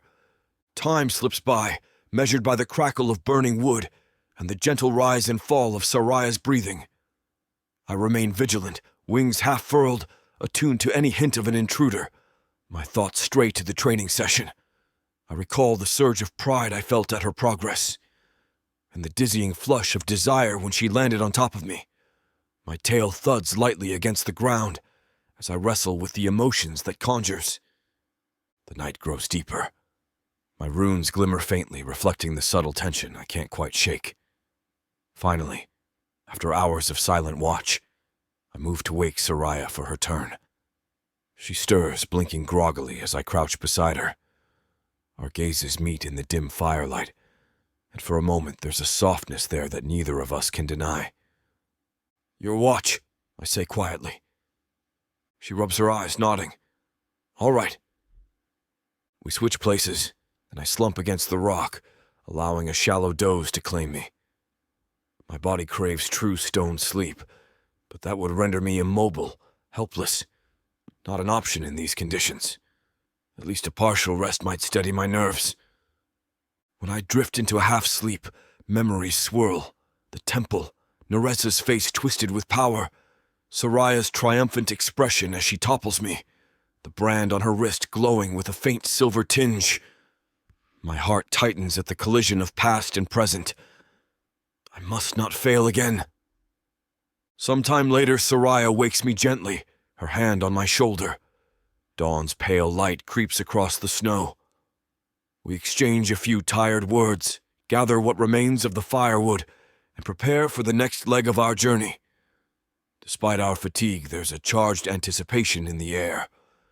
Our training has shown that synergy is possible, that we can fight as a unit.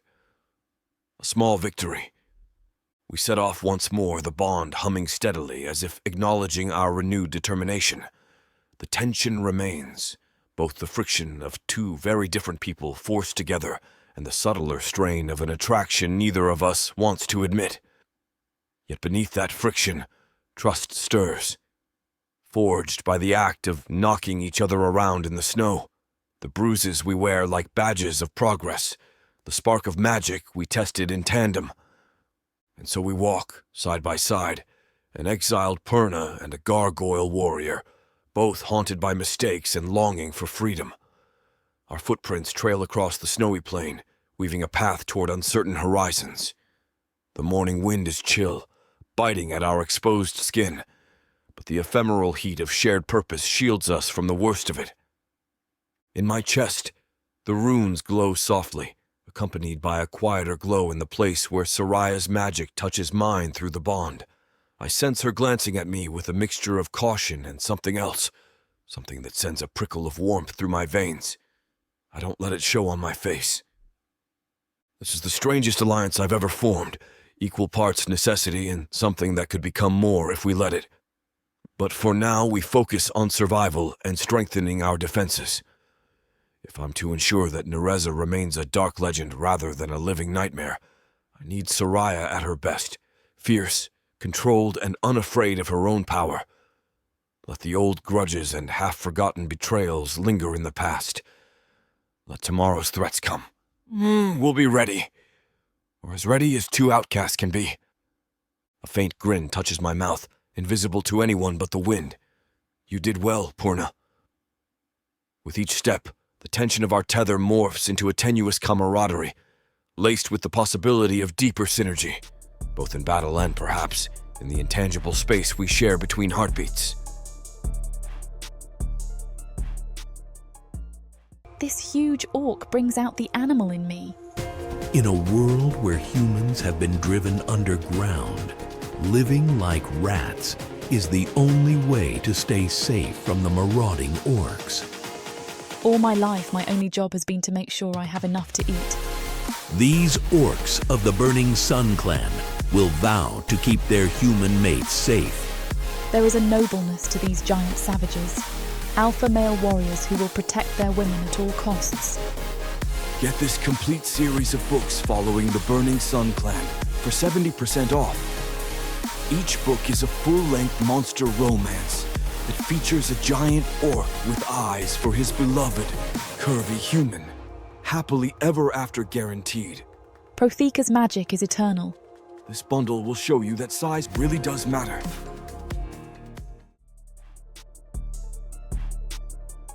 Chapter 7. Sariah. The cold morning air cuts through me, but I barely feel it. I'm too focused on the flutter of tension that's taken root in my belly since our sparring session. Kalith and I have been trekking for hours across frosty plains, each step crunching through ice-crusted earth. The wind nips at my cheeks, and though I clutch my cloak tightly, I can't banish the warmth burning in my core. The memory of him sprawled beneath me, momentarily vulnerable, our faces inches apart. It's been 2 days since that moment, 2 days of restless nights, either forging ahead by moonlight or huddling together in meagre camps. We've repeated our training drills each dawn, practicing wards, illusions, and tactical maneuvers. The synergy that sometimes flickers between our magics is exhilarating, if also frightening. We're growing more synchronized, trusting each other's reflexes and power, and that trust has begun to bleed into other areas, like the way we sometimes catch each other's eyes over a campfire, or how my pulse quickens whenever our hands brush. Now we journey over a gentle slope that leads toward a valley scattered with black-limbed trees. Twisted branches stretch skyward like claws. Thin snow lines the ground, making the terrain slick. Kalith walks a few strides ahead, scanning the horizon. His massive wings remain half-folded, ready to extend at the slightest hint of danger. I note the tension in his shoulders. He's more wary than usual. "Do you sense something?" I ask quietly, matching his pace. My breath puffs white in the frigid air. He narrows his golden eyes, runes glinting faintly on his chest. "Not sure. The land feels uneasy." His voice is low, tinged with the same undercurrent of caution I feel pulsing through our tether. "We should keep alert." I nod, drawing my cloak tighter. The brand on my wrist itches, a sign of mounting nervous energy. A day ago, we spotted fresh boot prints near a half-frozen creek, which could indicate travellers or potential foes. Draveth. The name stirs dread in my heart. My old mentor would be relentless, especially if he's convinced I'm well on the path to Nixari corruption. And if he finds Kalith? I swallow hard, pressing forward. The valley dips into a narrow ravine where the wind whistles between rocky outcroppings. Runnels of ice cling to the stones. Kalith lifts a hand to caution me as the path narrows. "Let me go first," he murmurs, voice pitched low. We edge carefully around a protruding boulder, the ground dropping off sharply on our right. My boots skid on a patch of concealed ice, and he clasps my elbow, steadying me. Heat flares where he touches me, an unwelcome reminder of that tension crackling between us. I catch my breath, glancing up at him. He meets my gaze, wings shivering in the breeze. For an instant, something unspoken passes between us. Then he retracts his hand, stepping forward again as if nothing happened. We navigate the ravine in silence, the wind's keening cry our only companion. I keep scanning the craggy walls for any sign of movement. My brand itches more fiercely, fueling my unease. Kalith is right. Something about this place sets me on edge. By midday, we emerge from the ravine into a small clearing lined by skeletal trees. Thin sunlight filters through overhead branches, illuminating patches of snow. I take one wary step, then freeze. My hair stands on end. There's a hush here, as though the wildlife has fled. Kalith halts beside me, wings half extended. He feels it too. A faint sound behind us, barely more than a whisper, pricks my senses. I spin around just as 4 shapes detach from the shadows, stepping into the clearing with lethal grace. My heart seizes. They're Perna, or at least they wear the insignia of a rogue faction. Hooded figures, each brandishing a staff or dagger. At their centre, I recognize the taut line of Draveth's shoulders, though his cowl hides most of his face. "Sariah," Draveth intones, his voice slicing through the brittle air. "I expected you to be halfway to your grave by now." My pulse pounds. Draveth. A swirl of mixed emotions storms in my chest. Anger, fear, betrayal. "You won't be rid of me that easily." His cold laughter echoes. The other rogues fan out, encircling us. I sense Calith tensing at my side, a rumble vibrating in his chest. My brand burns with raw energy, a sign that my magic's stirring in response to the threat. "Stay calm," I tell myself. "Just surrender," Draveth says, stepping forward. The sunlight glints off the brand on his wrist, similar to mine, except he's turned it into a twisted mark with added runes. "Your destiny is written, Sariah. Don't make this more painful." Calith's low voice rumbles. "You corner us with 4 Perna assassins, and you expect a polite surrender?" Draveth's hood shifts, revealing a sneer. "Ah, the gargoyle. We suspected you'd be with her. Only a matter of time before your corruption seeps into her. Or perhaps she's the one corrupting you. Either way, we end this now." My heart clenches. They truly believe I'm beyond redemption, just like Narza was. Fury ignites, fueling my determination. "You know nothing about me." One of Draveth's companions, a wiry woman with shaved hair, brandishes a staff. "We know enough. You unleashed forbidden magic, and you've allied with a monster." Her staff glimmers with swirling runes, the hum of necromantic energy lacing the air. "Stand aside, or we'll kill you both." Calith bares his canines, runes pulsing a warning. "Try it." I feel the tether surge, connecting us with heightened clarity. Energy swirls in my chest, but also in him. This moment, fraught with danger, crystallizes. Fight or die. Draveth lifts a hand, power crackling at his fingertips. "Take them." The ambush snaps into motion. The woman with the staff lunges, chanting a string of necromantic words. Shadows coil along the ground, writhing toward Calith's legs. He slams a foot down, stone magic rippling outward, shattering the creeping darkness. Another rogue leaps at me, dagger slashing. I duck, adrenaline sparking across my nerves.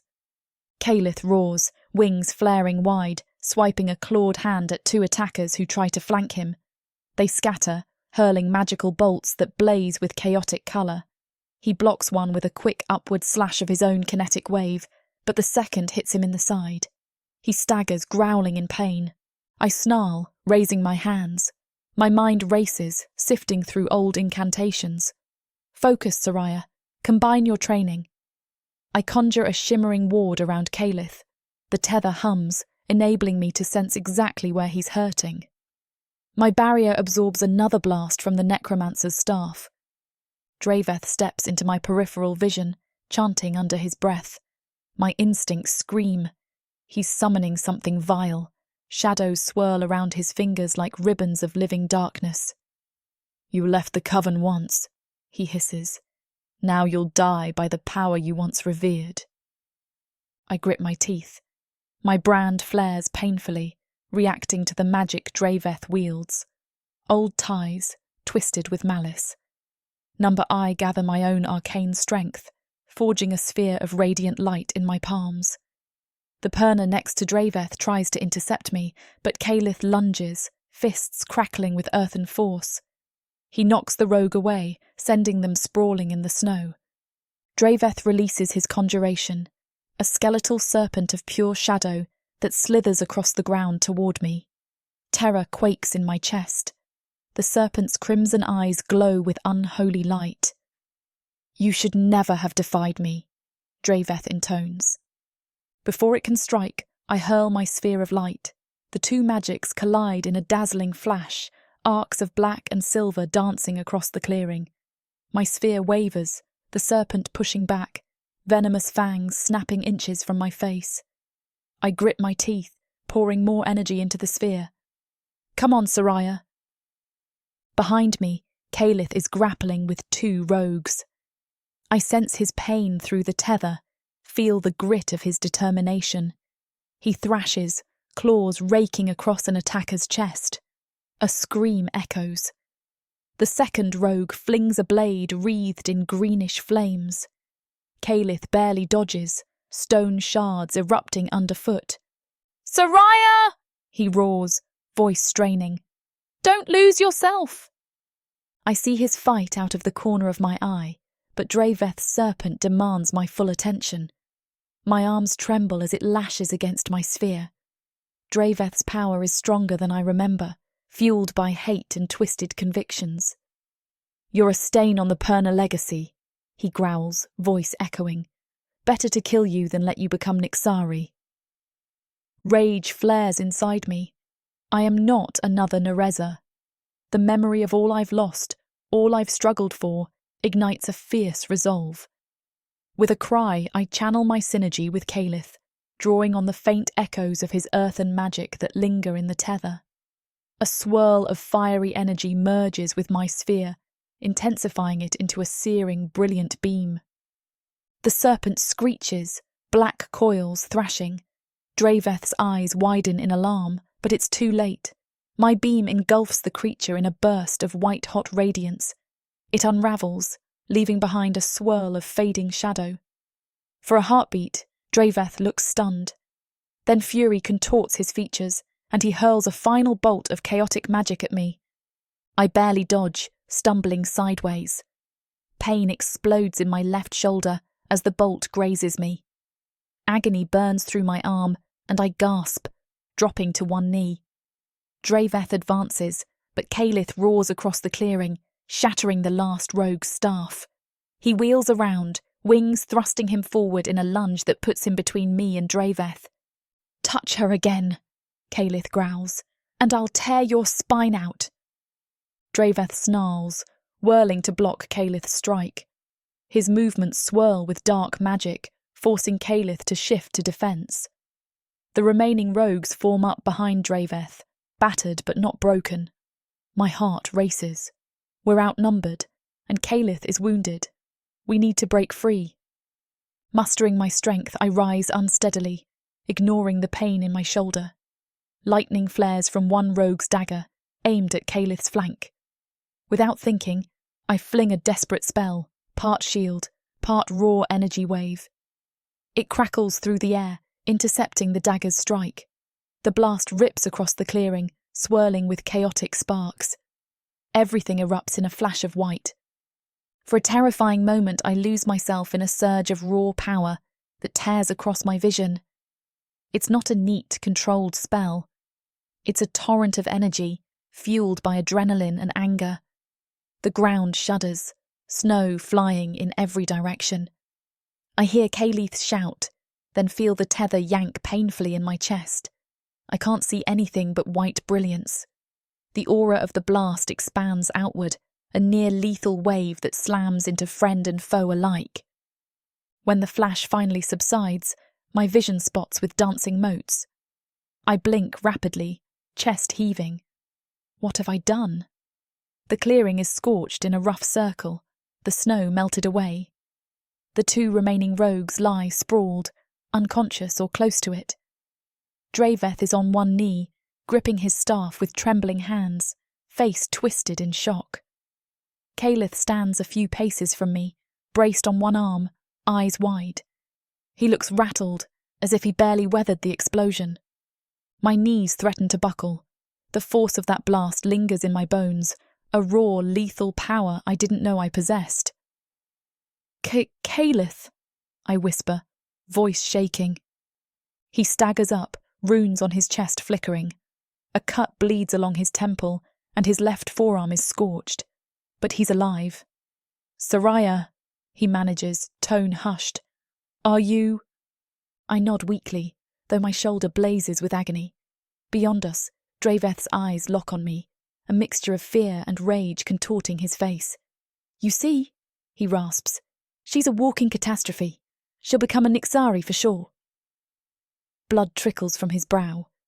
Even so, he tries to stand, dark magic swirling in his hand. Calith lunges forward before Draveth can release another spell, knocking him to the ground with brutal force. Draveth's staff cracks against a rock, splintering. The old Perna curses, clutching at Calith's wrist. For a moment, it looks like Calith might strike a killing blow. I gasp, chest tightening. "No!" I croak. "Don't, please, let's get out of here." My voice shakes. For all my anger at Draveth, the horror of unleashing that near-lethal blast still buzzes in my skull. I don't want more blood on my hands. Calith hesitates, snarling at Draveth. Then he wrenches free, turning to me. "Come on." The tether pulses with urgent energy. The other rogues remain down, or dazed, not a threat. Draveth is incapacitated for the moment, though the hatred in his eyes burns into my soul. I cringe under that glare. We scramble to the edge of the clearing, stumbling over charred branches and melted snow. My shoulder throbs, vision spinning. Calith loops an arm around me, half supporting me as we flee. A roar of anger echoes behind us, but we vanish into the thick stand of trees, forging a path deeper into the forest. My entire body trembles with shock, the brand on my wrist blazing with residual magic. I can barely keep up. Somehow we make it out of earshot, weaving between frost-laden pines until we find a hollow beneath a low cliff. Calith helps me crouch, chest heaving. My mouth is dry. A swirl of conflicting emotions tangles in my mind. Relief that we escaped. Terror at the power I unleashed. Guilt that I used it so recklessly. My arms shake as I try to catch my breath.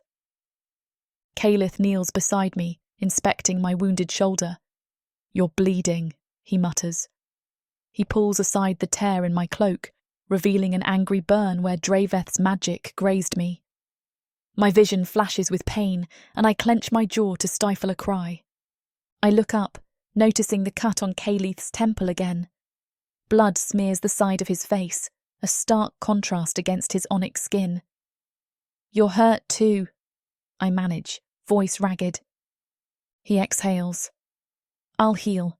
Gargoyles regenerate slowly unless we stone sleep, but I'll survive." His molten gaze flicks to my arm. "You, on the other hand, need tending immediately." I nod, tears threatening. My adrenaline fades, leaving behind a hollow ache in my chest. I almost lost control," I whisper, voice trembling with the admission. "I could have killed us both with that blast." He hesitates, meeting my eyes. A shadow crosses his expression. "I felt it through the tether," he admits quietly. "For a moment, it was unstoppable." He drags a clawed hand through his hair, tension radiating from him. "If I hadn't shielded us at the last second..." He stops, shaking his head. "It's done now. Let's handle your wound." I clench my teeth, tears burning my eyes. Unstoppable. The word resonates in my skull. Is this how Narza started? Harnessing too much power in desperation? Fear knots my stomach. "Okay," I mumble, too ashamed to meet his gaze. With surprising gentleness, Calith tears a strip from his own cloak, pressing it to my shoulder to staunch the bleeding. I hiss at the searing pain. The mark on my wrist pulses, reminding me of the cost of Perna magic. My lips quiver, a surge of guilt and despair welling up. I try to swallow it down, but the tears slip free anyway. He notices my trembling. "Easy," he murmurs, voice softening in a way that tightens my chest. "We're alive. That's what matters now. Here, let me see if I can brace this better." He pulls me closer, positioning himself behind me so he can wrap the makeshift bandage around my arm and across my shoulder. His breath grazes my ear, warm against the chill air. I shudder, overwhelmed by the swirl of shame, pain, and something else, an undeniable awareness of him pressed against my back. My heart thrums, the tether pulses. In the silence of the forest, with only the sigh of wind and our ragged breaths, I can't ignore the heat radiating from his body. He's so large, so solid, and the memory of that lethal magic blast lingers in my mind. He finishes tying off the bandage, his arms momentarily circling me. I exhale a shaky breath. My face burns with tears and confusion. Why does this closeness feel so comforting? I have the impulse to jerk away, to bury my face in my arm and scream at my foolishness. But I remain still, too exhausted and wounded to fight the wave of conflicting emotion. "You're all right," he murmurs, half to me, half to himself. His voice holds a note of relief. The bleeding's slowed. I twist slightly, looking at him over my shoulder. His eyes flick to my tear-streaked cheeks. Something in his expression softens further. The hush wraps around us, broken by the distant rustle of branches. My brand's throb eases, replaced by a different pounding. My pulse in my ears, spurred by the realization that we're sitting so close. My injuries, my guilt, the fear of Draveth, all coalesce into a raw vulnerability. "Calith," I whisper, voice catching. "Thank you." His molten gaze flicks to my lips, then to my eyes. "You don't need to thank me," he says gruffly. "We're in this together." A quiet quake of tension sparks between us, charging the air like a static field. I feel it in the tether, an upsurge of heat that brings my senses into sharp focus. Before I can overthink it, I reach up with my good arm, brushing my fingers over the injury on his temple. He flinches slightly, but doesn't pull away. Blood mats his hair, and I gently wipe it aside. Our breath mingles in the cold. My heart pounds so loudly I swear he can hear it. The silence stretches, each second weighted with the swirling of unspoken feelings, relief, gratitude, lingering terror, and an undeniable draw. My pulse throbs. With a trembling inhale, I lean in, letting my forehead rest against his, careful not to aggravate his wound. It's such a small gesture, yet intensely intimate. A low rumble vibrates in his chest, maybe uncertainty or acceptance. My lashes lower, tears slipping free again, but for a different reason. We're alive. We're surviving. Maybe that's enough. Calith's breath hitches. One of his hands lifts, gently cupping the side of my face. My skin tingles under his touch, the heat from his palm a stark contrast to the chill that's seeped into my bones. We stay like that, suspended. The wind whips through the trees above us, scattering brittle leaves. My lip quivers, a swirl of yearning gnawing at me. I recall how easily he fended off Draveth's attacks, how fiercely he roared when they threatened me. That protective edge tugs at something deep inside me. I didn't think I could ever trust like this again, not after the Coven's betrayal. The tension cracks. Suddenly his mouth is on mine, urgent, heated. I gasp, every nerve firing. My heart lurches at the shock of contact, a delirious wave of warmth flooding my senses. There's desperation behind the kiss, but also gentleness. He's careful not to press too hard against my injured shoulder, his hand sliding around my waist, anchoring me. Time blurs.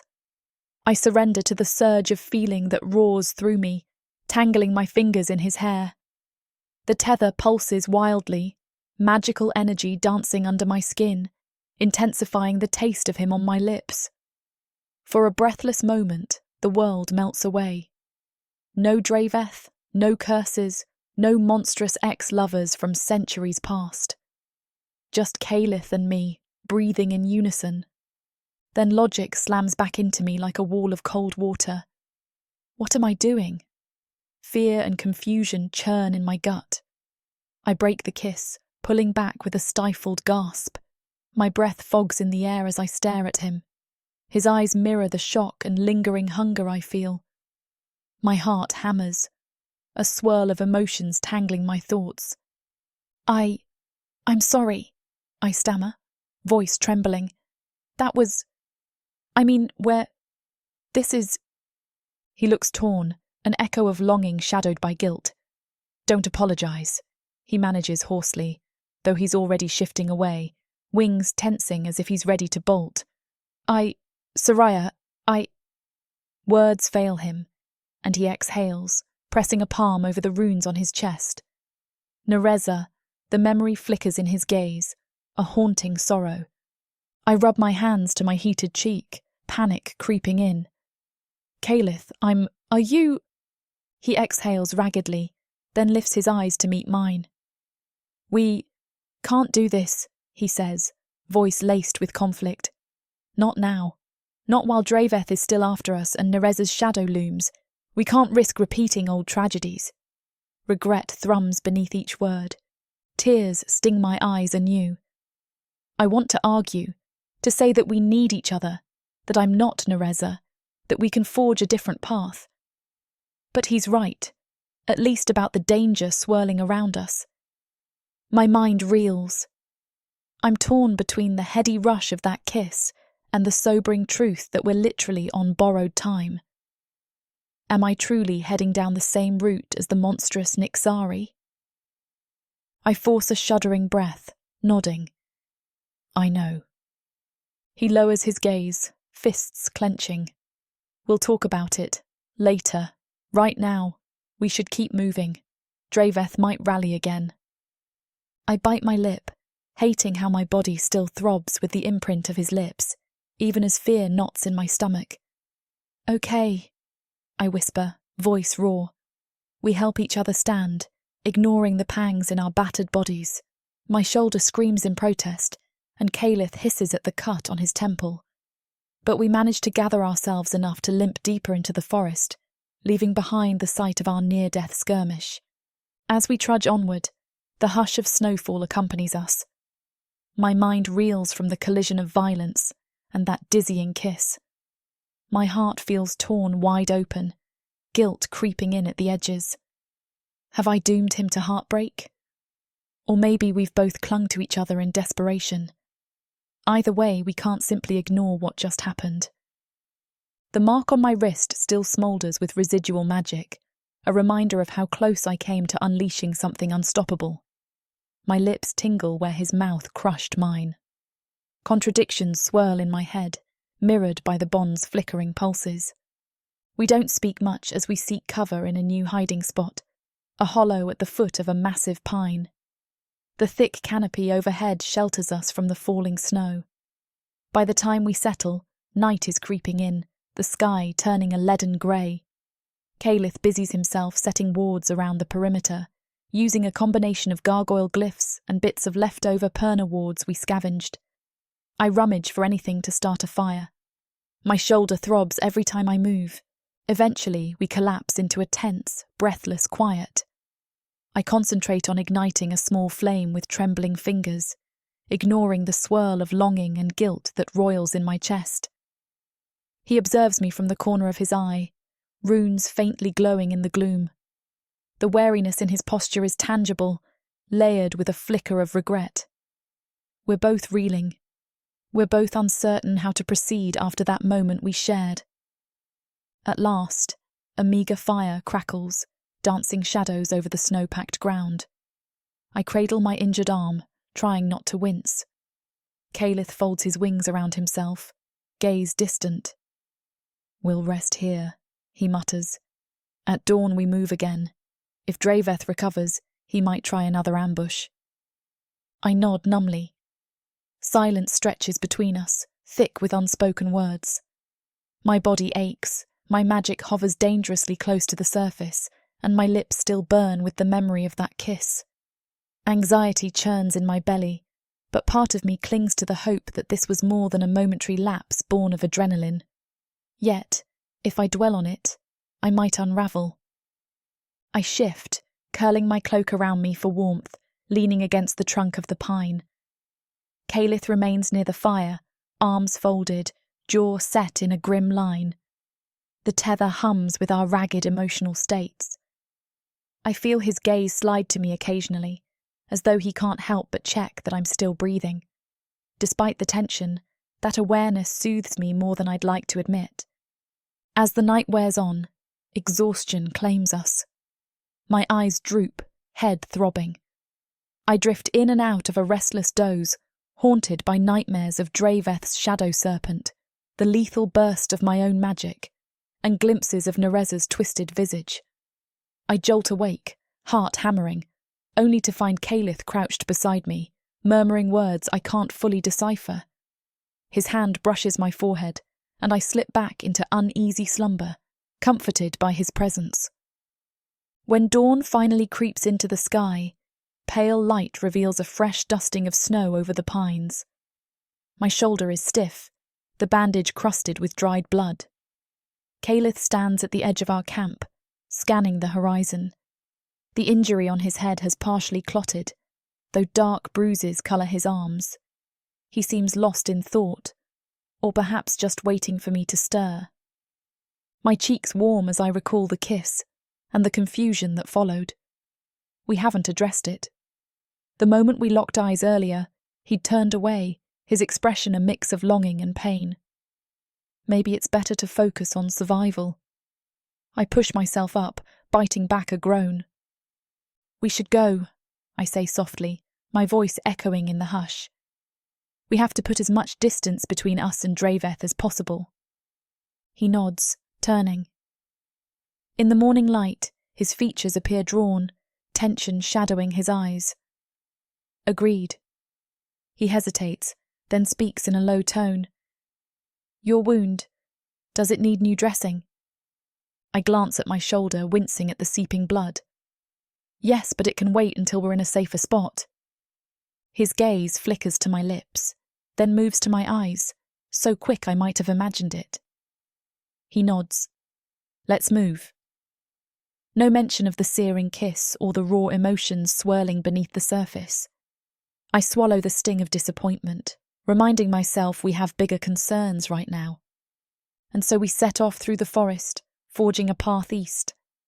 Our footsteps crunch over frozen ground, the tether binding us in a closeness we can't fully escape, no matter how much physical distance we try to keep. My mind lingers on the ambush, on Draveth's promise that I'm destined to become what I fear. A chill that has nothing to do with the weather grips my spine. But I recall the fierce way Calith protected me, how he confronted Draveth and shielded me from that vile serpent. And I remember the way he kissed me, as if it were the only way to prove we're alive in a world determined to snuff us out. That memory fuels my tired legs, even as shame flickers at the edges. Fear that I might break him like Narza broke him before. We walk for what feels like miles, wreathed in silence. The brand throbs like a silent warning. Perhaps it's telling me I'm dancing too close to a line that once consumed a great sorceress. Or maybe it's urging me to fight harder. I can't decide. Occasionally, I catch Calith studying me, runes faintly glowing, as though checking I'm still stable after unleashing that near-lethal magic. I offer no words of reassurance. My mind is too muddled, stuck between longing, guilt, and the iron will to survive.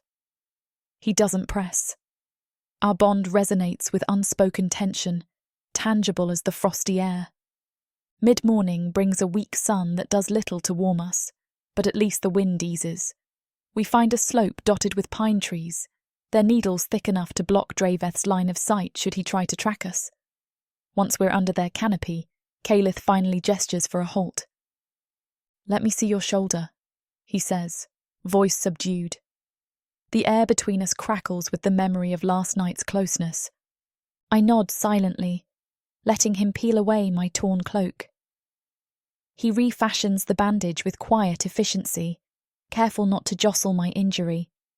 Each brush of his fingers sends flutters through my stomach, tinged with guilt, laced desire.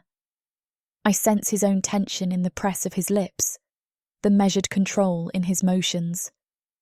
When he finishes, we stand there, uncertain. My gaze drifts to his bruised arms, the wound on his temple. You should rest too. I manage softly. At least let me. He shakes his head. I'll manage. A beat of silence, then his expression softens. We can't keep ignoring what happened, but we can't dwell on it either, not when Draveth might be hunting us. My chest feels tight. I know. I'm sorry. For everything. My recklessness, the kiss, this entire situation. The apology hovers in the cold air. He exhales, looking at me with an unreadable gaze. Let's just survive first. Then we'll figure out what we are to each other. The flicker of vulnerability in his eyes twists my heart. I nod, swallowing back a surge of conflicting emotions. All right. And so we forge onward once more, leaving behind the harrowing echoes of that ambush and the scorching imprint of our first kiss.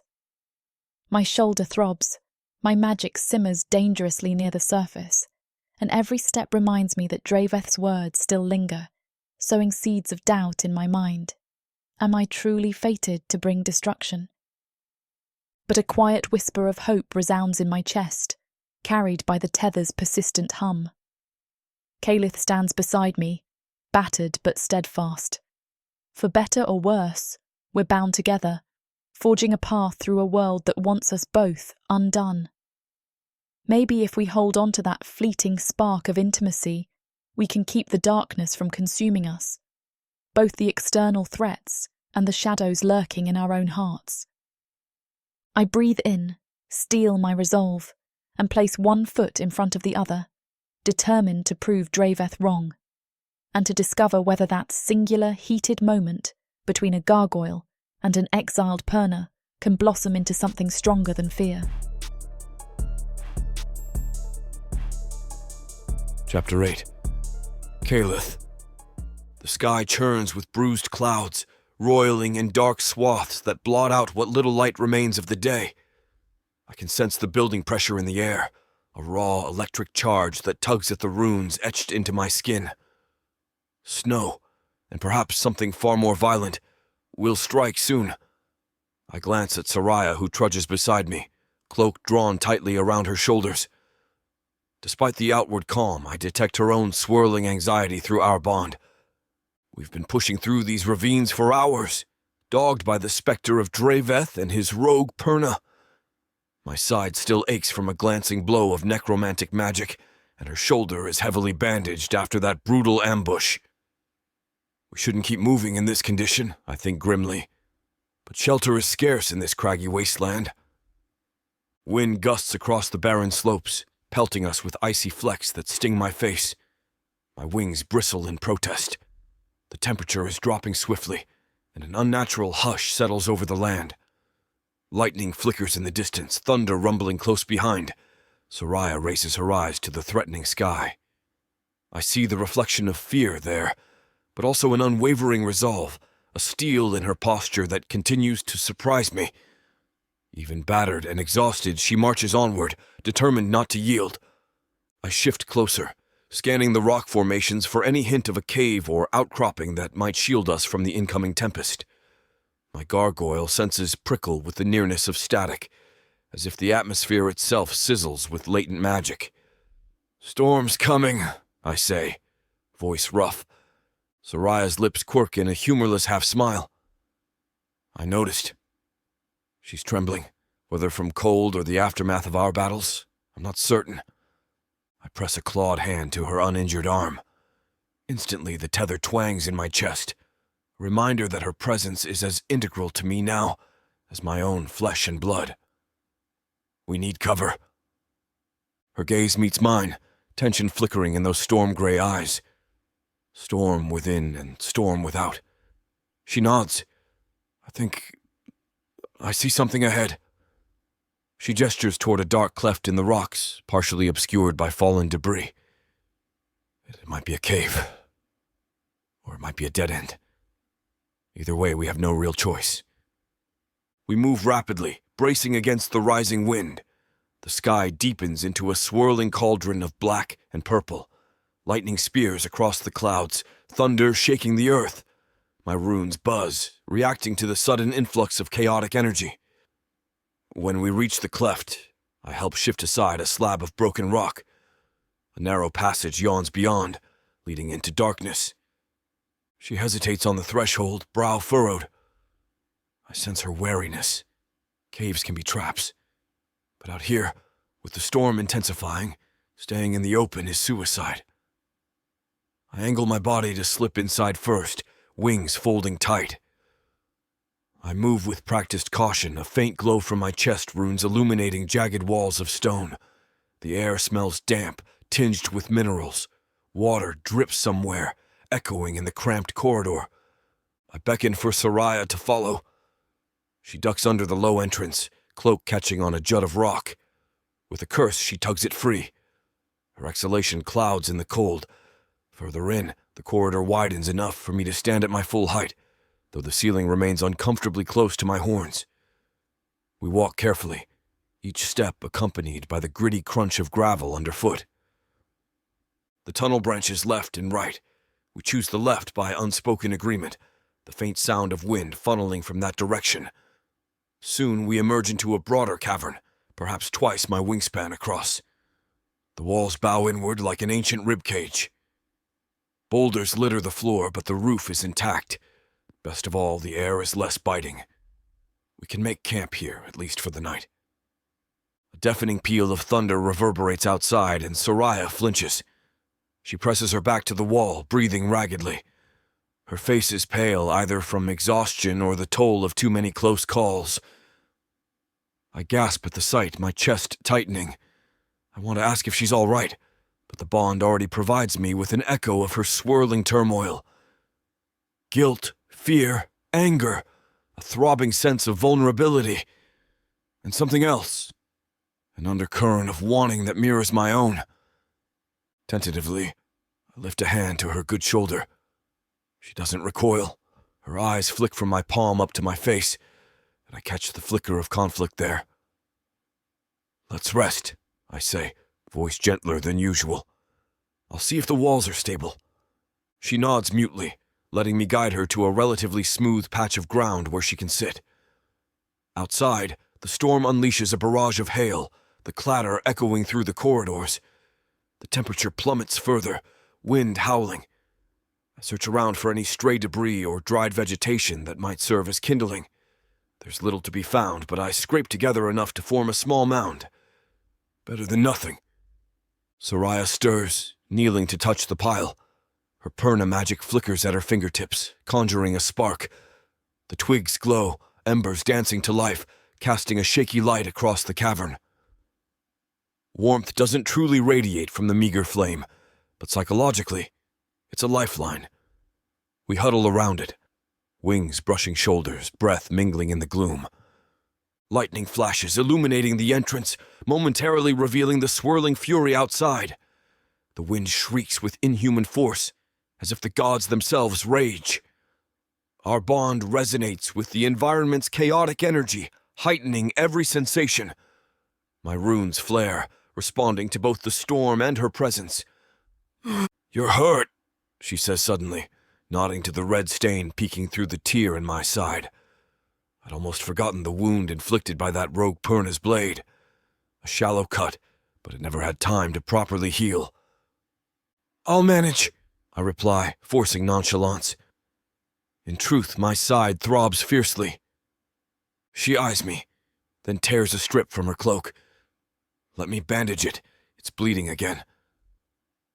I consider refusing, but the tether hums in a low, urgent manner. "Accept help." She's stronger than before, but I sense her guilt from that last confrontation with Draveth's faction. This small act might ease the tension. "All right," I concede. Slowly, I slide back a portion of my leathery wrap so she can reach the wound. The air stings as cloth peels away from dried blood. She inhales sharply, probably at the sight of dark rivulets. I keep my gaze fixed on the faint, flickering flame. Her fingers press against my side, applying the cloth strip to stem the flow. Instinctively, my wings bristle at the contact. Her touch is careful, but the bond magnifies the sensation, sending an unexpected jolt of heat through me. She's kneeling close, each breath stirring the air around my face. Focus on the pain, not the pull. "Sorry," she murmurs, feeling me tense. "I'll be gentle. Sorry for the interruption. I know you were gearing up for a steamy scene, but it's way too hot for this platform. If we want to keep sharing our stories for free, we have to abide by this platform's guidelines. To get the full, unabridged audiobook, go to worldsofprotheka.com. Browse through unabridged audiobooks, countless ebooks, and bundles offered at a discount. If the thought of me whispering all the dirty details into your ear isn't enticing enough, use discount code YouTube30 to get 30% off of all digital products. Story after story, audiobook after audiobook, the Worlds of Protheka are waiting for you. Protheka's magic is eternal. But unabridged, it's unforgettable. When the flare of lust and magic subsides, I find myself trembling, every muscle spent. The bond pulses in the aftermath, heavy with new threads woven between us. Sariah lies against me, her chest rising and falling in shallow gulps of air. My heart races as if I've run a marathon, and the runes on my chest flicker like dying embers. A hush wraps around us, broken only by distant thunder, and the muted hiss of hail on the rock outside. My mind grapples with the enormity of what just happened. It wasn't merely physical. Our magic fused, tangling more intricately than ever. A primal part of me rejoices at the closeness, while another part cowers, recalling how such bonds can lead to destruction if left unchecked. Sariah shifts, wincing at her bandaged shoulder. I cradle her gently, careful not to aggravate her injuries. The rawness of my own body smarts, but I can't bring myself to disengage. Her breath tickles my collarbone, the brand on her wrist pressed to my chest as if she's unconsciously marking me. A swirl of guilt, relief, and wonder tangles in my chest. "Sariah," I whisper, voice thick. "What have we done?" She lifts her gaze, cheeks flushed. Her lips part, a thousand emotions warring in her eyes. Vulnerability, lingering passion, a flicker of alarm. I don't know," she admits softly. "That was..." She falters, searching for words. "Too much," I finish, swallowing. Or maybe just enough. My wings twitch, folding around us like a protective veil. I sense her confusion mirrored in my own heart. A deep ache resonates in my chest. I swore I would not let myself be tethered again, not after Narza, not after the ruin that followed. But Sariah is not Narza. She's a battered, determined Purna who shares my desperation and, apparently, my bed. She closes her eyes, tears welling. "I'm scared," she confesses, voice trembling, "that I'll lose control again, that this magic, this bond, will unravel everything, but I needed this, needed you. Is that wrong?" I brush a thumb across her cheek, wiping a tear. Her vulnerability carves a pang in my chest. "It's not wrong to want comfort." My voice is quieter than I expect. "But it complicates things." The tether thrums, reinforcing the truth of those words. We've gone from reluctant allies to something more entangled. I can practically feel the magic weaving thicker cords between our souls. She nods, biting her lip.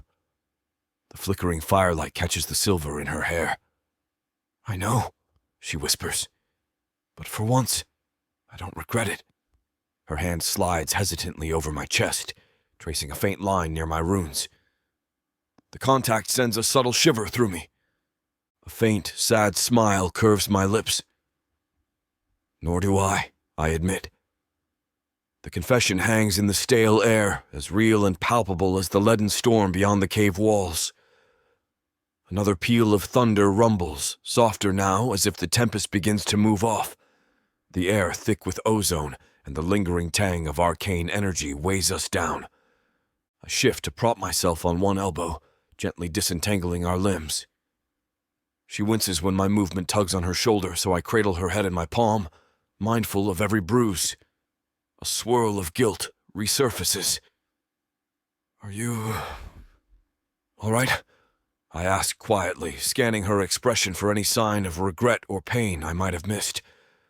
I was rough, more than I intended, but she clung to me just as fiercely. Her cheeks flush, but she doesn't shy away. "I'm a bit sore, but I'll manage." A rueful note creeps into her voice. We should have been more careful. Then she tries to smile, though tears still shimmer in her eyes. But I wanted it. I still do. I let out a breath I hadn't realized I was holding. The tether pulses with relieved warmth. Good. An awkward hush follows as we both grapple with the enormity of this shift in our relationship. I feel the tension weaving tighter around my heart, awareness that this is more than a fleeting tryst. It's a step toward something raw and irreversible. Outside, the storm's wrath lessens, hail turning to sleet. The wind's cries recede, though the echo of thunder lingers at the fringes. Our meager fire sputters, hungry for more fuel. With reluctance, I shift away, searching the floor for stray bits of wood.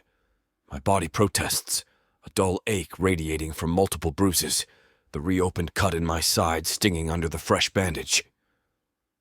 Sariah murmurs a quiet protest at the loss of contact, but she shifts to prop herself on an elbow, cloak half draping her body.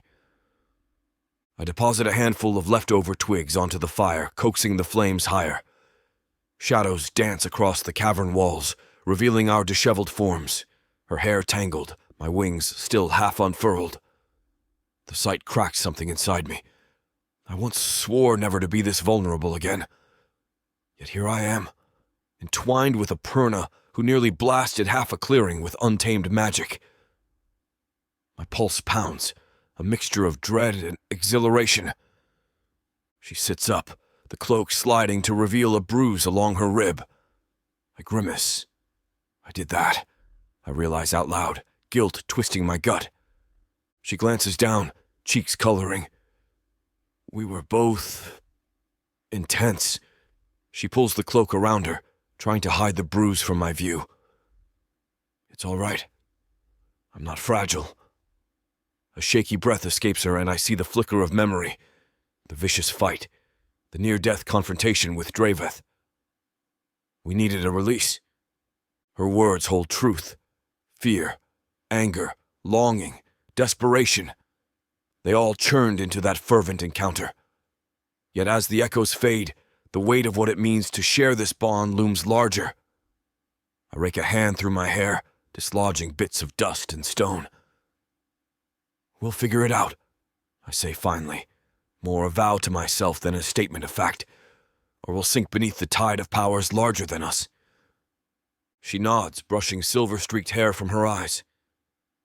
I want that too. Her gaze meets mine, uncertain yet resolute. No more running from it, right? Her words falter, but I sense her unspoken hope. Maybe this bond can be something other than a curse. A swirl of conflicting emotions surges in my chest. Am I capable of offering her something that won't end in tragedy? I recall Narza's face, the betrayal that cost thousands of lives. Focus, Caleth. Sariah is not Narza. I force the comparison aside, leaning in to press a gentle kiss to her forehead, tasting the salt of her sweat and tears. She relaxes into me, exhaling a long, trembling breath. We rest like that for a time, enveloped by the diminishing storm's distant rumble and the smoldering remnants of our own fiery union. My body throbs with spent adrenaline. She eventually dozes, head pillowed against my shoulder. I remain alert, scanning the cavern for any threats. The tether grows quieter, as if sated for the moment but still coiled tight at our core. An hour, maybe two, passes. The hail tapers to a drizzle, pattering over the rocks outside. I sense the storm drifting away, leaving behind a raw hush. My thoughts drift to practicalities. Once the weather clears, we must continue east, seeking Snowfall Glen in the distant mountains. Draveth might still be hunting us. Narza's shadow looms. Somewhere she stirs, a ticking bomb that threatens the entire world. And now there's Sariah, my tethered partner, my ally in battle, and unexpectedly, my lover. The word churns in my mind, both thrilling and terrifying. She sleeps fitfully, brow knitted even in rest. I brush a stray lock of hair from her face.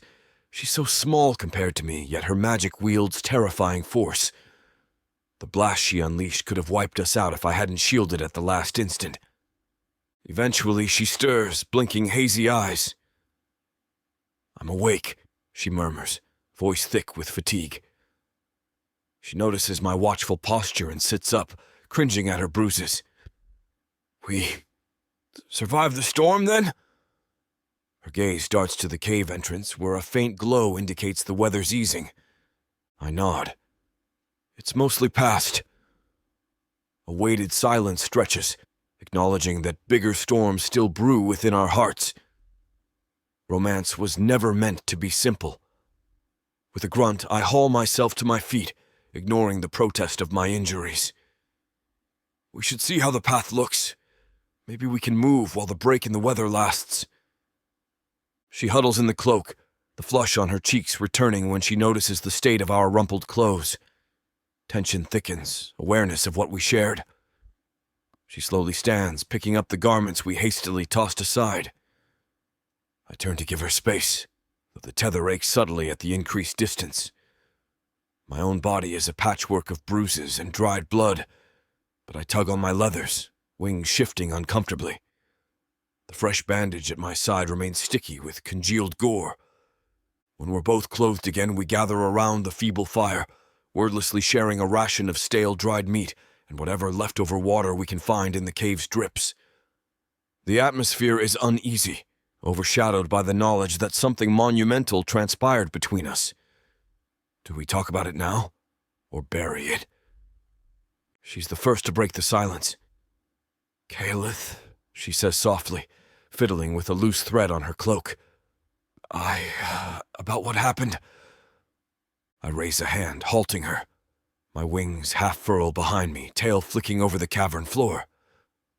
"We can discuss it," I say carefully, "but not here. Not when we're still vulnerable and the storm might only be pausing." My chest tightens at her crestfallen look. "I'm not rejecting you. I'm protecting you." I slip a finger under her chin, tilting her face up. "I haven't changed my mind about anything, but we have to stay alive." She gives a shaky nod, eyes brimming with emotion. "All right," she whispers, leaning briefly into my touch. I sense her gratitude for not brushing her off completely. We're both learning how to navigate this precarious bond. We extinguish the fire, scattering the ashes so no accidental smoke betrays our presence. Then, with renewed caution, we make our way back to the tunnel. The wind outside is calmer now, though a cold drizzle persists, turning the snow into slushy mud. My wings bristle at the icy wetness, but gargoyles endure worse. Sariah stays close, as if drawn by the fresh vulnerability we share. Each time her hand brushes mine, the tether hums, reminding me that our fates are entwined more deeply than ever. My mind spins with possibilities. The synergy we displayed might become an asset in facing Draveth or even greater threats. Yet the danger is real. If we lose ourselves in this bond, we might tread the path that once doomed an entire legion of gargoyles under Narza's sway. I won't let that happen. My jaw sets.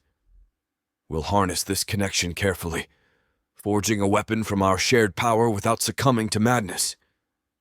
Sariah glances at me, reading something in my expression, her mouth turning up in a faint smile. I sense she's also resolved to keep forging forward. We are survivors. Outside, the landscape is battered. Broken branches and chunks of ice litter the ground, the air pungent with ozone. The sky remains overcast, but the worst of the storm has indeed passed. A bleak hush settles over the ravines, as if everything cowers from the aftershock. We set off, each footstep squelching in the sodden ground. Despite our exhaustion, we push onward. Every so often, Sariah winces, pressing a hand to her shoulder or her ribs. I catch glimpses of fresh bruising at her collarbone, bruises that I, at least partly, left behind in the throes of passion. My chest constricts with guilt, but she never complains. Instead, she occasionally meets my gaze and offers a small nod, as though to say, "I'm fine." The bond hums softly, laced with quiet solidarity. We walk in near silence for hours, the drizzle soaking our cloaks, the cold creeping into our bones. My side bleeds anew, but I grit my teeth. No choice but to keep going. Eventually, the land slopes downward, leading us to a cluster of pine trees that block the wind. There, we pause to catch our breath, rummaging for any scraps of edible roots or berries. The entire time, the memory of that fierce intimacy in the cave lingers like an unspoken phantom between us. When the thin sun slides behind thick clouds again, we decide to make camp in a hollow beneath the largest pine. Sariah casts a minor ward around us, her magic flickering in her eyes. I sense her caution. She's controlling her power so she doesn't inadvertently replicate the lethal burst that nearly destroyed us before. I press a palm to her shoulder in silent encouragement, ignoring the spark that leaps along the tether. She shivers, not entirely from the cold. Once our modest camp is arranged, we huddle in the meager dryness. We have no fresh wood, so we can't start a fire. We must rely on body heat and the partial shelter of the pine's needle-laden branches. I prop myself against the trunk, wings half wrapped around me, tail curled by my side.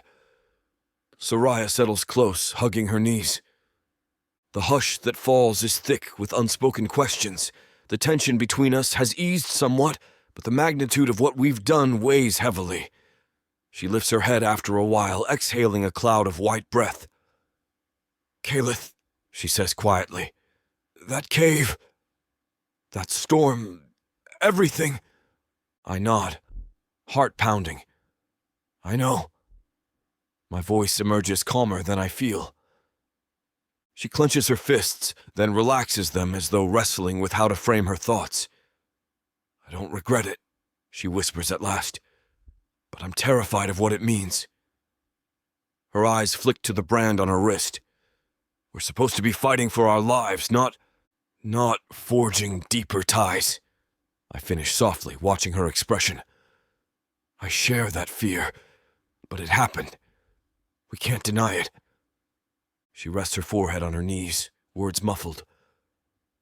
If Draveth saw us now, he'd claim this is proof of my corruption, that I've enslaved you, or you've ensnared me with gargoyle magic, or some nonsense about me turning Nixari. Her voice shakes. But it isn't like that. I feel more human than ever.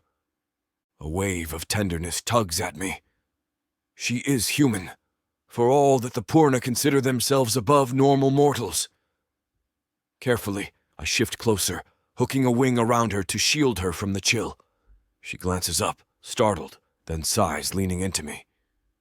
The weight of her body against mine conjures a gentle ache of longing. My mind replays the image of her pressed under me in the cave, magic sparking like lightning. You're not corrupted, I say, voice resonating low. If anything, your willingness to question your power proves it. Still, we need to be vigilant. A pang resonates in my chest. I lost someone once who thought she could control everything. She surrendered herself to darkness, believing it was strength. I can't watch that happen again. She reaches for my hand, interlacing her fingers with mine. The small gesture sends a pulse of warmth through the tether. I won't become her. I promise. Her gaze is unwavering. But I need you. To keep me anchored. My throat tightens. The sincerity in her voice, the trust flickering in her eyes. It's a potent combination, stirring something protective and profound in me. Then we anchor each other, I murmur, brushing my thumb over her knuckles.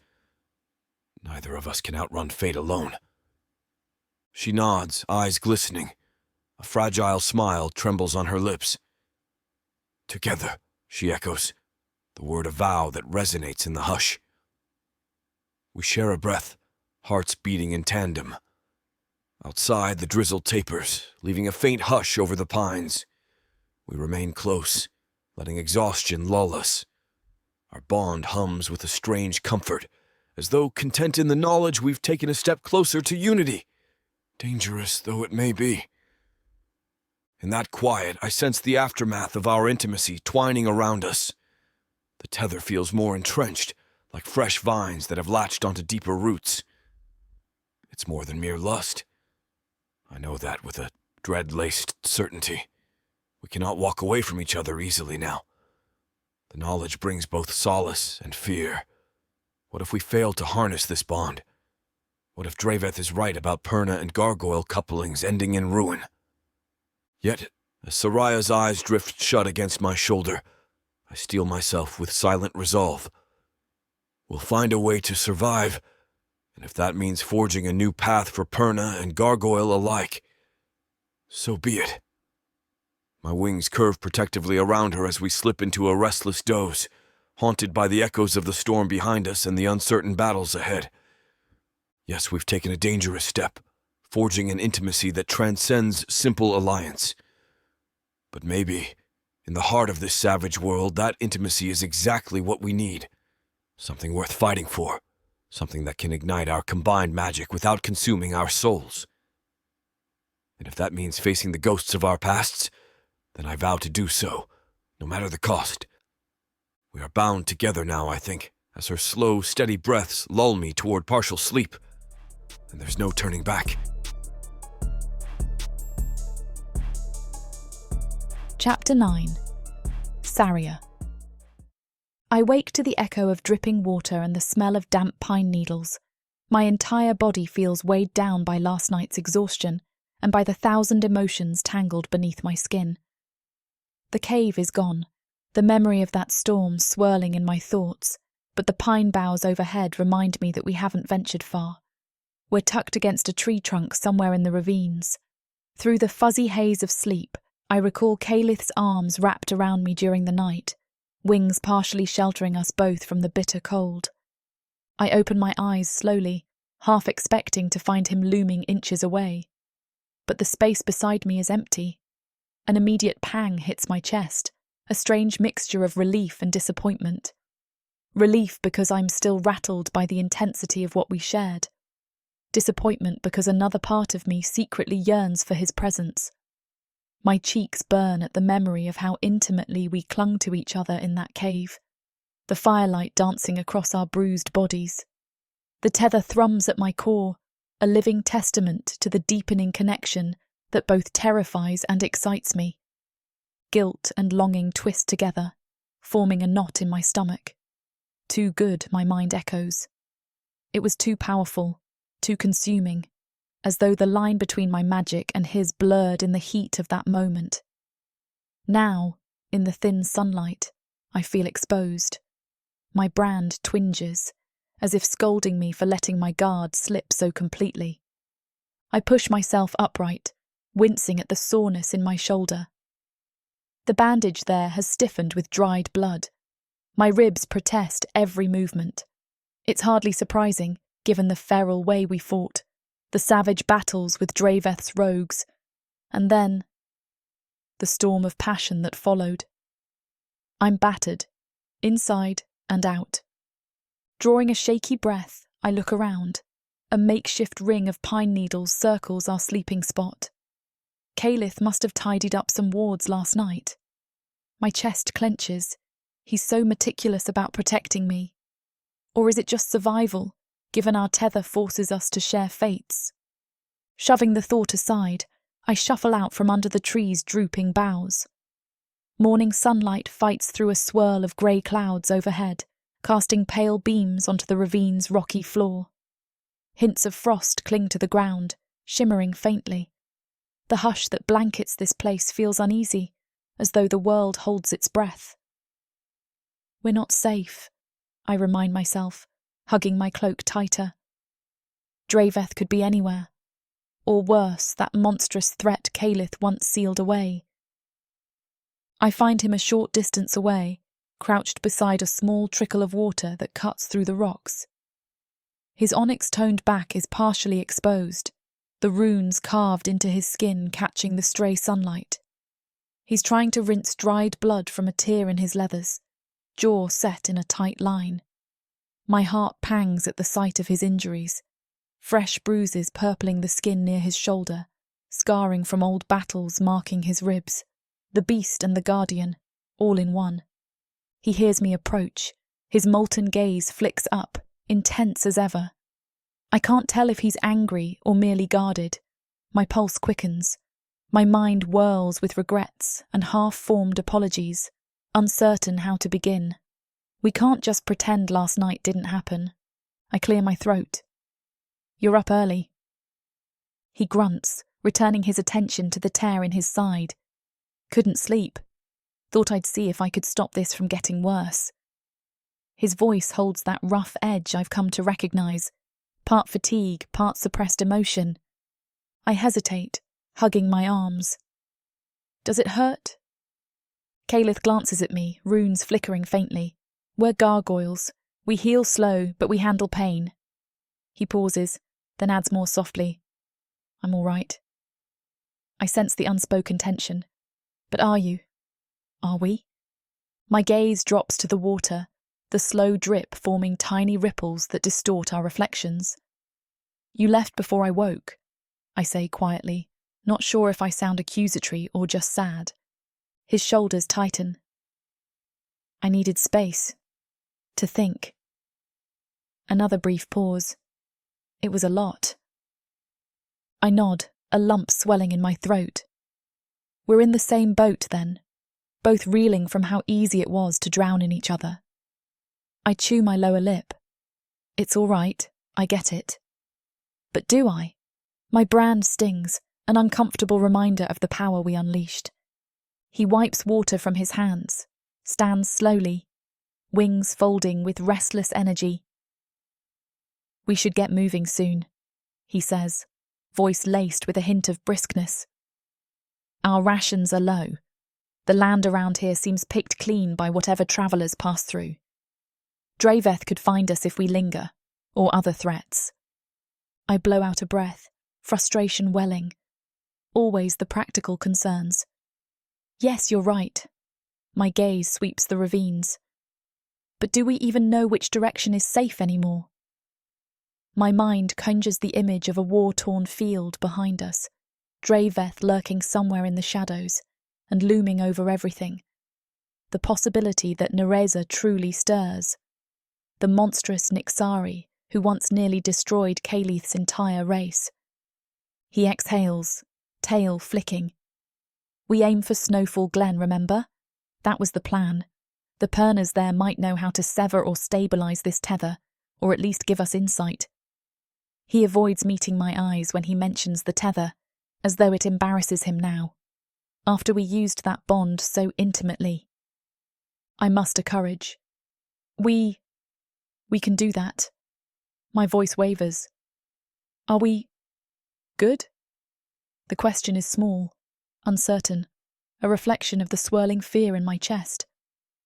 Calith finally meets my gaze, golden irises tinged with something I can't name. Sariah, last night. He breaks off, jaw working. It isn't that I regret it, but we face too many dangers. If Narza is truly... A sudden sound interrupts him, the faint scuff of footsteps against gravel. We both whirl. My heart leaps, conjuring Draveth's face. Calith tenses, wings half flaring in a protective stance. Then, from behind a rocky outcrop, a figure staggers into view, clutching their side.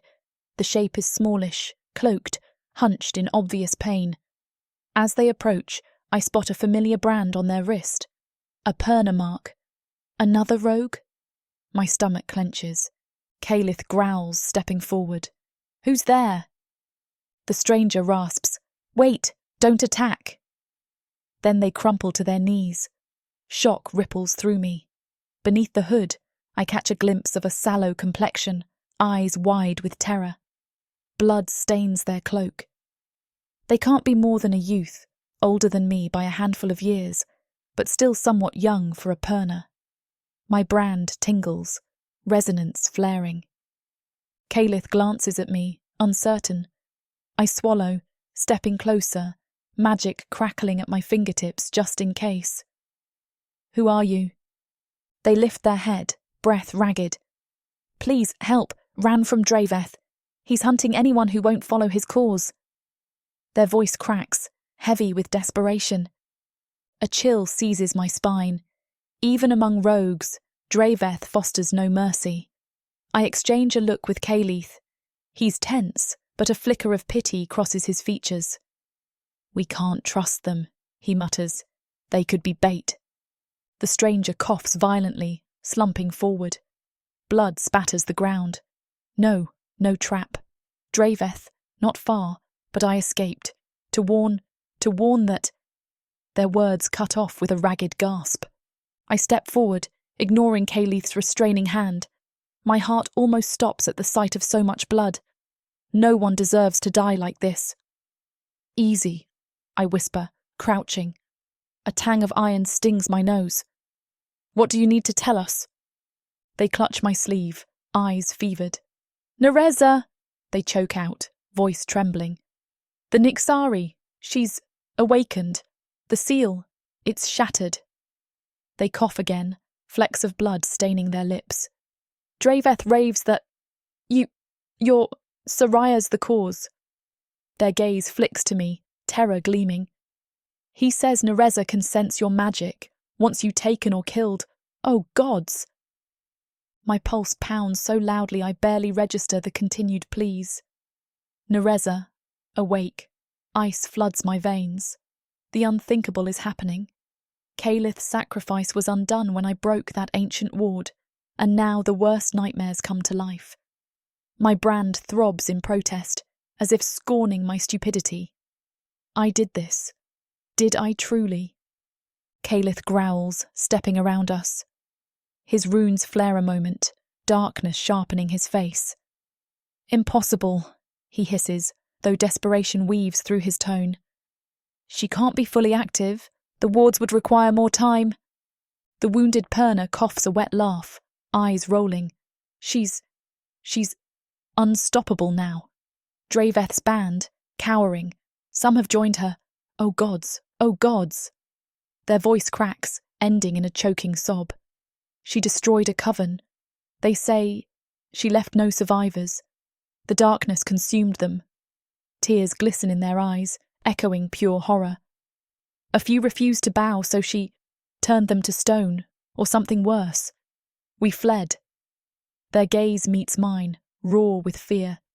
"You must run. She wants you. She wants the one who awakened the gargoyle. She wants the power she senses in you. Draveth was so determined to find you first." Terror grips my chest like a vice. Narza is truly out there. That monstrous threat Caleth sealed centuries ago. My heart stutters, guilt raging. Is it truly my fault? My accidental unsealing led to Caleth's freedom and hers. Caleth curses, tail lashing the ground. The bond hums with his dread. I try to swallow the mounting panic. The Perna's eyes flutter, breath rattling. Blood trickles from their mouth. Please, help me," they whisper, voice breaking. I glance at Caleth, reading the same turmoil in his expression. We can't just let them die. My brand flares with twisted guilt. This is a fellow Perna, possibly manipulated by Draveth. "Hold on," I murmur, pressing my palm to their chest. My magic flickers, hesitating. Healing spells are not my forte, but I can at least staunch some bleeding. The air crackles as I channel a wave of Perna energy into them, focusing on the wound in their side. They whimper, body arching, but the bleeding slows. Sweat drips down my forehead. I grip my teeth, trying to recall the simpler healing incantations my coven taught me. "Focus, Sariah. Don't let your fear of losing control hamper you." Gradually the Perna's breathing steadies, though they remain ghost pale. Caleth stands guard, glancing around warily. "We can't stay here," he mutters. "If Draveth is near, or if Narza's minions are prowling, we're easy targets." I nod, heartsick. This is the shocking news you dreaded. "We'll carry them somewhere safer," I say, mind racing. "Maybe find a small shelter, let them recover." Caleth's jaw tightens, runes flickering. One wounded Perna is too big a liability. I bristle. They came to warn us. He exhales, tension sliding from his shoulders. "Fine. But be quick. If they can walk, good. If not, we move carefully. I help the Perna sit up, explaining that we need to move. They groan, half-conscious. My magic alleviated some immediate danger, but their face still gleams with sweat. I can manage, they whisper, trembling. Just not fast. Calith extends a reluctant arm. Lean on me. He addresses them curtly, ignoring their fearful reaction to his gargoyle features. The Perna flinches, but ultimately accepts the support when they realise they have no choice. My heart aches seeing the terror in their eyes. I used to feel that same dread about gargoyles, until Calith showed me there's more to them. We begin a slow trek across the ravine floor, heading toward a cluster of pines that might offer some concealment. I keep one hand hovering near the wounded Perna, ready to bolster them if they falter. My mind churns with the significance of their message. Narza is active. Calith sealed himself away centuries ago to stop her. And now that seal is undone, and the horror is no longer hypothetical. We thought we had time, that she'd be weakened, but apparently she's already claiming territory. Adrenaline buzzes in my veins. I force down the swirl of guilt. I freed her. I freed both of them. The urge to run is overwhelming, to vanish into the wilderness, to avoid entangling myself in an ancient war I barely comprehend. But Calith is bound to me, and Narza is drawn by that same link. Would I abandon him to face her alone? Could I live with myself if I run? My brand throbs, recollecting Draveth's accusations that I'm on the path to become a Nixari as well. He used to say it was my destiny. I refuse to believe that. Yet the fear lingers. I glance at Calith's profile. He moves with grim purpose, supporting the wounded Perna, scanning for threats. If I leave him, I free myself from the risk of becoming entangled in Narza's hunger. But I also doom him to fight alone. And we're tethered. Perhaps we'd both die if we separate too far. We find a shallow hollow among the pines, shielded from the open ravine. Calith lowers the Perna onto a patch of mossy ground, eyes scanning the surroundings. I'll keep watch. Patch them up more thoroughly if you can. His tone is clipped, a reflection of the swirling urgency. I crouch beside the Perna, reapplying the healing incantation with trembling hands. Their eyes flutter open, gaze flicking between me and Calith. Thank you, they whisper, voice raspy. I didn't know if you'd kill me on sight. Draveth says you're lost to darkness, but I see you're not.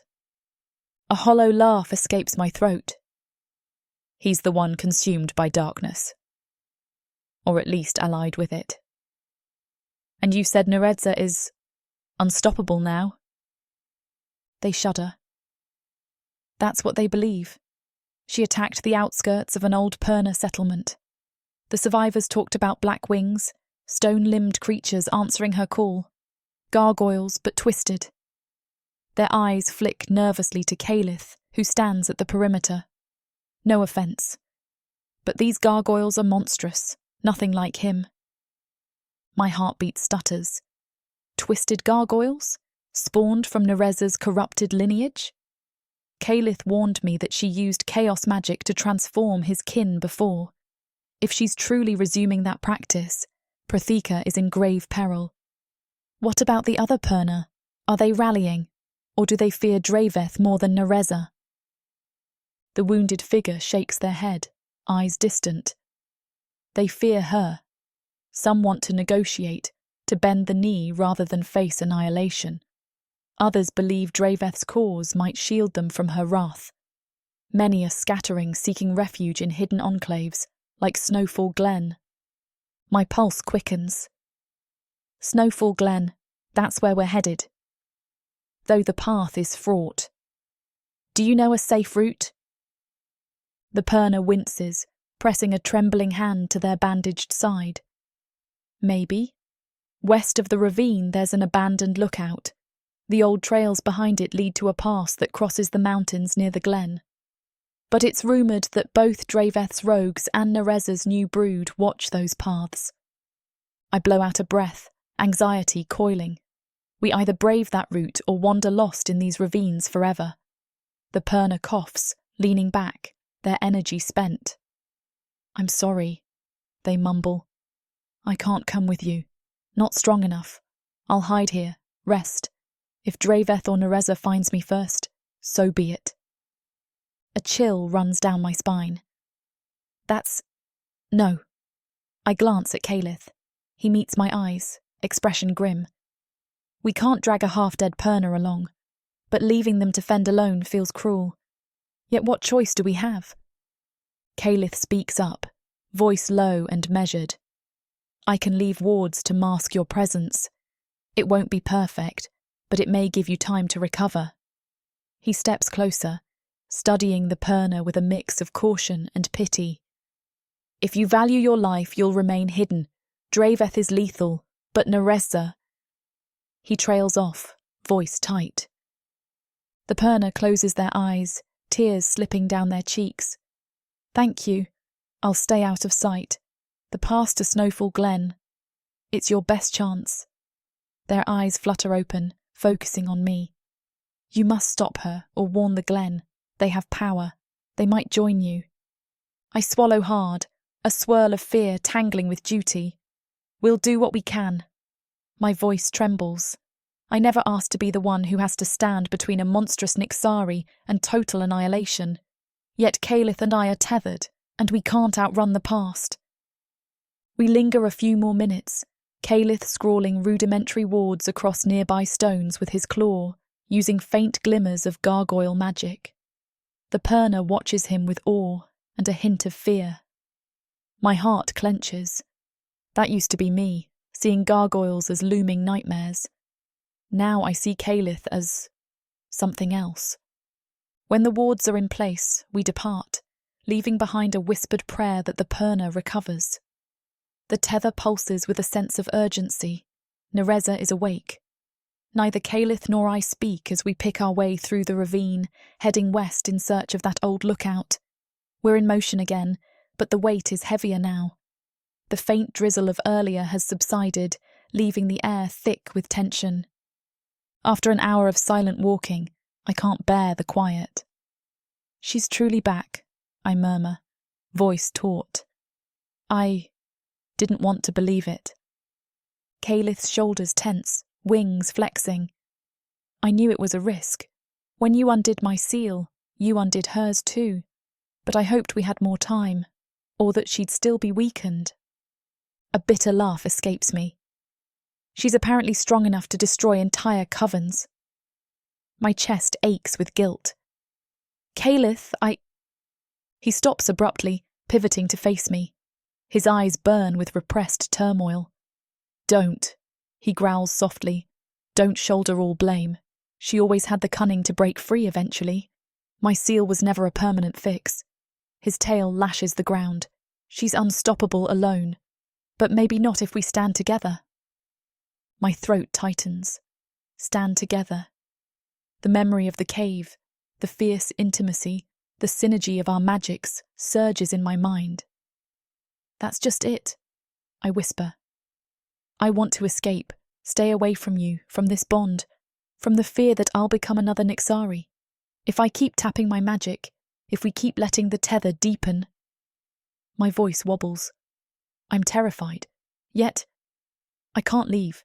Not after everything. I stare at my bandaged shoulder, at the brand that marks me as a Perna. My conscience won't let me abandon you. And maybe I don't want to. He exhales, stepping closer. The ravine walls press in, a confining corridor of rock. I sense him battling his own instincts, gargoyle wariness, the lingering scars from Narza's betrayal.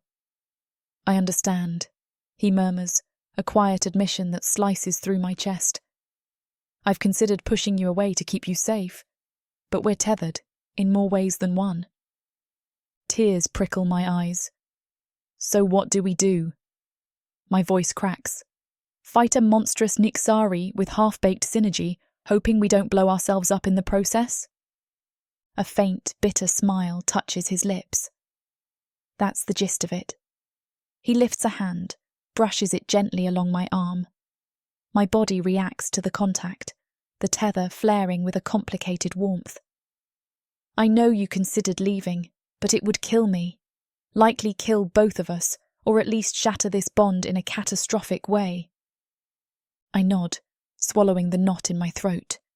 The choice was there, a fleeting thought to slip away, hide from the war. But I can't do it, not now. Guilt, duty, and the echo of affection swirl in my chest. I won't run. Then we face her, I say, quiet but resolute. We warn the glen if we can, gather allies. We survive. He inclines his head, gold eyes flickering. Agreed. For a moment we stand in the hush, ravine shadows stretching around us. My heart thunders with a swirl of fear and an odd sense of relief. We made a choice, to stand together. We press on, each step forging deeper into uncharted territory. The landscape changes slowly, the ravine walls giving way to rocky foothills. The midday sun peeks out, painting the slopes in pale gold. Despite the precarious future, a small spark of hope ignites in my chest, like the faint sunrise after a punishing night. We have a goal, at least. With Narza awakened, we have no illusions of safety, but maybe we can find a path to fight back. Before long, we crest a ridge and glimpse what might be an ancient lookout perched on a rocky promontory. Collapsed walls rise from the ground, half buried in rubble. Calith narrows his eyes, scanning for movement. No sign of watchers. He frowns. That doesn't guarantee it's empty. I bite my lip. Should we skirt around it? The Perna said there might be patrols. He tilts his head. We could, but we need vantage. If Narza truly has gargoyle brood flying these skies, I'd rather know. A tension lines his jaw. He's worried about twisted gargoyles, dark reflections of his own kind. My heart constricts at the thought. All right, I concede. We'll approach carefully. We descend the slope, each footstep deliberate. The tether hums at a steady pitch, no immediate danger thrumming across it. That doesn't ease my nerves. By the time we reach the perimeter of the ruins, my hands are clammy despite the cold. Broken pillars and scattered stones mark a once proud structure. I guess it served as a vantage point centuries ago, maybe for Perna or some other race. Lichen covers the fragments, giving them a mottled green hue. The wind sighs through the cracked archways. Calith lifts a warning hand. I freeze, following his gaze. A large block of stone stands near the half-collapsed entrance, and behind it, I see something dark. My pulse spikes. We edge closer. No movement. Then I catch a whiff of decay. Rot. My stomach twists. Rounding the block, we find a corpse, a Perna, half covered in rubble, eyes wide and sightless. My breath catches. Their brand is burnt black, as though forced to channel a lethal amount of magic. Calith grimaces, kneeling briefly. They were killed recently, he mutters, touching the cold flesh. Possibly by a chaotic surge. He glances at me, concerned. Draveth or Narza, no doubt. My hands tremble, another casualty. Can we do anything? He shakes his head. Too late. Gently he shifts a stone aside, revealing the Perna's rictus face. A chill creeps down my spine. No wonder so many are fleeing. War is here, whether we like it or not. Swallowing revulsion, we slip deeper into the ruins. The interior is partially open to the sky, columns toppled or eroded by time. At the far side, a spiral stairway leads up, presumably to a vantage platform. Cautious, we climb, ignoring the rubble underfoot that threatens to twist an ankle. My heart hammers with each step, the brand on my wrist tingling with that uneasy sense of being watched. At the top, we step onto a crumbling balcony. A chunk of the wall has collapsed, revealing a panoramic view of the rolling mountains beyond. In the distance, I spy a jagged peak, behind which looms heavier cloud cover. Snowfall Glen must be somewhere in that direction. The air up here feels sharper, tinged with faint magic. A hush coats the scene, broken only by the wind. Calith scans the horizon, expression grim. Then his focus zeroes in on something to the north, a black speck swooping through the sky. My breath catches. Is that... He tenses. Gargoyle, possibly one of hers. The shape is too far to see details, but it dips and rises with a fluid grace reminiscent of Calith's flight. But this one might be twisted. My pulse kicks. So Narza's brood is truly in the skies. They're not even trying to hide. I step back, heart pounding. They'll see us, I hiss, fear lacing my tone. We need to move. He nods curtly. Agreed. Before we can descend, though, a faint groan from behind the broken wall makes us spin. My blood runs cold. Another survivor? Moving swiftly, we circle the platform's edge. Behind a collapsed archway, we find a Perna soldier, cloaked, pinned under a slab of stone. They moan softly, eyes rolling. My chest tightens. Another wounded figure. This place is a battlefield, or was. Calith curses under his breath, shoving the stone aside with a heave of gargoyle strength. The slab shifts, revealing the soldier's contorted leg. They whimper, face contorted in pain. I kneel, brand pulsing as I attempt to conjure a minor healing wave. But as I press my hands to the soldier's chest, I freeze. This person wears an insignia on their cloak, Draveth's mark.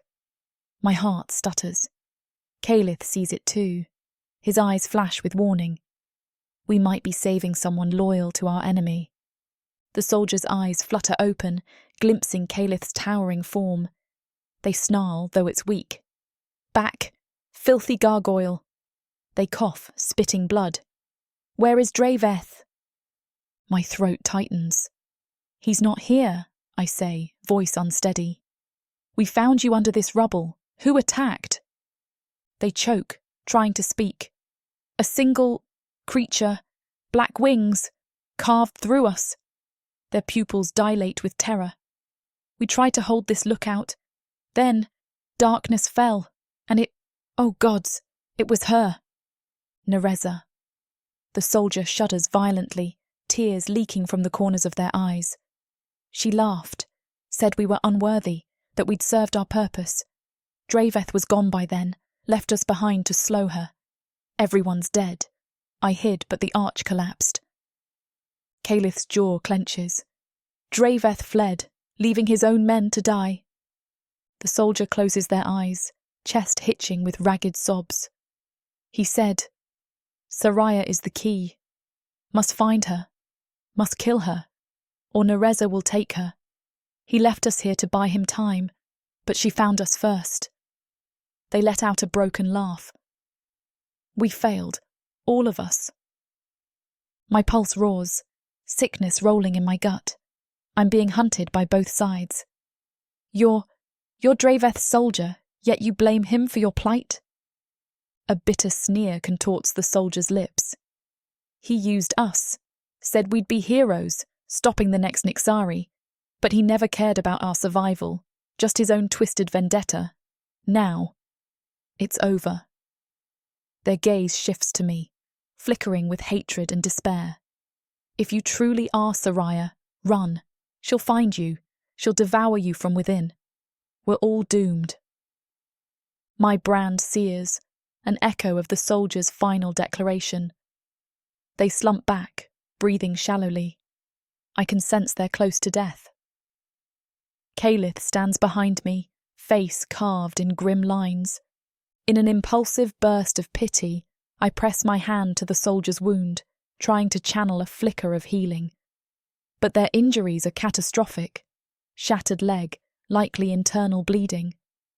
My magic does little beyond granting them a few fleeting heartbeats.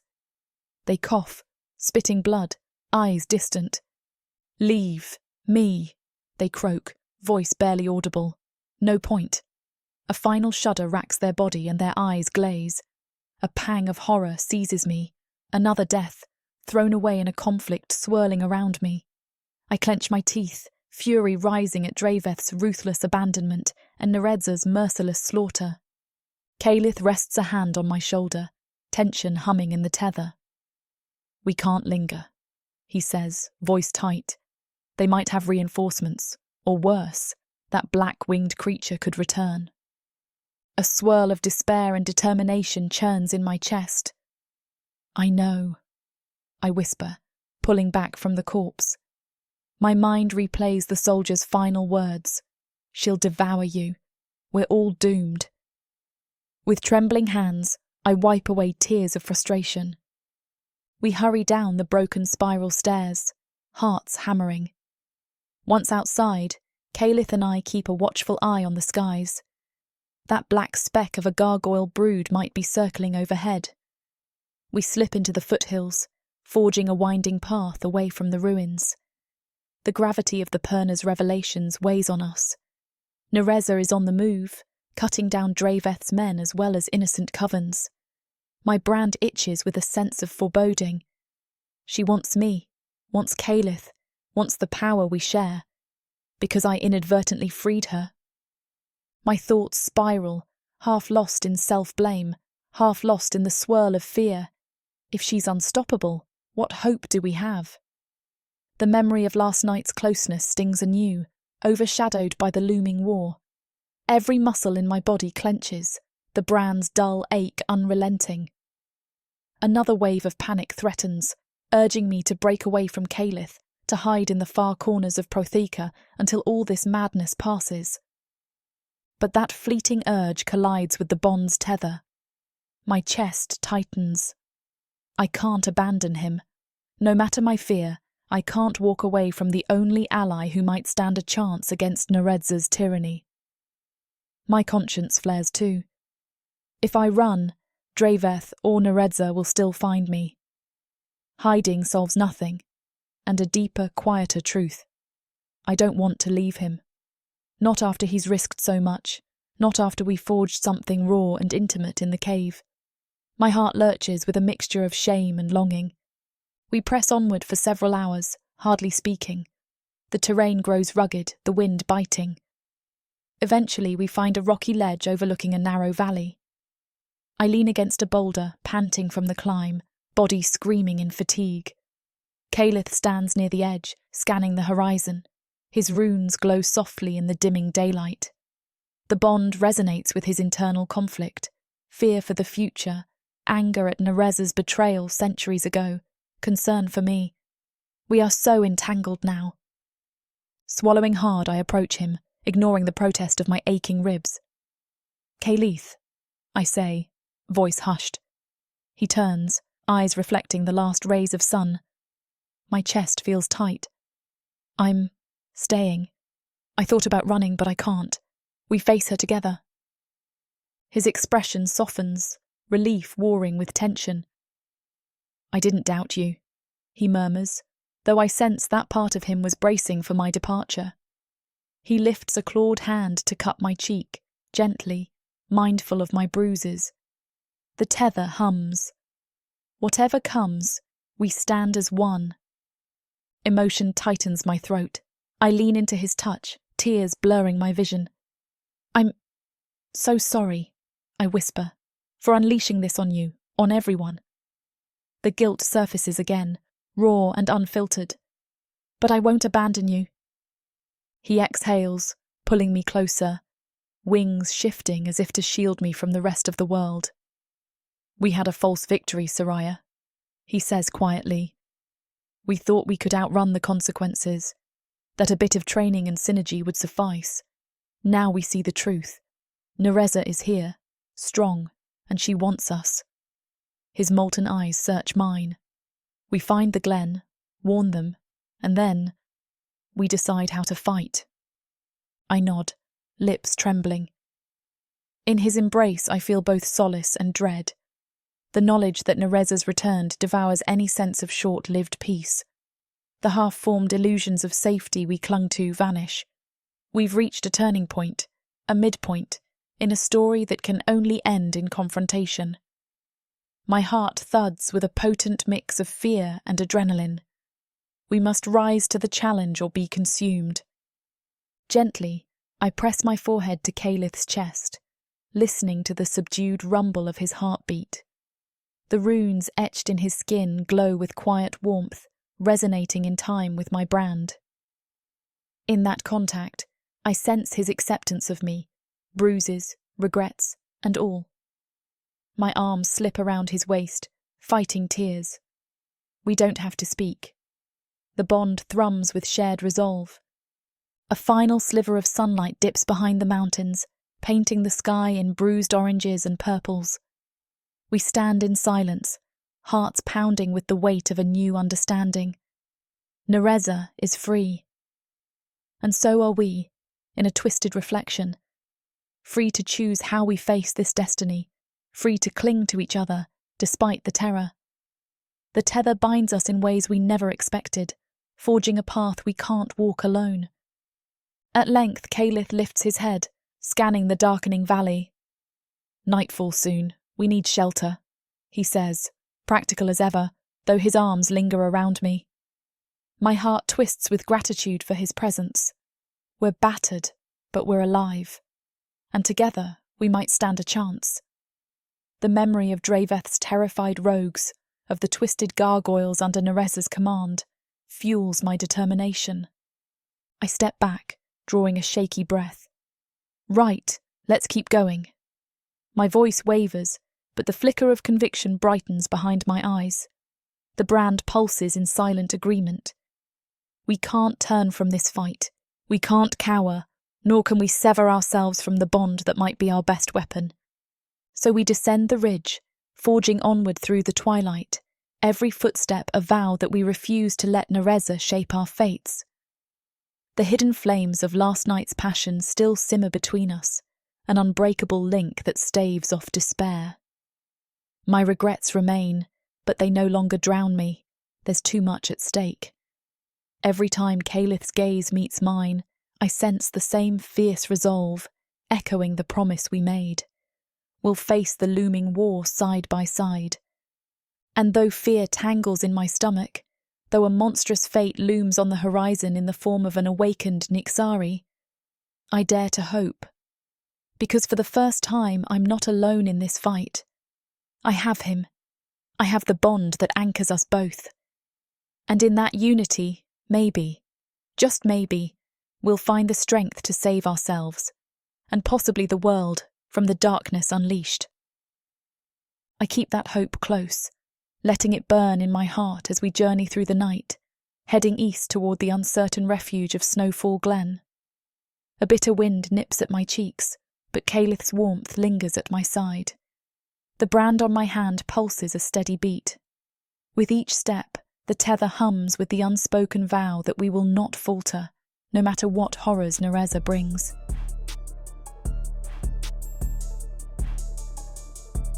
Chapter 10. Calith. I pace through the narrow canyon, my wings half furled and scraping against the jagged rock whenever the passage narrows unexpectedly. The frosty air bites at my skin, but I don't care. My thoughts churn like a raging tide, fixated on her. Narza. The name sits on my tongue like an open wound. Equal parts, dread and grief. I keep replaying that Purna's warning, how they claim she's already set her brood upon unsuspecting enclaves.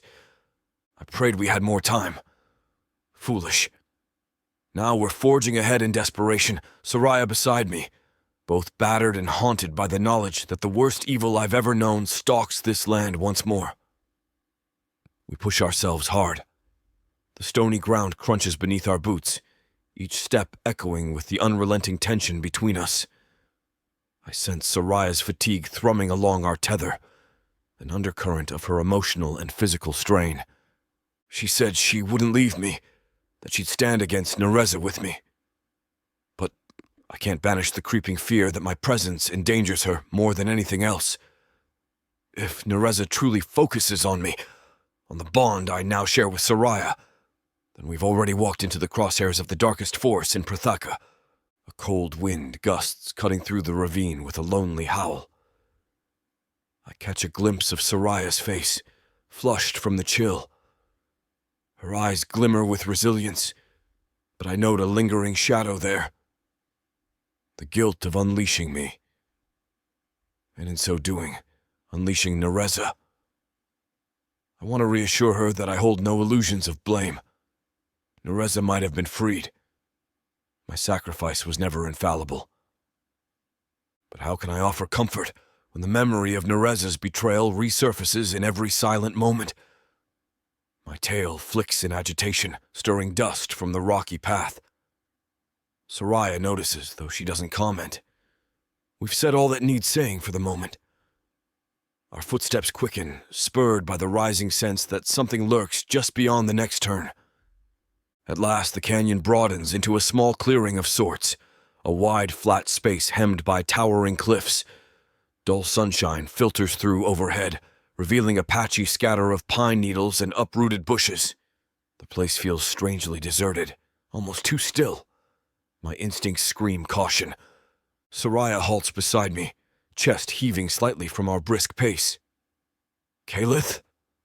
Her voice wavers with uncertainty, and the tether tightens in my chest. "This spot, it feels off." I raise a hand, silently signaling her to stay alert. My wings tense. I sense it too. A presence. A subtle shift of magic, like a swirl in the air that defies the natural breeze. We creep forward, scanning for movement. The rocky walls loom on all sides, forming a cul-de-sac of jagged stone. An unearthly hush blankets the space, devoid of normal wildlife sounds. Even the wind seems to hold its breath. My runes flicker on my chest, responding to the faint tang of power that crawls across my skin. Abruptly, a ripple of energy cascades through the clearing, a silent shockwave that prickles my scalp. Sariah stiffens. She glances at me, alarm flaring in her eyes. I nod, fists clenching. My tail lashes the ground, stirring bits of gravel. Something is here. Then it manifests. A shimmer in the air, distorting the view of the cliff face. At first it looks like heat haze, except the temperature is far too cold for that.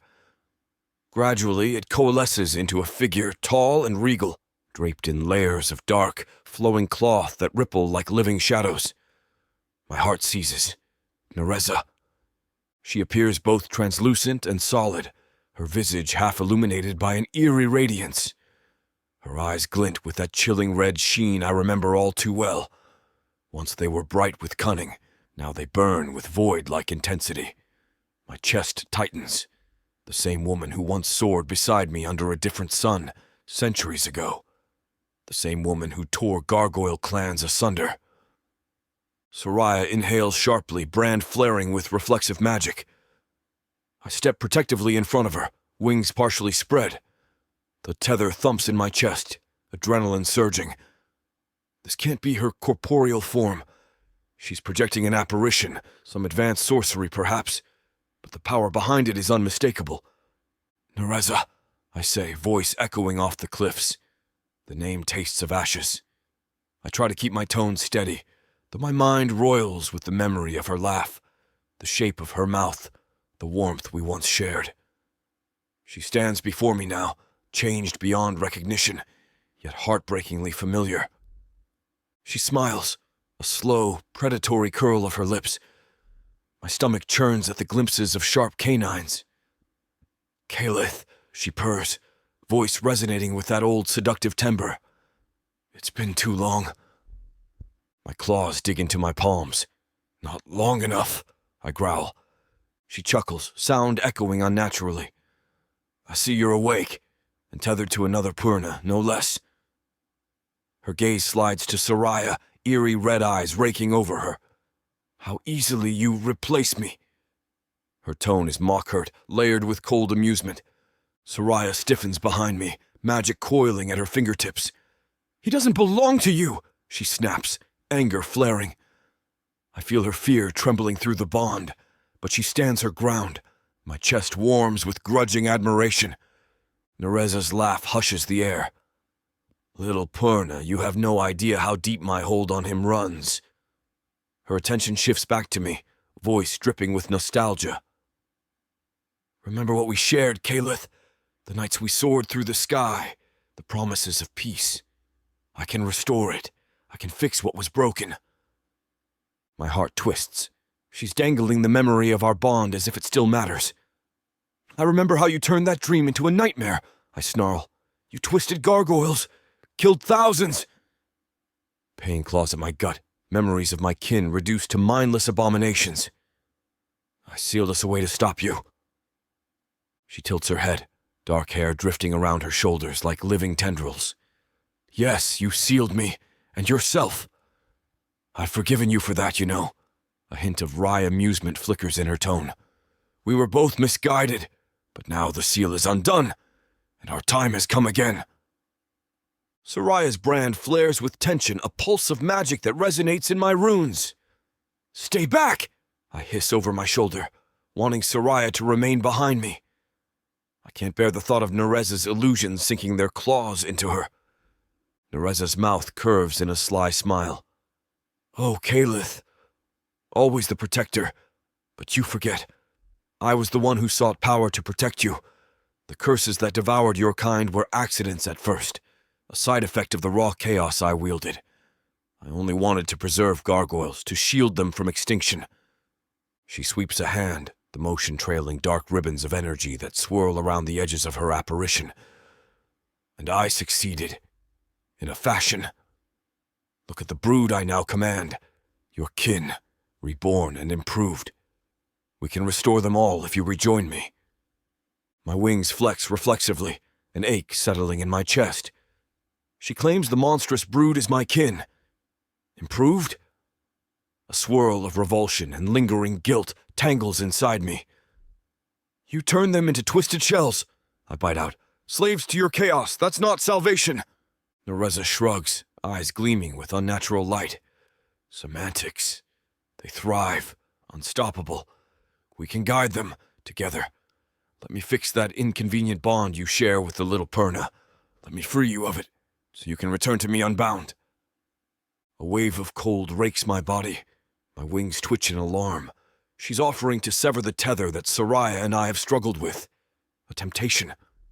The memory of how deeply I disliked being bound to any Perna resurges. But I recall the night in that cave. How fiercely I clung to Sariah. How our synergy might yet be our only hope. My eyes dart to Sariah, seeing the fear tightening her features. Narza's words sow doubt. Am I dooming Sariah to a fate like Narza's? You know nothing about our bond, Sariah retorts, voice trembling with anger. We don't need your so-called help. Narza's gaze drifts to her, a predatory interest lurking behind that regal facade. Are you certain? This tether might consume you both. Perhaps you'll share Calith's bed for a while, but eventually it will twist your soul, Perna. You risk walking the path I once did. She smiles, chilling and knowing. Raw power can corrupt so easily. Sariah flinches. I feel a spike of anguish flash through the tether. Narza's sowing seeds of doubt. My own heart clenches. What if Sariah is truly heading down that road? Could she become the next Nixari? The question robs me of breath. Narza must sense my hesitation because her lips curve in triumph. Ah, you sense it too, don't you, Calith? The darkness in her brand. The lethal potential. She could follow my footsteps willingly or not. But if you rejoin me, I can guide you both. I can spare her the agony of repeating my mistakes. My mind spirals with old guilt. I failed to stop Narza once. Could I be failing again, letting Sariah inch toward a dark fate? No, I banish the thought, though it claws at my gut. Stop! I growl, voice raw. Stop twisting the truth. You want me enslaved to your cause. I gather my courage, wings flaring. I'll never go back to you. Despite my resolve, my chest aches with an echo of the love I once felt for the woman she used to be. Narza's expression softens fractionally, a fleeting glimpse of something almost human. I'm not the one who sealed us, Calith. You did. Yet I forgave you. We can rebuild a new dawn for gargoyles, Perna, any who bow to us. Or we can do it the hard way with me crushing all opposition. She floats closer, her apparition gliding without touching the ground, dark cloth trailing behind her. Sariah tenses, power crackling around her fingers. My runes flare in response. The tension in the clearing builds, suffocating. You speak of forging a new dawn, Sariah snaps. But you cause only devastation. Draveth's men, entire covens. You think Calith wants any part of that carnage? Narza's gaze flicks to Sariah, a sneer curling her lip. The little Purna presumes to know Calith's heart. How quaint. She laughs, a hollow melodic sound. He was always mine. We soared together for years, shared a bond far older than your fleeting romance. My tail cracks against the ground. The mention of our history sends a pang through me, but I push it down. That time is gone, I state firmly. Whatever you once were, you're a monster now. Her eyes flash with red fury. A monster? She sighs theatrically. I gave everything to protect your race, your precious gargoyles. All I asked was your support, your faith in me. But you turned on me, sealed me away. Her glare intensifies, voice dripping with old rage. It was you who betrayed us, Calith. A fresh wave of guilt surges. She still sees me as the traitor. I grit my teeth. I did what I had to do. You left me no choice. My voice wavers at the end, memories of that final cataclysmic battle swirling behind my eyes. She hovers closer, ephemeral face inches from mine, and I catch the faintest scent. Like burnt flowers, a twisted echo of the perfume she once wore. My gut clenches in revulsion and longing all at once. She's using illusions to unnerve me. Time has softened your edge, my warrior, Narza murmurs, voice a seductive hush. Look at you now, tethered to a second-rate Purna, battered by battles you barely survive. Come with me, and I'll restore your full power. I'll make you unstoppable again, like the warrior I once loved. My runes pulse, responding to her proximity, stirring old memories. I want to recoil, but a part of me is rooted by the conflict raging in my chest. She's lying. Yet I recall the days we defied an entire continent, forging an unlikely alliance between Purna and Gargoyle. She was so vibrant, so passionate, until that passion curdled into something monstrous. Behind me, Sariah's voice quivers with protective fury. Don't listen to her. She's playing mind games. I feel her hand brush my wing, a fleeting contact that sends a spark through the tether, reminding me of the connection we share. I snap out of my reverie, stepping back from Narza's ghostly form. Your illusions won't sway me, I declare, forcing conviction into my tone. Go haunt someone else, or better yet, go crawl back to whatever void you crawled out of. Narza's expression twists with disdain. How you wound me, dear gargoyle. She sighs, turning her attention back to Sariah. You cling to him like a prized trophy. Do you really think you can hold his devotion? Do you know what darkness lurks in his heart? The guilt that weighs on him for failing to save me, for failing his own kind? Sariah stiffens. The brand on her wrist flares, silver lines shining. Whatever guilt he carries, it's not your business anymore. She stands firm, though I sense her trembling. Narza waves a hand dismissively. So sure, little one.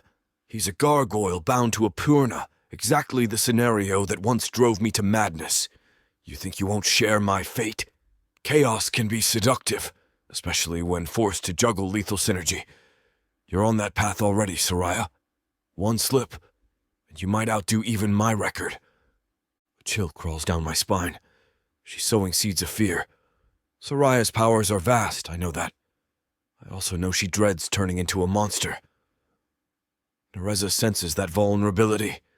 A surge of protective rage slams through me. I lunge forward, summoning a pulse of gargoyle magic. Enough! I roar, unleashing a kinetic blast.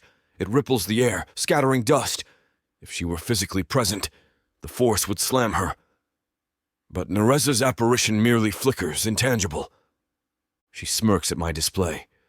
still so hot-tempered. She drifts back as if bored.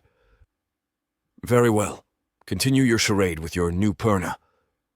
Her gaze spears me. Remember this. When your illusions shatter, I will be waiting with open arms. One day you'll beg me to fix what you and your little mortal toy cannot handle. With that, she dissipates in a black mist, shadows unraveling into the air. The sudden vacuum of her presence leaves the clearing eerily empty. My heart pounds so hard I feel it in my skull. My wings remain half-spread, adrenaline coursing through my veins. She's gone. Sariah exhales, shoulders slumping. An apparition, she breathes.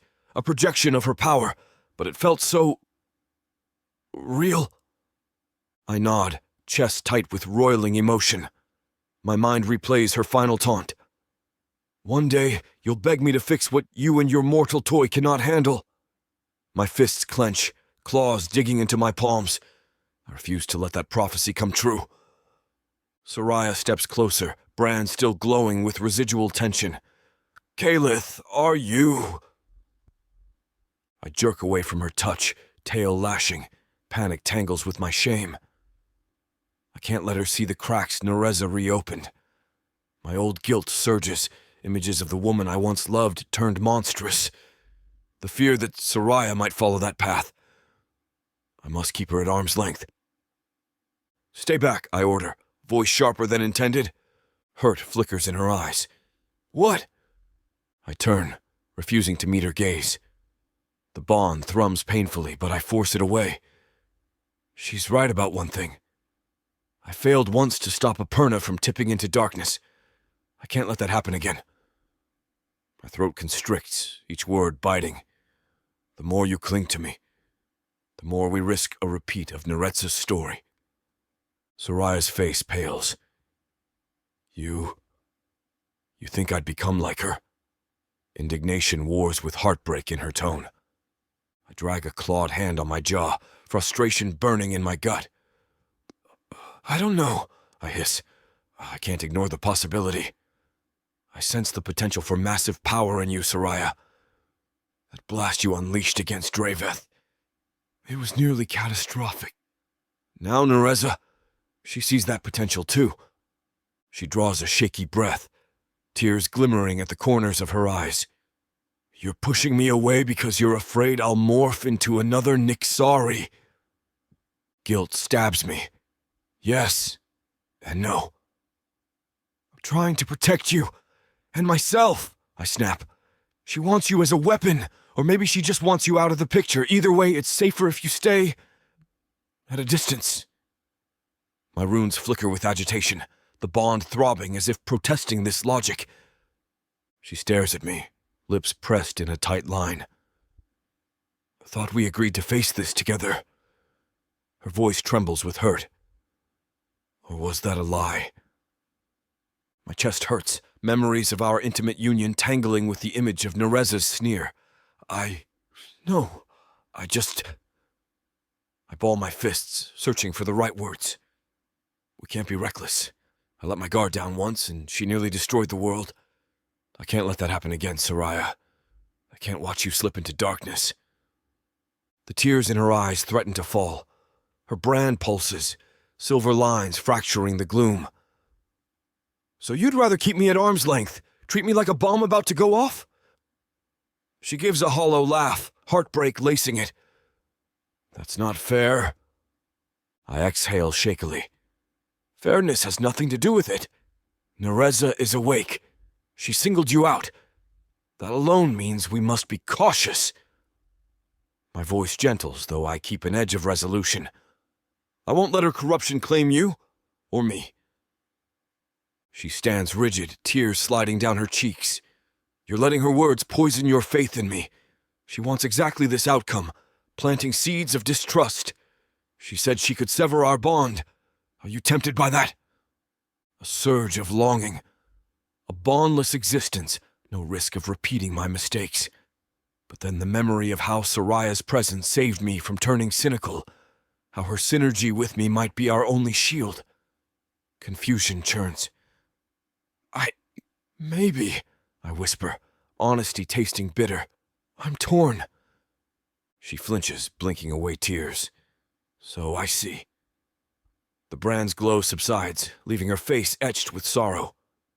You'd cut away what we share just in case I become another Narza. That's what you think of me, then? A ticking time bomb? My gut twists.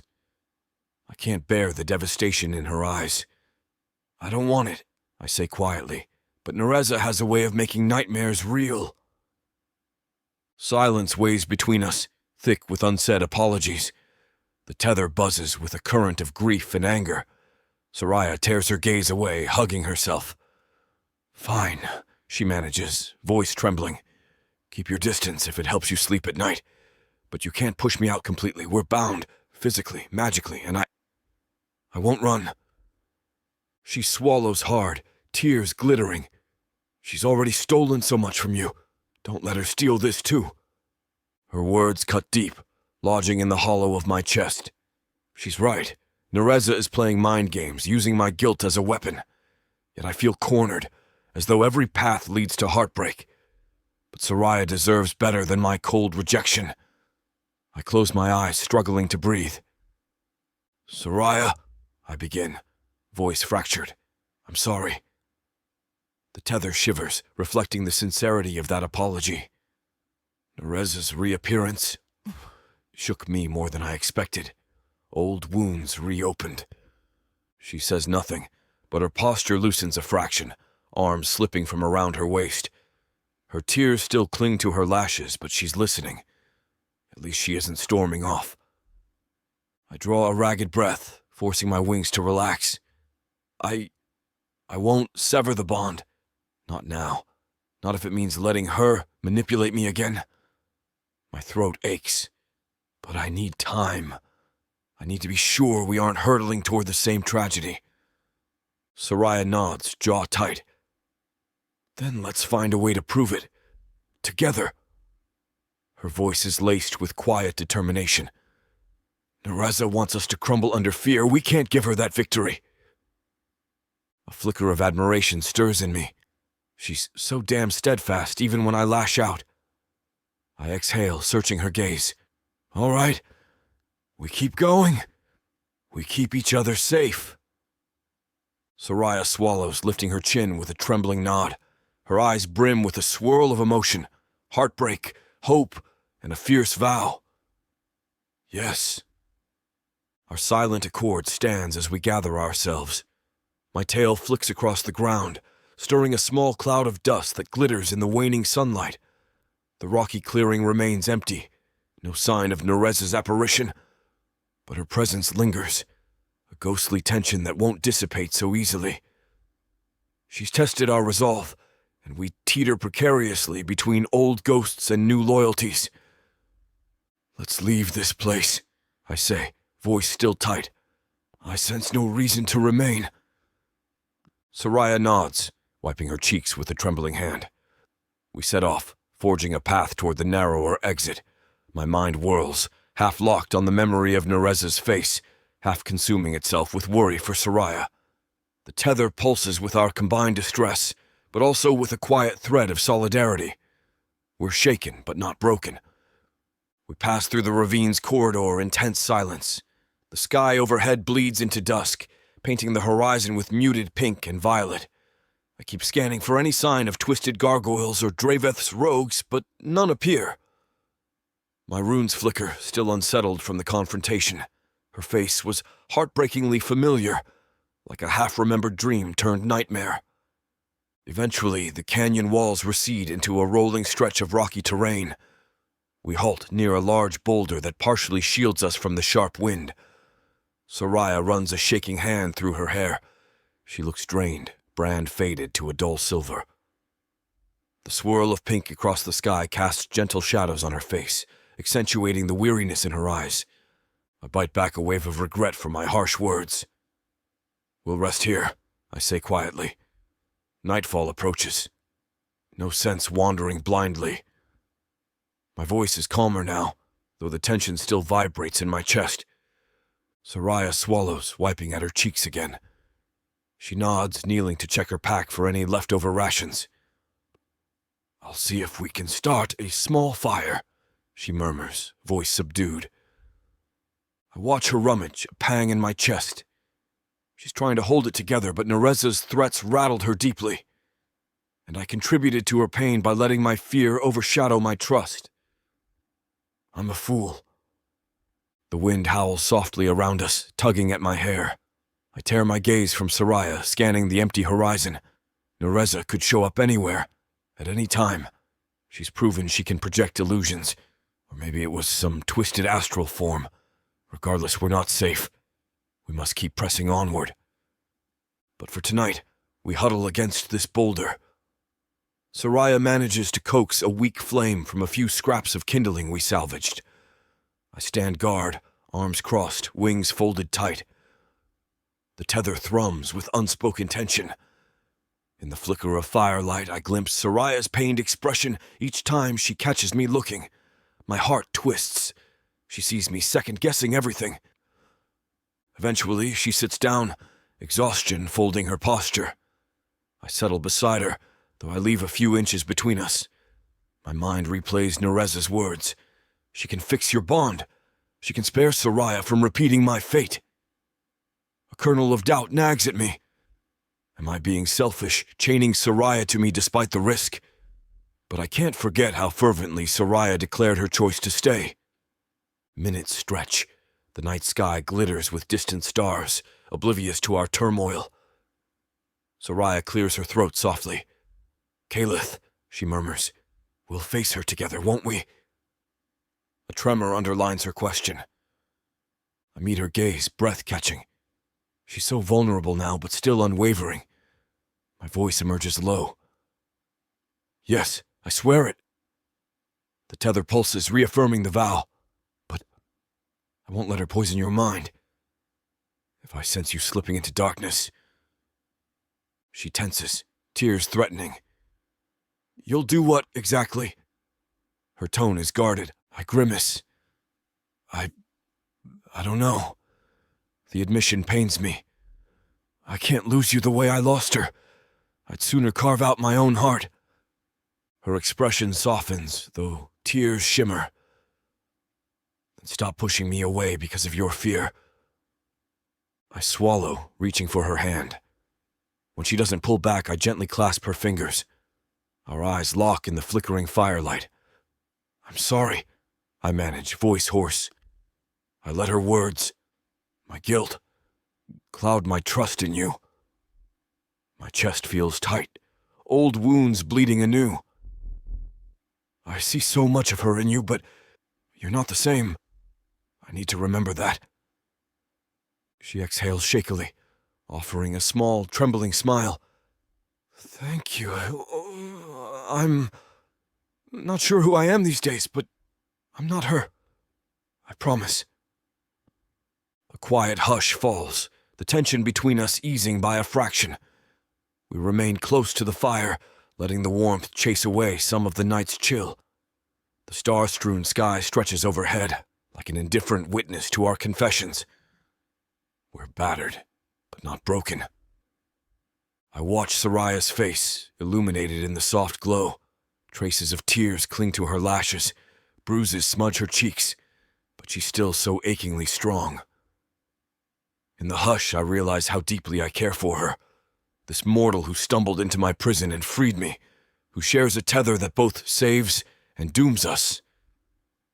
Romance in the midst of a rising cataclysm.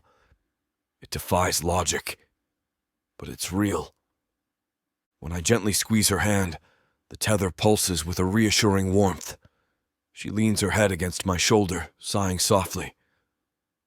My wings unfold to wrap around us both, forming a protective arc.